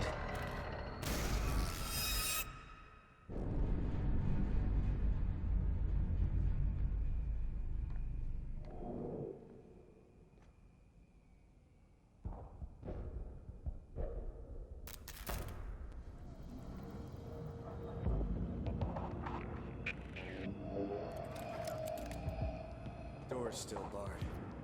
Whoever's here ain't left yet. How the fuck did Joyce take out those strikers? He's obviously not alone.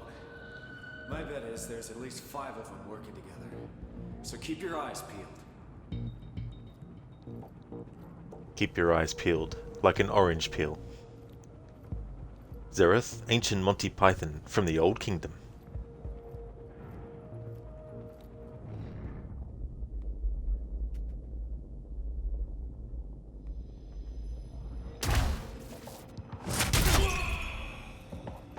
Somebody's here! HQ, he's... HQ, target found. Engaging, over. He's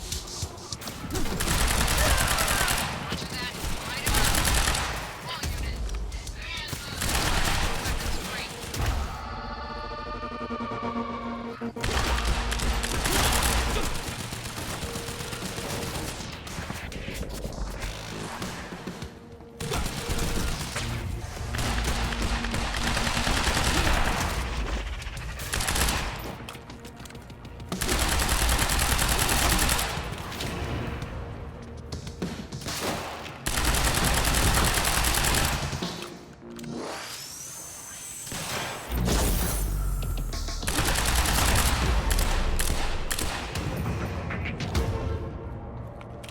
Okay, gotta get to the library. Keone, did you play this game on release? I didn't, no. It was definitely a long time between when the game came out and my first playthrough. I want to say it was 2021, because there was a part in this game... I have to reach Will before it's too late. ...where there's like a whiteboard that charts different events that happened in the years 1999 all the way up until 2021. And I think I remember in my stream, when I got up to that point in my first playthrough, I made a comment on the fact that I was actually doing my first playthrough in 2021 when the end of time, as they call it in the game, was supposed to happen. So yeah, I think it was 2021 when I first played the game. And Control had come out in 2019, but I didn't play Control until after playing this game. So things that foreshadowed stuff in Control in this game, I didn't even pick up in Control when I first played it.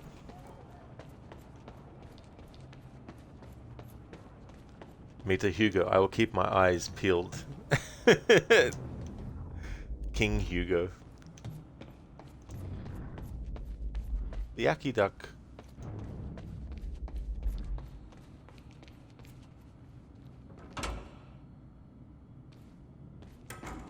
No time to lose. I gotta get to Will.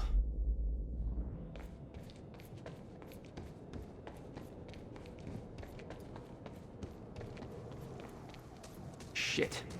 Too late. I gotta beat him to the library.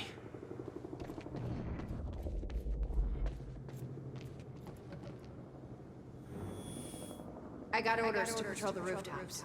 We already got men up there. And they want more. Take it up with Serene if you disagree.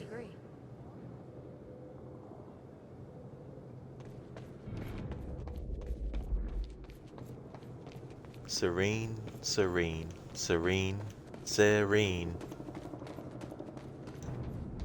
Paul Serene.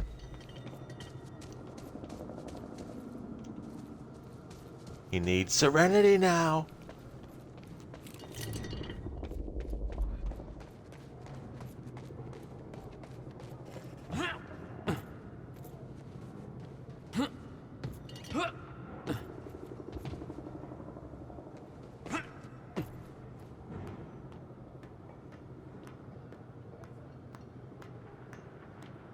This is Airlift Prime.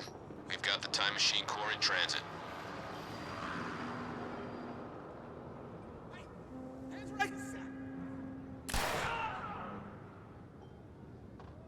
Yeah.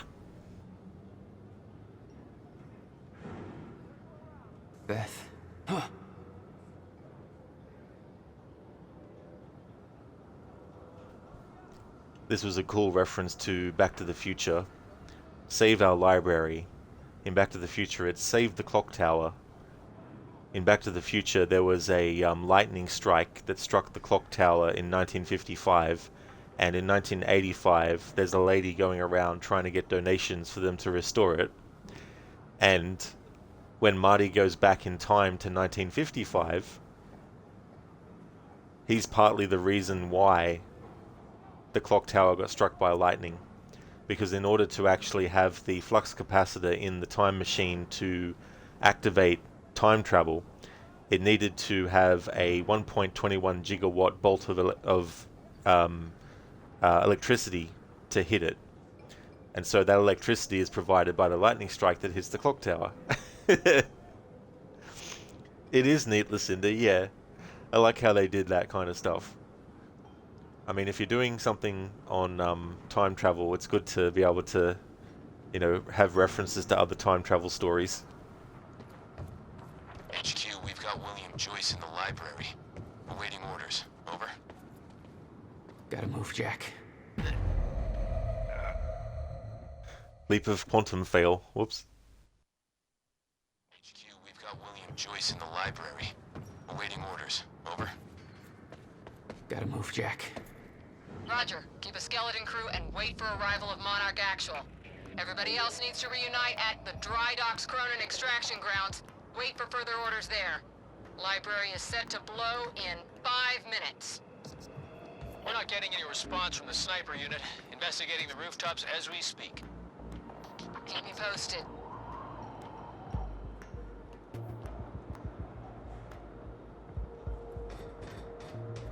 The whole sniper unit's wiped. No way he did that on his own. We need to find out who's unaccounted for. This might be an inside job. Let's start a list of who's missing.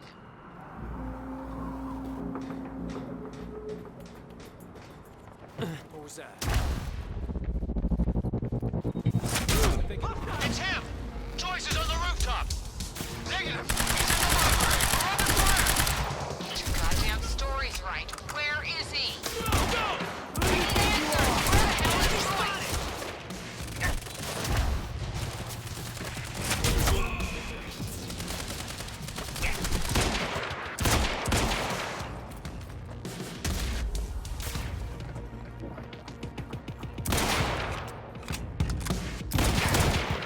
Shit! Get clear!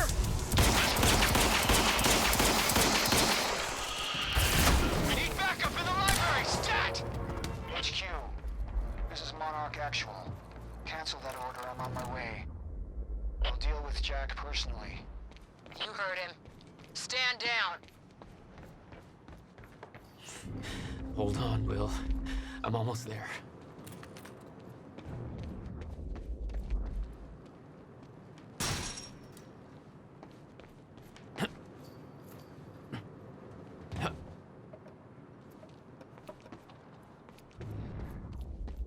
Okay, gotta get to the library. Joyce is in the library, then who'd they spot up here? Don't know, but I'm giving us 30 seconds to find out, then we get the hell out of here. I'm not gonna be caught on this rooftop when Serene makes a building go boom. Open fire! It's him! Enemy spotted!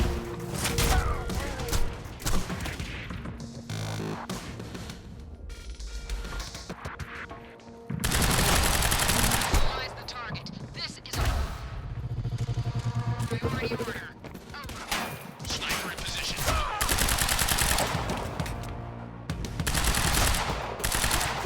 Take down! Still here!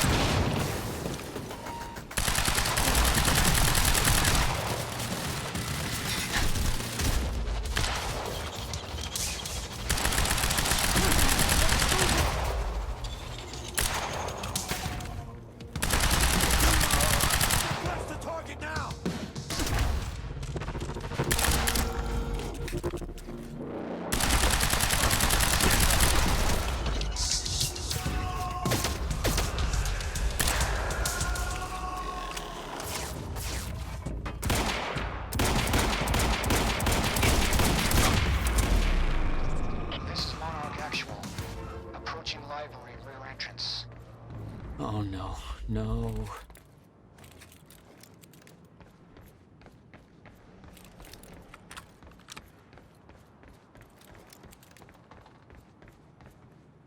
Gotta get down there. Stand by to detonate the library. I'm going in. Fuck.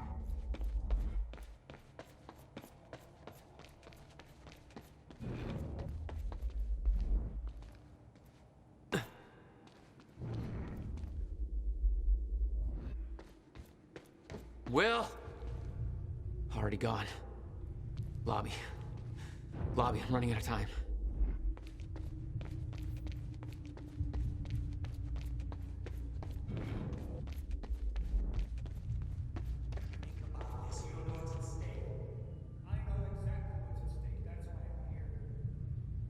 Will. There is. That's why I can't risk you opposing me, Will. It doesn't have to end like this. We can't just let this happen. I'll never stop trying. It took me years to come to terms with what must be done.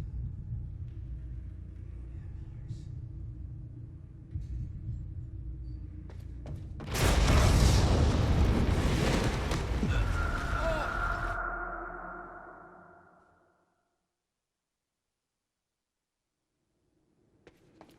years. Because I waited for the dialogue. Will? Already gone.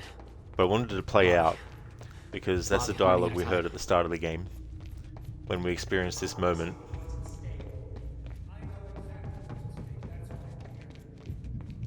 Will.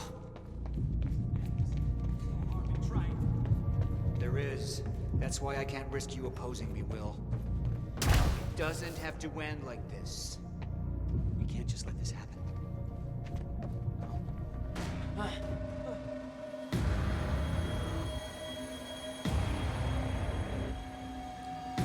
Trigger. I never wanted this.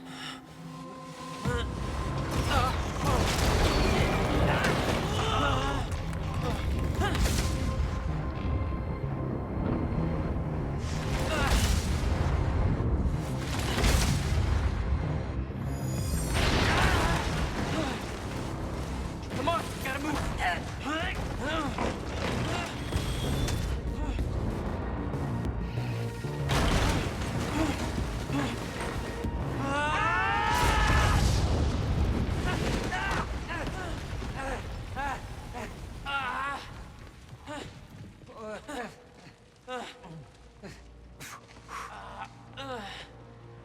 Jack. You saved me. Welcome back. Hey, Will. Here's a present. Countermeasure. How? Oh, Jack. Will! Come on! Come on, Will, let's go. Monarch had it the whole time. Does it work? Came back from the future. For me. Fracture wasn't fixed. Not yet. Does it work? Theory, yes. We gotta get back to my time machine. Gotta get us back to the time where you came from. No. Future. No. It's the only way. We need to stop the fracture here, in this time. Now. Oh, Jack, listen to me. The fracture wasn't fixed in the time where you came from. So fixing it here, it's always gonna fail. People are going to die, Will. You haven't seen what happens between now and then. No, but you have. What you have done has set in motion a chain of events that cannot be broken. Look, we don't know And that if it could be broken, it could jeopardize the entire world. We get one shot at this. There's too much at stake, Jack. Look, I know the stakes, okay? Then you gotta let go, Jack. Everything you have done to get to this place is necessary. Trust me. The past is set, but the future isn't. Right?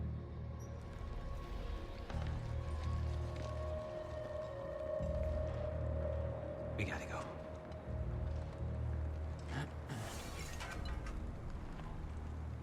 This way. If what you said is true, then how did I save you? I saw you die, Will. Think, Jack. You never physically saw me die, did you? I watched a roof collapse on top of you. Creating the illusion of my death, yes. Which brought you here to make sure it remained only an illusion. It's all a loop. If time is an egg No egg metaphors. Aw. But time is an egg wrapped in an orange peel. Listen, did we get to read any more movie scripts today? Oh no. It was funny though, because the guy who was doing the script, he actually did a promo video for the movie because he wanted to call it Time Stabber.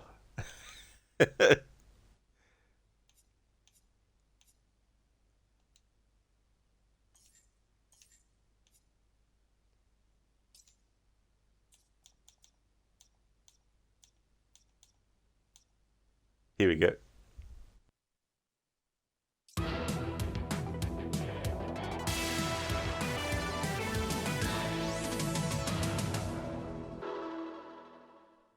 Time Stabber, Time to Kill.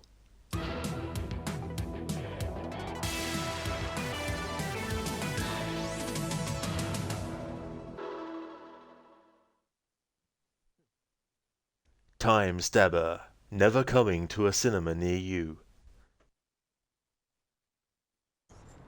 We have to get out of here and get to the Bradbury.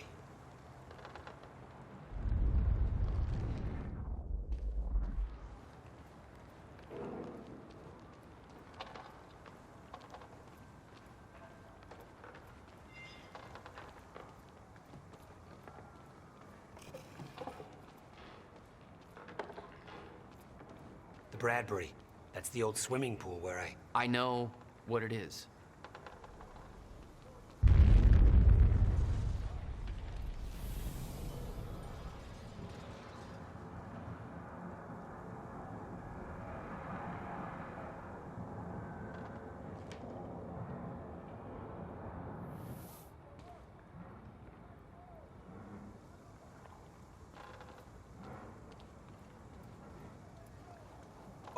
Get down! Over here! Goddamn bloodbath in there. I need some air. Cleaners better get here quick. Wait for them to leave. Now, I know it's a lot to take in, but the fact that you managed to save me and yet still maintain the illusion of my death is actually further proof of my point. Risky the past remains intact. Stick to the plan. Nothing changes, and the great. Novikov self-consistency principle prevails. Oh, great. We can high-five about that later. Right. Let's save the world first. Come on, let's meet up with the convoy.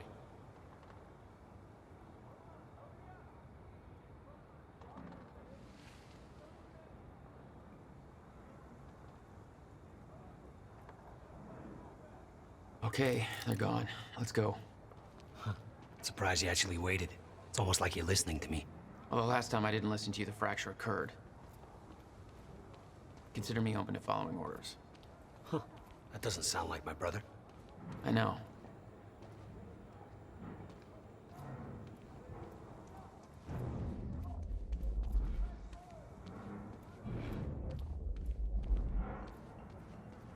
All right, through here. There's a door over here.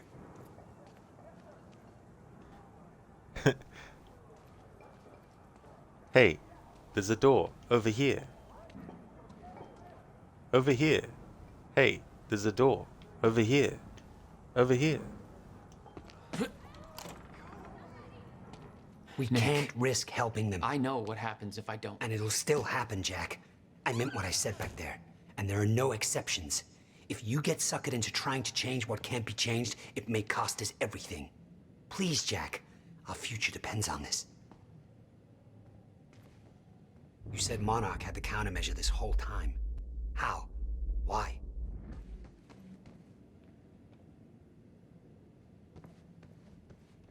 Paul was using it to fuel some kind of messed up survival program. They must have somehow repurposed it as a localized Chronon field regulator. Hey there, Agorki. How's your day going?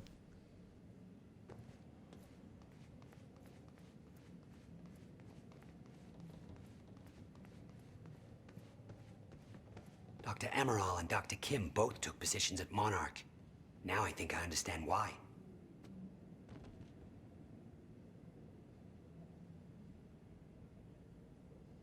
We have to go, Jack. We can't risk being spotted here. Yeah. That's excellent, Agorki. Glad that you're having a good day.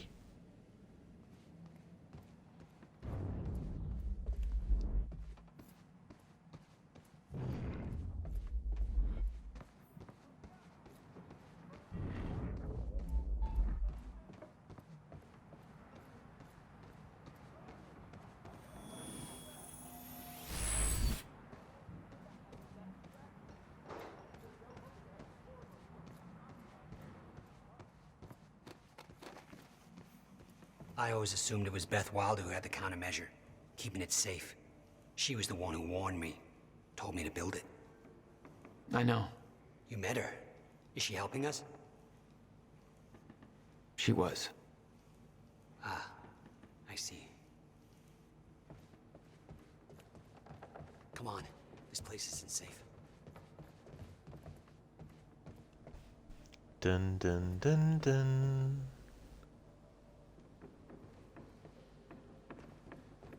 Alan, wake up. Can't stop here. I've already gone over these notes, but there's a spiral, which in Alan Wake 1 you can find on several books. In this game you can find it on this blackboard. In Control you can find it on one of the doors in the motel. Come on, we need to go. And it's significant in Alan Wake 2 as well.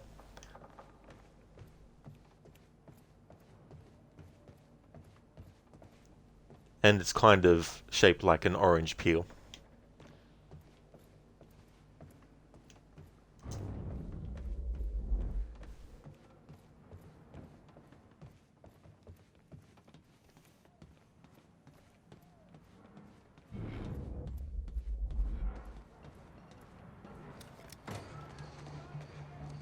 Watch out.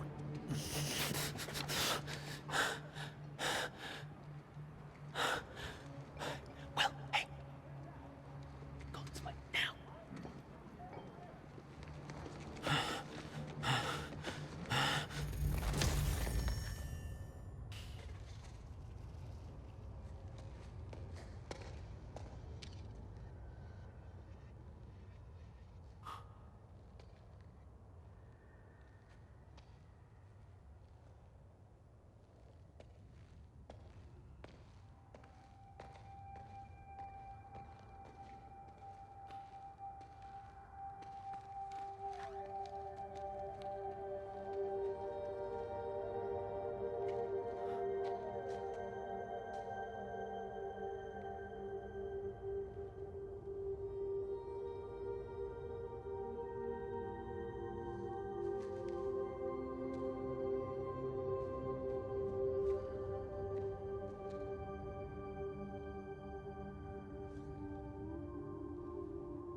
Hey there, Sona. Control was a wild game.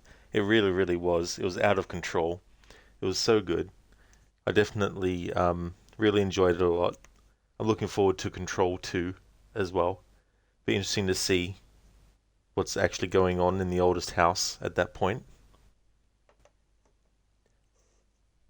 The latest game in the Remedy universe is FBC Firebreak. I won't say it here, but it gives you a bit of an idea of how long things have been happening in the oldest house. I don't think it's a game I would actually play and stream, but I'm definitely interested in the story elements of it and how it ties into the rest of Control and Alan Wake and all that kind of stuff.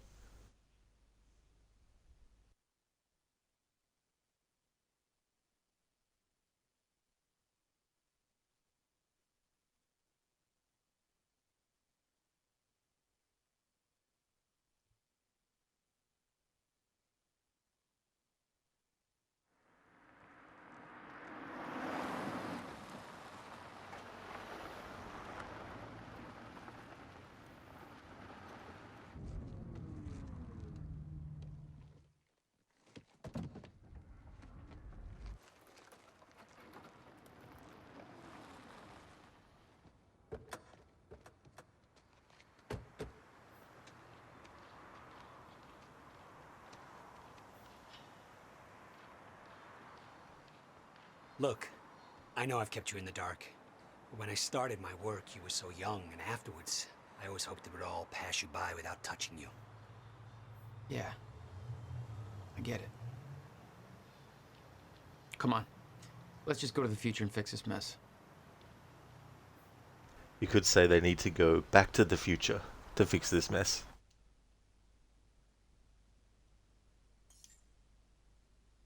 Alright, so since we finished part 2 of Act 5, we now have another video of Jack Joyce's. I want you to tell me if any of these names ring a bell. Fiona Miller. Nope. Charlie Wincott. No. Beth Wilder. You know the answer to that. I don't have time for this.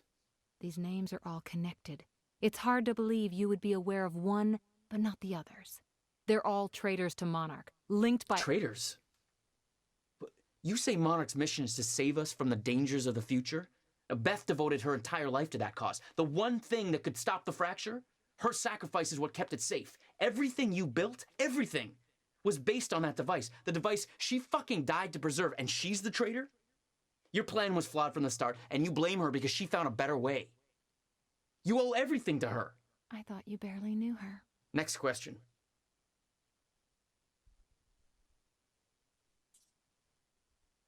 Okay, so there's one final video to unlock, and that will unlock when we finish part 3.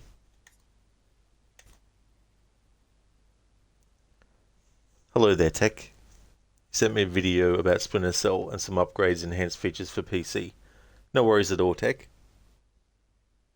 Hey there, Max. Good day to you as well. How's things? Be right back.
Alrighty then, I'm back.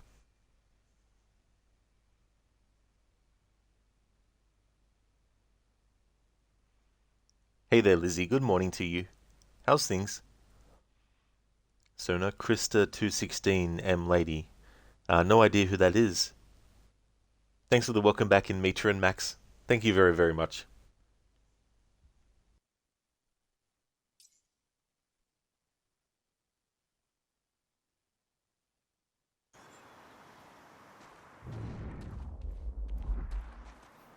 Well, that's the great cab mystery of 2016 solved. I hope Nick's okay. Wherever he is. Or whenever. Whatever. Nick. Played by Alex Dury, who plays Jesse's brother Dylan in Control.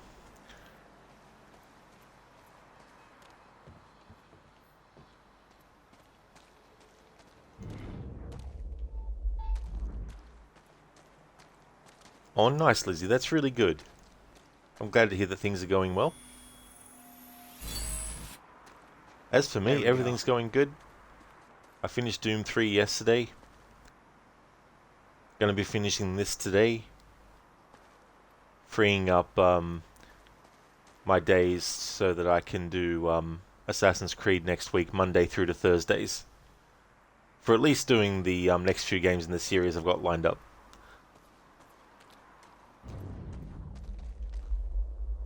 Hey Mitzi, you're playing some ESO while watching the stream. You've been really enjoying the game.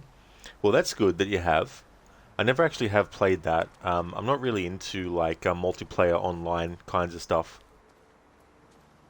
But I guess it's been good in a way that they have it, because at least it keeps the franchise alive. Like, imagine if they didn't do anything at all, and we're just waiting on Elder Scrolls 6 to come out. Lizzie, what's the next 3 games? So, with the Assassin's Creed playthroughs, it's going to be back-to-back. It's going to be Assassin's Creed Liberation, Assassin's Creed Black Flag, Unity, Syndicate, and the Chronicles Trilogy. That'll be the next grouping for my annual playthrough series. And I'll be doing those Monday through to Thursday starting next week.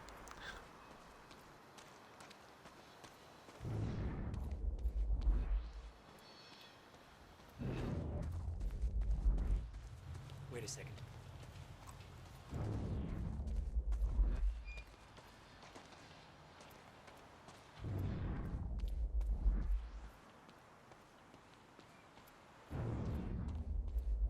Yeah, Mita, same here, but this one is more like co-op, but you can also play it alone. That's what you like about it. Ah, that's cool though. Here's the entrance. I didn't realize that you could actually play it on your own. That's cool. Lizzie, that's a lot. Jack, we should go inside. It sure is. And then after those games are done, while I won't be doing them straight after, but the next grouping of Assassin's Creed games after that will be Origins, Odyssey, Valhalla, and Mirage. But I'll be playing Mirage and Valhalla out of release order. Mirage has like a very short present day component. But aside from that, everything else doesn't have any relation to any present day. So doing Valhalla as the last game after Mirage won't really be too much of a dissonance between the present day of that game's story and the present day of Mirage. Because Mirage's present day is pretty much just like a cutscene. That's it. Which is still better than Shadows. But yeah, in total, there's 17 Assassin's Creed games that I've been doing for my annual playthrough series. So we've done the first 5 that I had out of the 17.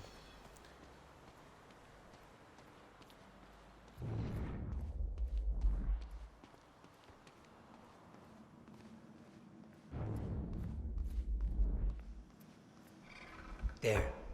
It's locked. You hid the machine here. You really never used it yourself? No, I didn't dare. Not after the men came out. It was Paul. He tried to kill me.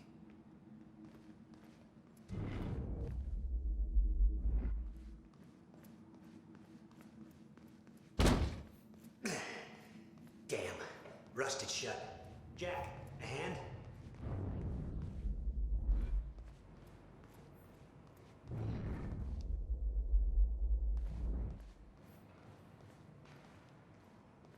Come on. This takes two. Hey, Night Owls. It's your boy, Bobby. Listen, if anybody's at the protest at the Riverport University, I'd sure love to hear from you. I'm hearing some pretty disturbing things, so give me a call here at the studio. I think we could all use a first-hand account of what's going down. I've, actually tried to call some people I know down there, but my calls don't seem to be getting through. Anyway, our lines are open. We'll be right back.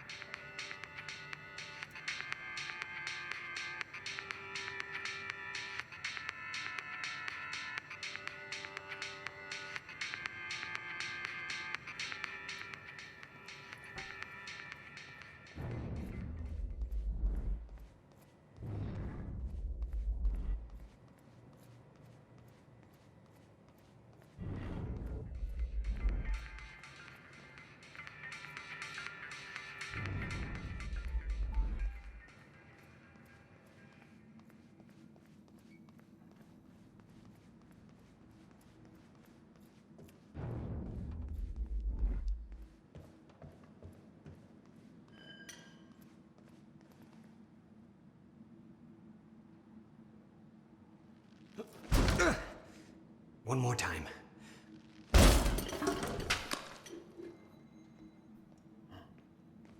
When Monarch came for the time machine at the university, Paul was trapped in it. He escaped into the future. Whatever happened to him there changed him. Somehow he found my machine there and used it to come back to 1999. And founded Monarch. He escaped from Monarch and became what he escaped from. Insanity. I never should have built the machine. I should have left well enough alone. The stutters are gonna get worse, fast. And there's something in them. What do you mean? I can't even describe it. It was this guy that I've seen, but living distortion. I'd love to see one. Believe me, you wouldn't. Everything lines up a little too perfectly. It's creepy.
Hey, there we go.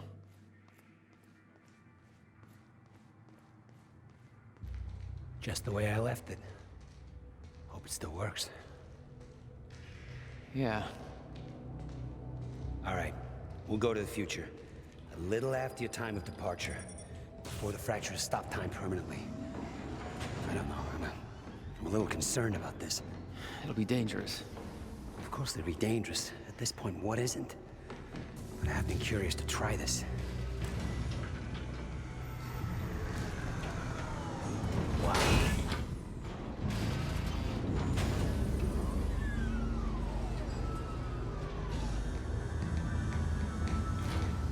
Wow. So this is what it looks like.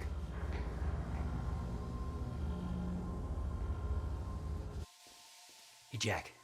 When we exit, It'll be a little past the point you were at when you left to save me. That's our window, when we know it can work, but before time actually ends for good. It may not be much of a window. Monarch was sure it was imminent. Huh. Like they're experts. They kind of are.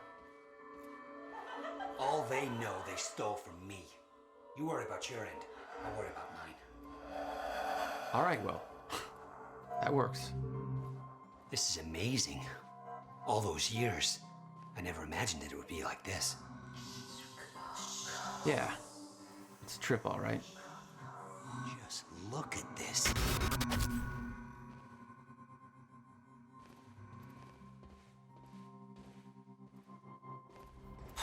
Crap. Hang on, Will.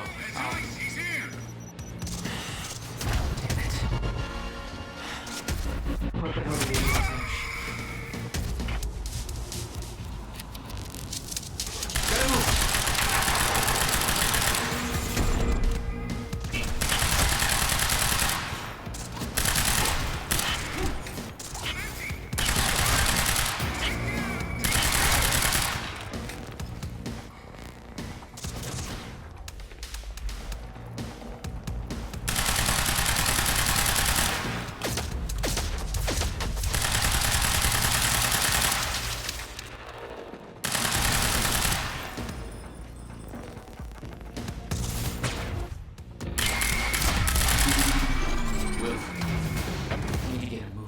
We don't have time for this.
Forget Will, Jack.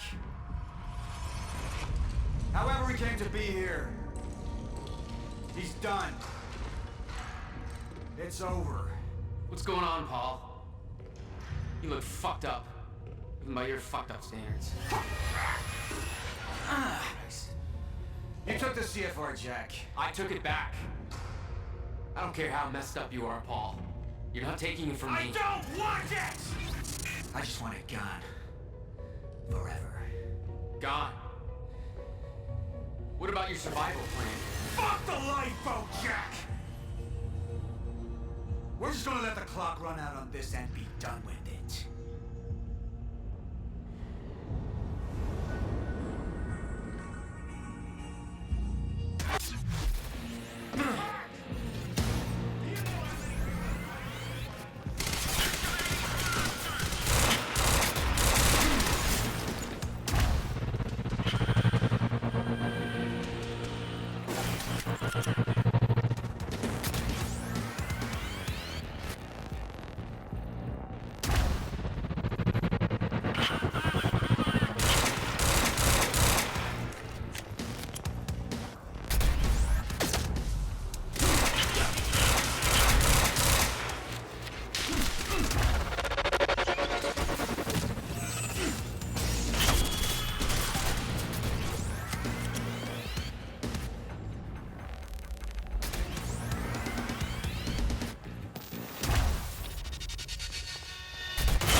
good.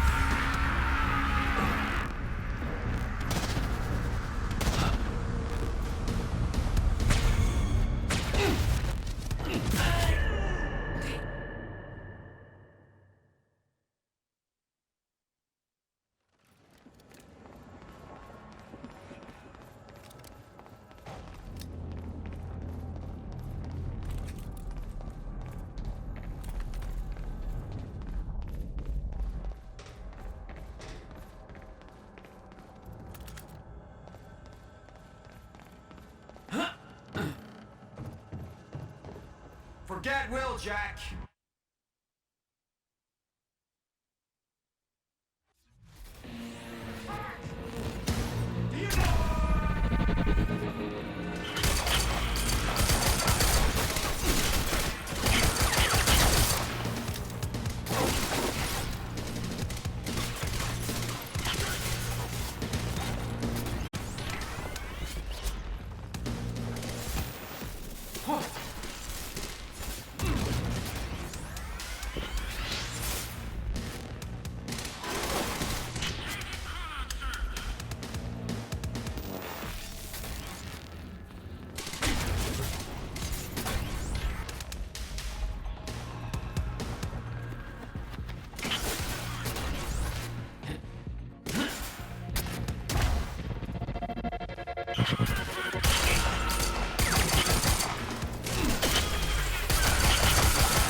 Vulnerable now.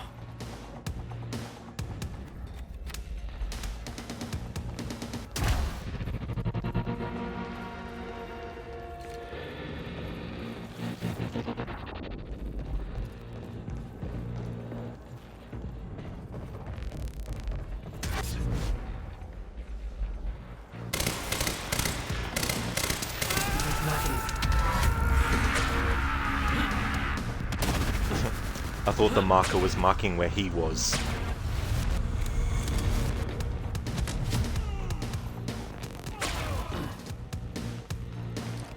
Now's my chance.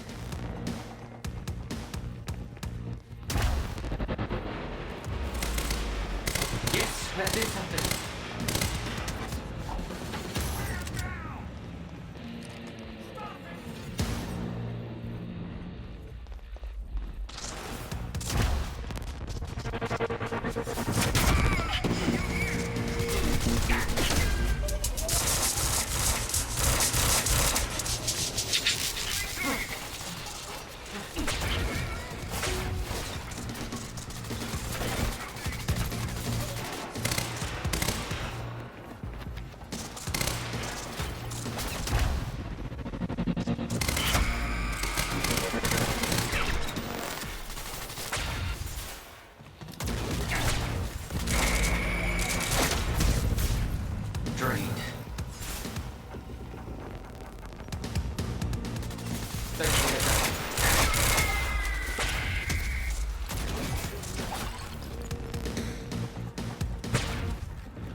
Who the fuck are you talking about?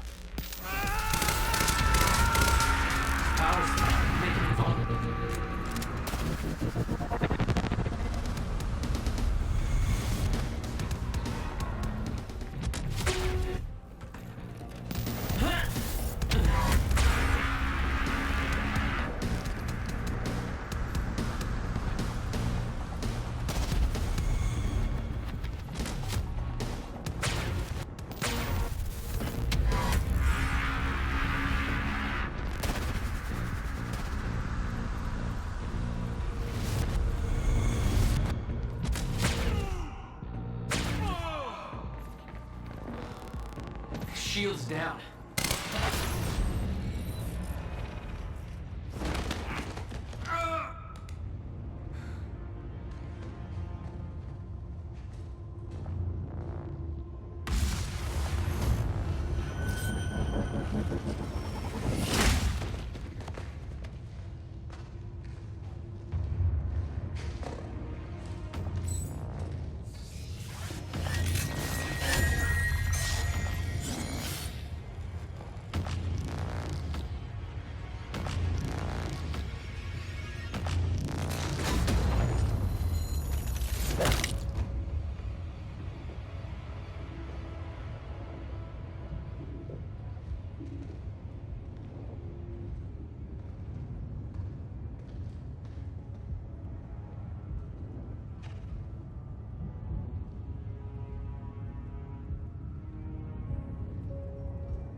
Hey, look, hey.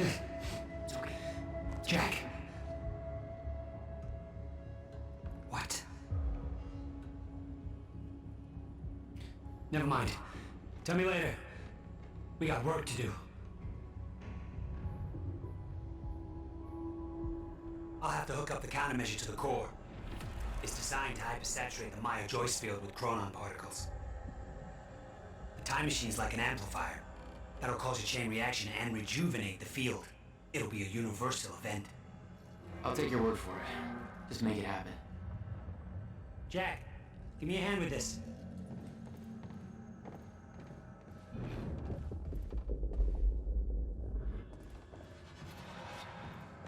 Hello there, Hipsuit. You're enjoying some lunch: salad, fried egg, cheddar cheese, and cube steak, leaf steak. Bit too much pepper in the steak, but it's fine. That's really good. I'm glad that you're enjoying that, Hipsuit. How's things been?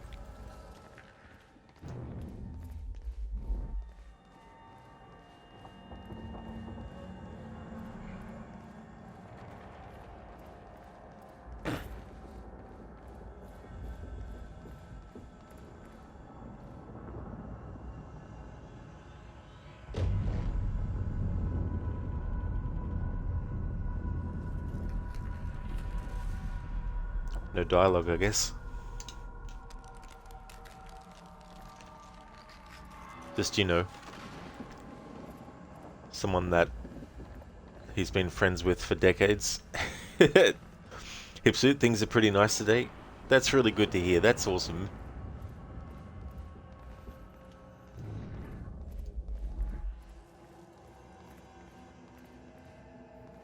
What do you need? The countermeasure's charge is low. We'll need a jolt of chronon particles. A jump start. That's you.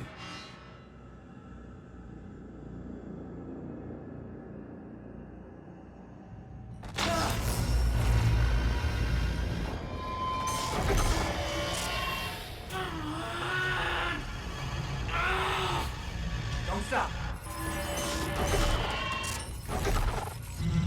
Hurry up! It's working. It's like I'm pushing against the entire goddamn universe. I got it!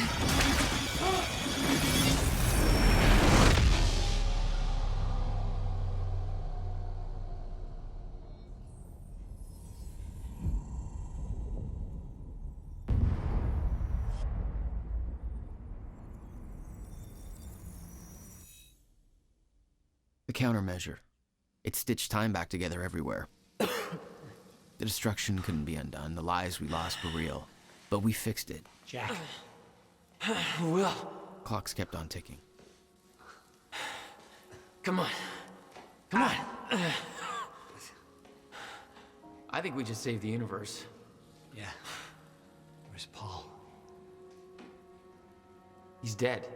He's gone. I don't know. It doesn't matter. Will, he was wrong about everything.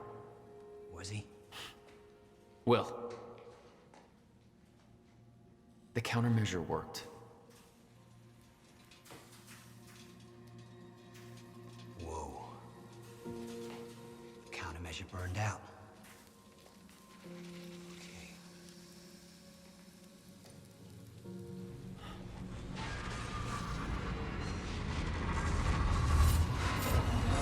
But the Maya Joyce field should be stable now.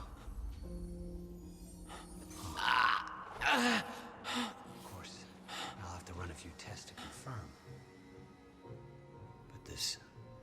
But there's no reason to believe that the fracture isn't over. Whoa.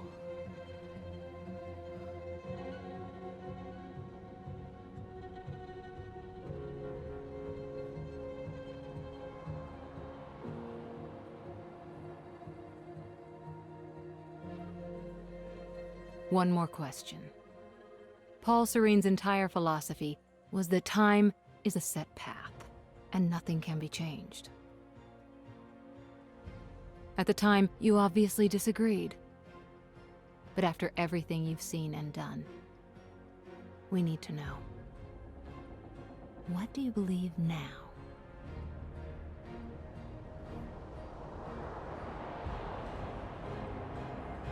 Was he right?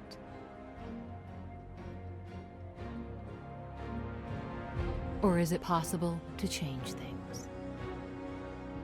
I'll come back for you.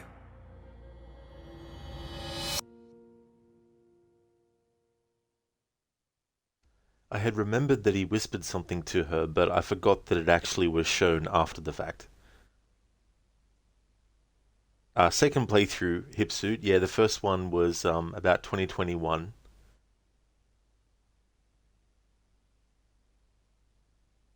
And there were certain choices at junctures that they call them. And so I went with all the opposite choices to what I did in the first time.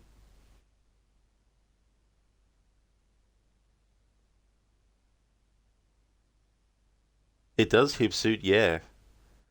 Yeah, at junction points, you get to choose between two options. And then, once you've chosen, that sets the path. And there's things in like the story that will be different.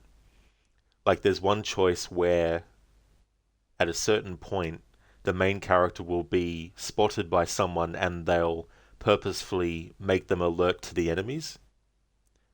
But if you made the other choice, then instead they recognize you and they're a fan of you, but that ends up getting you recognized. Thank you for the GGs, Lucinda and Keone. Thank you very, very much. Hipsuit, oh, you see finished names. Who's the developer? Remedy Entertainment.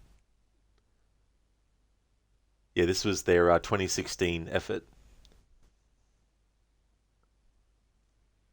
Exactly, Hipsuit. Yeah, yeah. Remedy.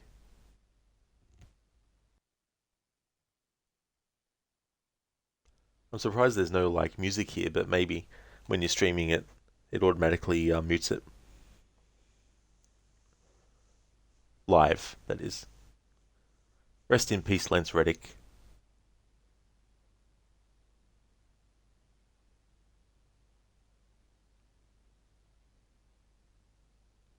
Hipsuit Remedy for the gaming edition. That's true. It was really good to replay this again after so many years. Oh, nice. Additional motion capture and acting. Mala Malmevara and Ilka Vili. Ilka Vili is the physical actor for Alan Wake.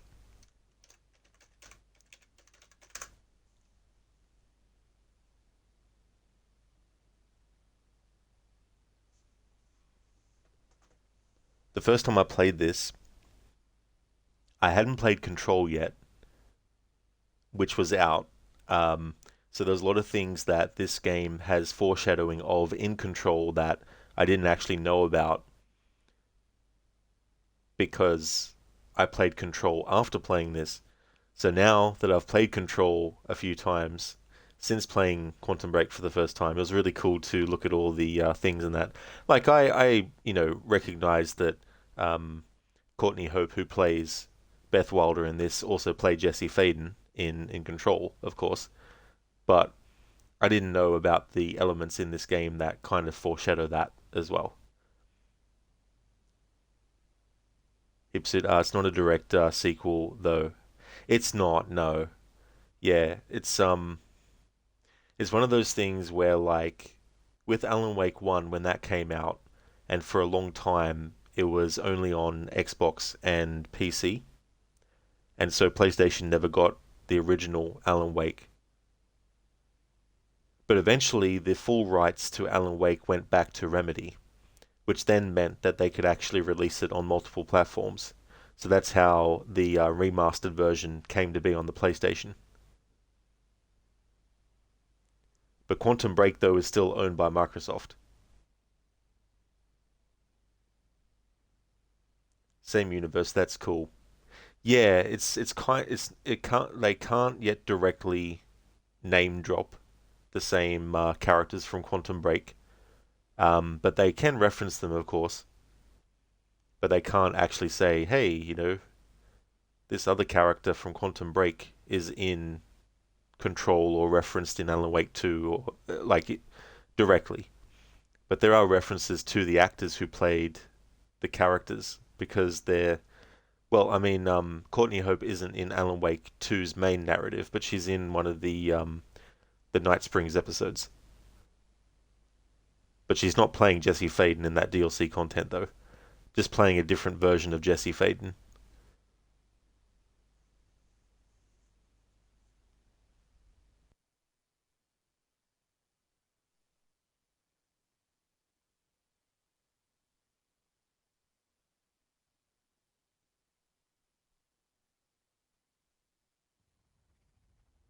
You've been very patient with us, and very helpful. Thank you. Yeah, well, that patience is starting to wear pretty thin. Of course. Right outside.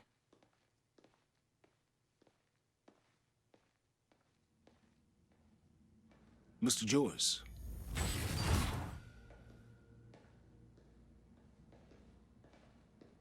Finally.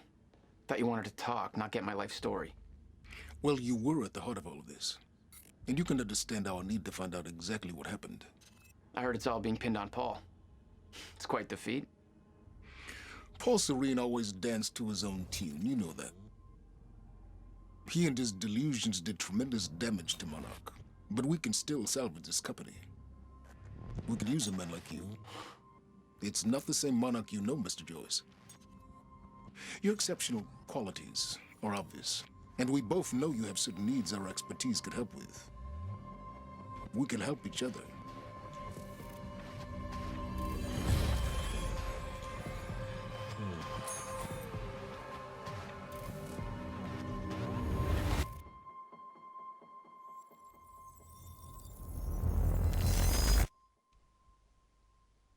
Alright, so there is a video that we've unlocked because we finished the final level of the game, so I will play that, of course.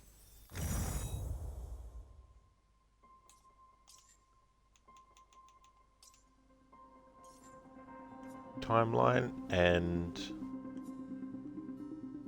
there we go. So now we have the final Jack Joyce diary video.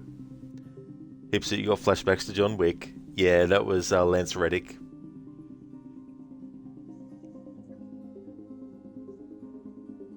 Let's talk about time travel. Yeah, I wouldn't recommend it to anybody. I want to go through every known event of time travel. Make sure we have the logic right, that we haven't missed anything. Okay, stop me if you've heard this one before. Bartender says, "We don't serve time travelers here." Time traveler walks into a bar. No? Nothing, not even a smile? Okay, thank you. this helps. That's a tough audience. Tough audience. Nice. Let me see, just double check. Yeah, so I've already played these videos because we unlocked them through different means.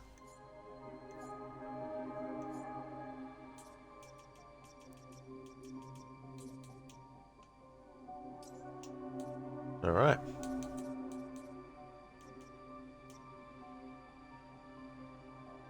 Okay, so the next playthrough of this will be next year, when the game celebrates its 10th anniversary. I've already been thinking about some kinds of approaches to do as well. But there we have it. That is the second playthrough that I've ever done of this game. I just want to thank everyone so much for watching the stream. I really do appreciate it a lot. I don't actually really have anything that I could stream that I want to start at 10 PM at night. So I'll call it a stream day, and then the next stream that you'll see from me will be The Dark Pictures, The Devil in Me. I'll be doing a fail QTE playthrough of that game, and I've called it The Klutz in Me. Ipsuit Lens is a pretty chilled actor. Tough audience, lol. Absolutely, yeah. Yeah, I thought that was quite a funny joke about time travel. This was the third stream, so about 3 streams. There were some things that I missed, but that was mainly just like collectibles for upgrades and all that kind of stuff. Thank you for the GGs in Meta. Hipsuit, 10 PM, go to bed, man. 10 PM? It's only early.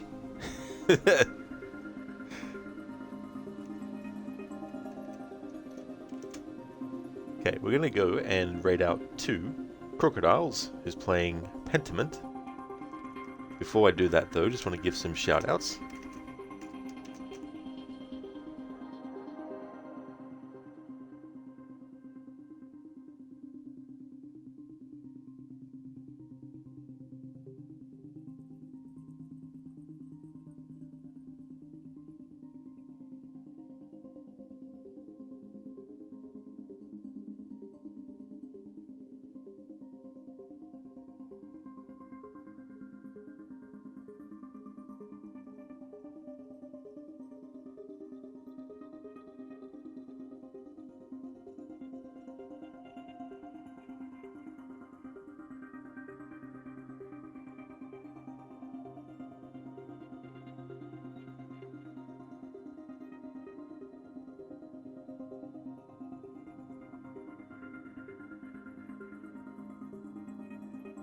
Would like to definitely recommend people check out the following streamers: Absolution, who's streaming games like The Hulk; Amateur Tech, who's doing games like Helldivers 2; Inmeta, who's doing a 100% playthrough, no HUD, no fast travel, no looking at the map playthrough, unless forced to look at the map; Hipsuit, who's playing games like Stardew Valley; Lisa B, who's doing games like Dead by Daylight; Lucinda, who is doing a Resident Evil marathon, currently up to Resident Evil Village, will also be doing the Shadows of Rose DLC. Mr. Gote is a streamer of games like Banishers Ghost of New Eden. Shaky has been doing some Far Cry 6, and Shin the Ninja Penguin has been doing Tales of Arise. So definitely recommend checking out those streamers if you haven't before. Hipsuit, sometimes it's good to get a good rest. Oh, absolutely Hipsuit, yeah. Yeah, if there's ever a time where I'm like really exhausted, I definitely won't be, staying up till like 5 AM in the morning. But I've been a night owl for a very long time now, like ever since my teenage years. That's okay for the shout out, Hipsuit, no trouble at all. Lucinda, no problem at all for the shout out either, more than happy to give you one. Emita, no problem at all for the stream and the shout out as well. Hipsuit, like you did last night, you had like 3 hours sleep this morning. Oh, you did? Oh, 3 hours. Yeah, if I was to have 3 hours sleep, I would need quite a lot of coffee, I think, to help out. Here's a general raid message that people can feel free to copy and paste. I'll also put one in chat for subscribers as well.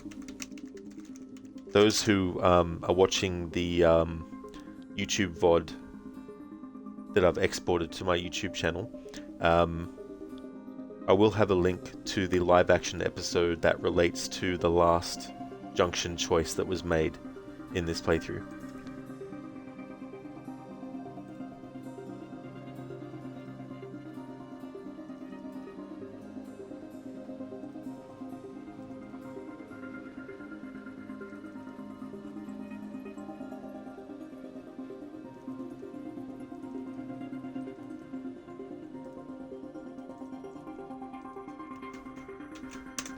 There we go.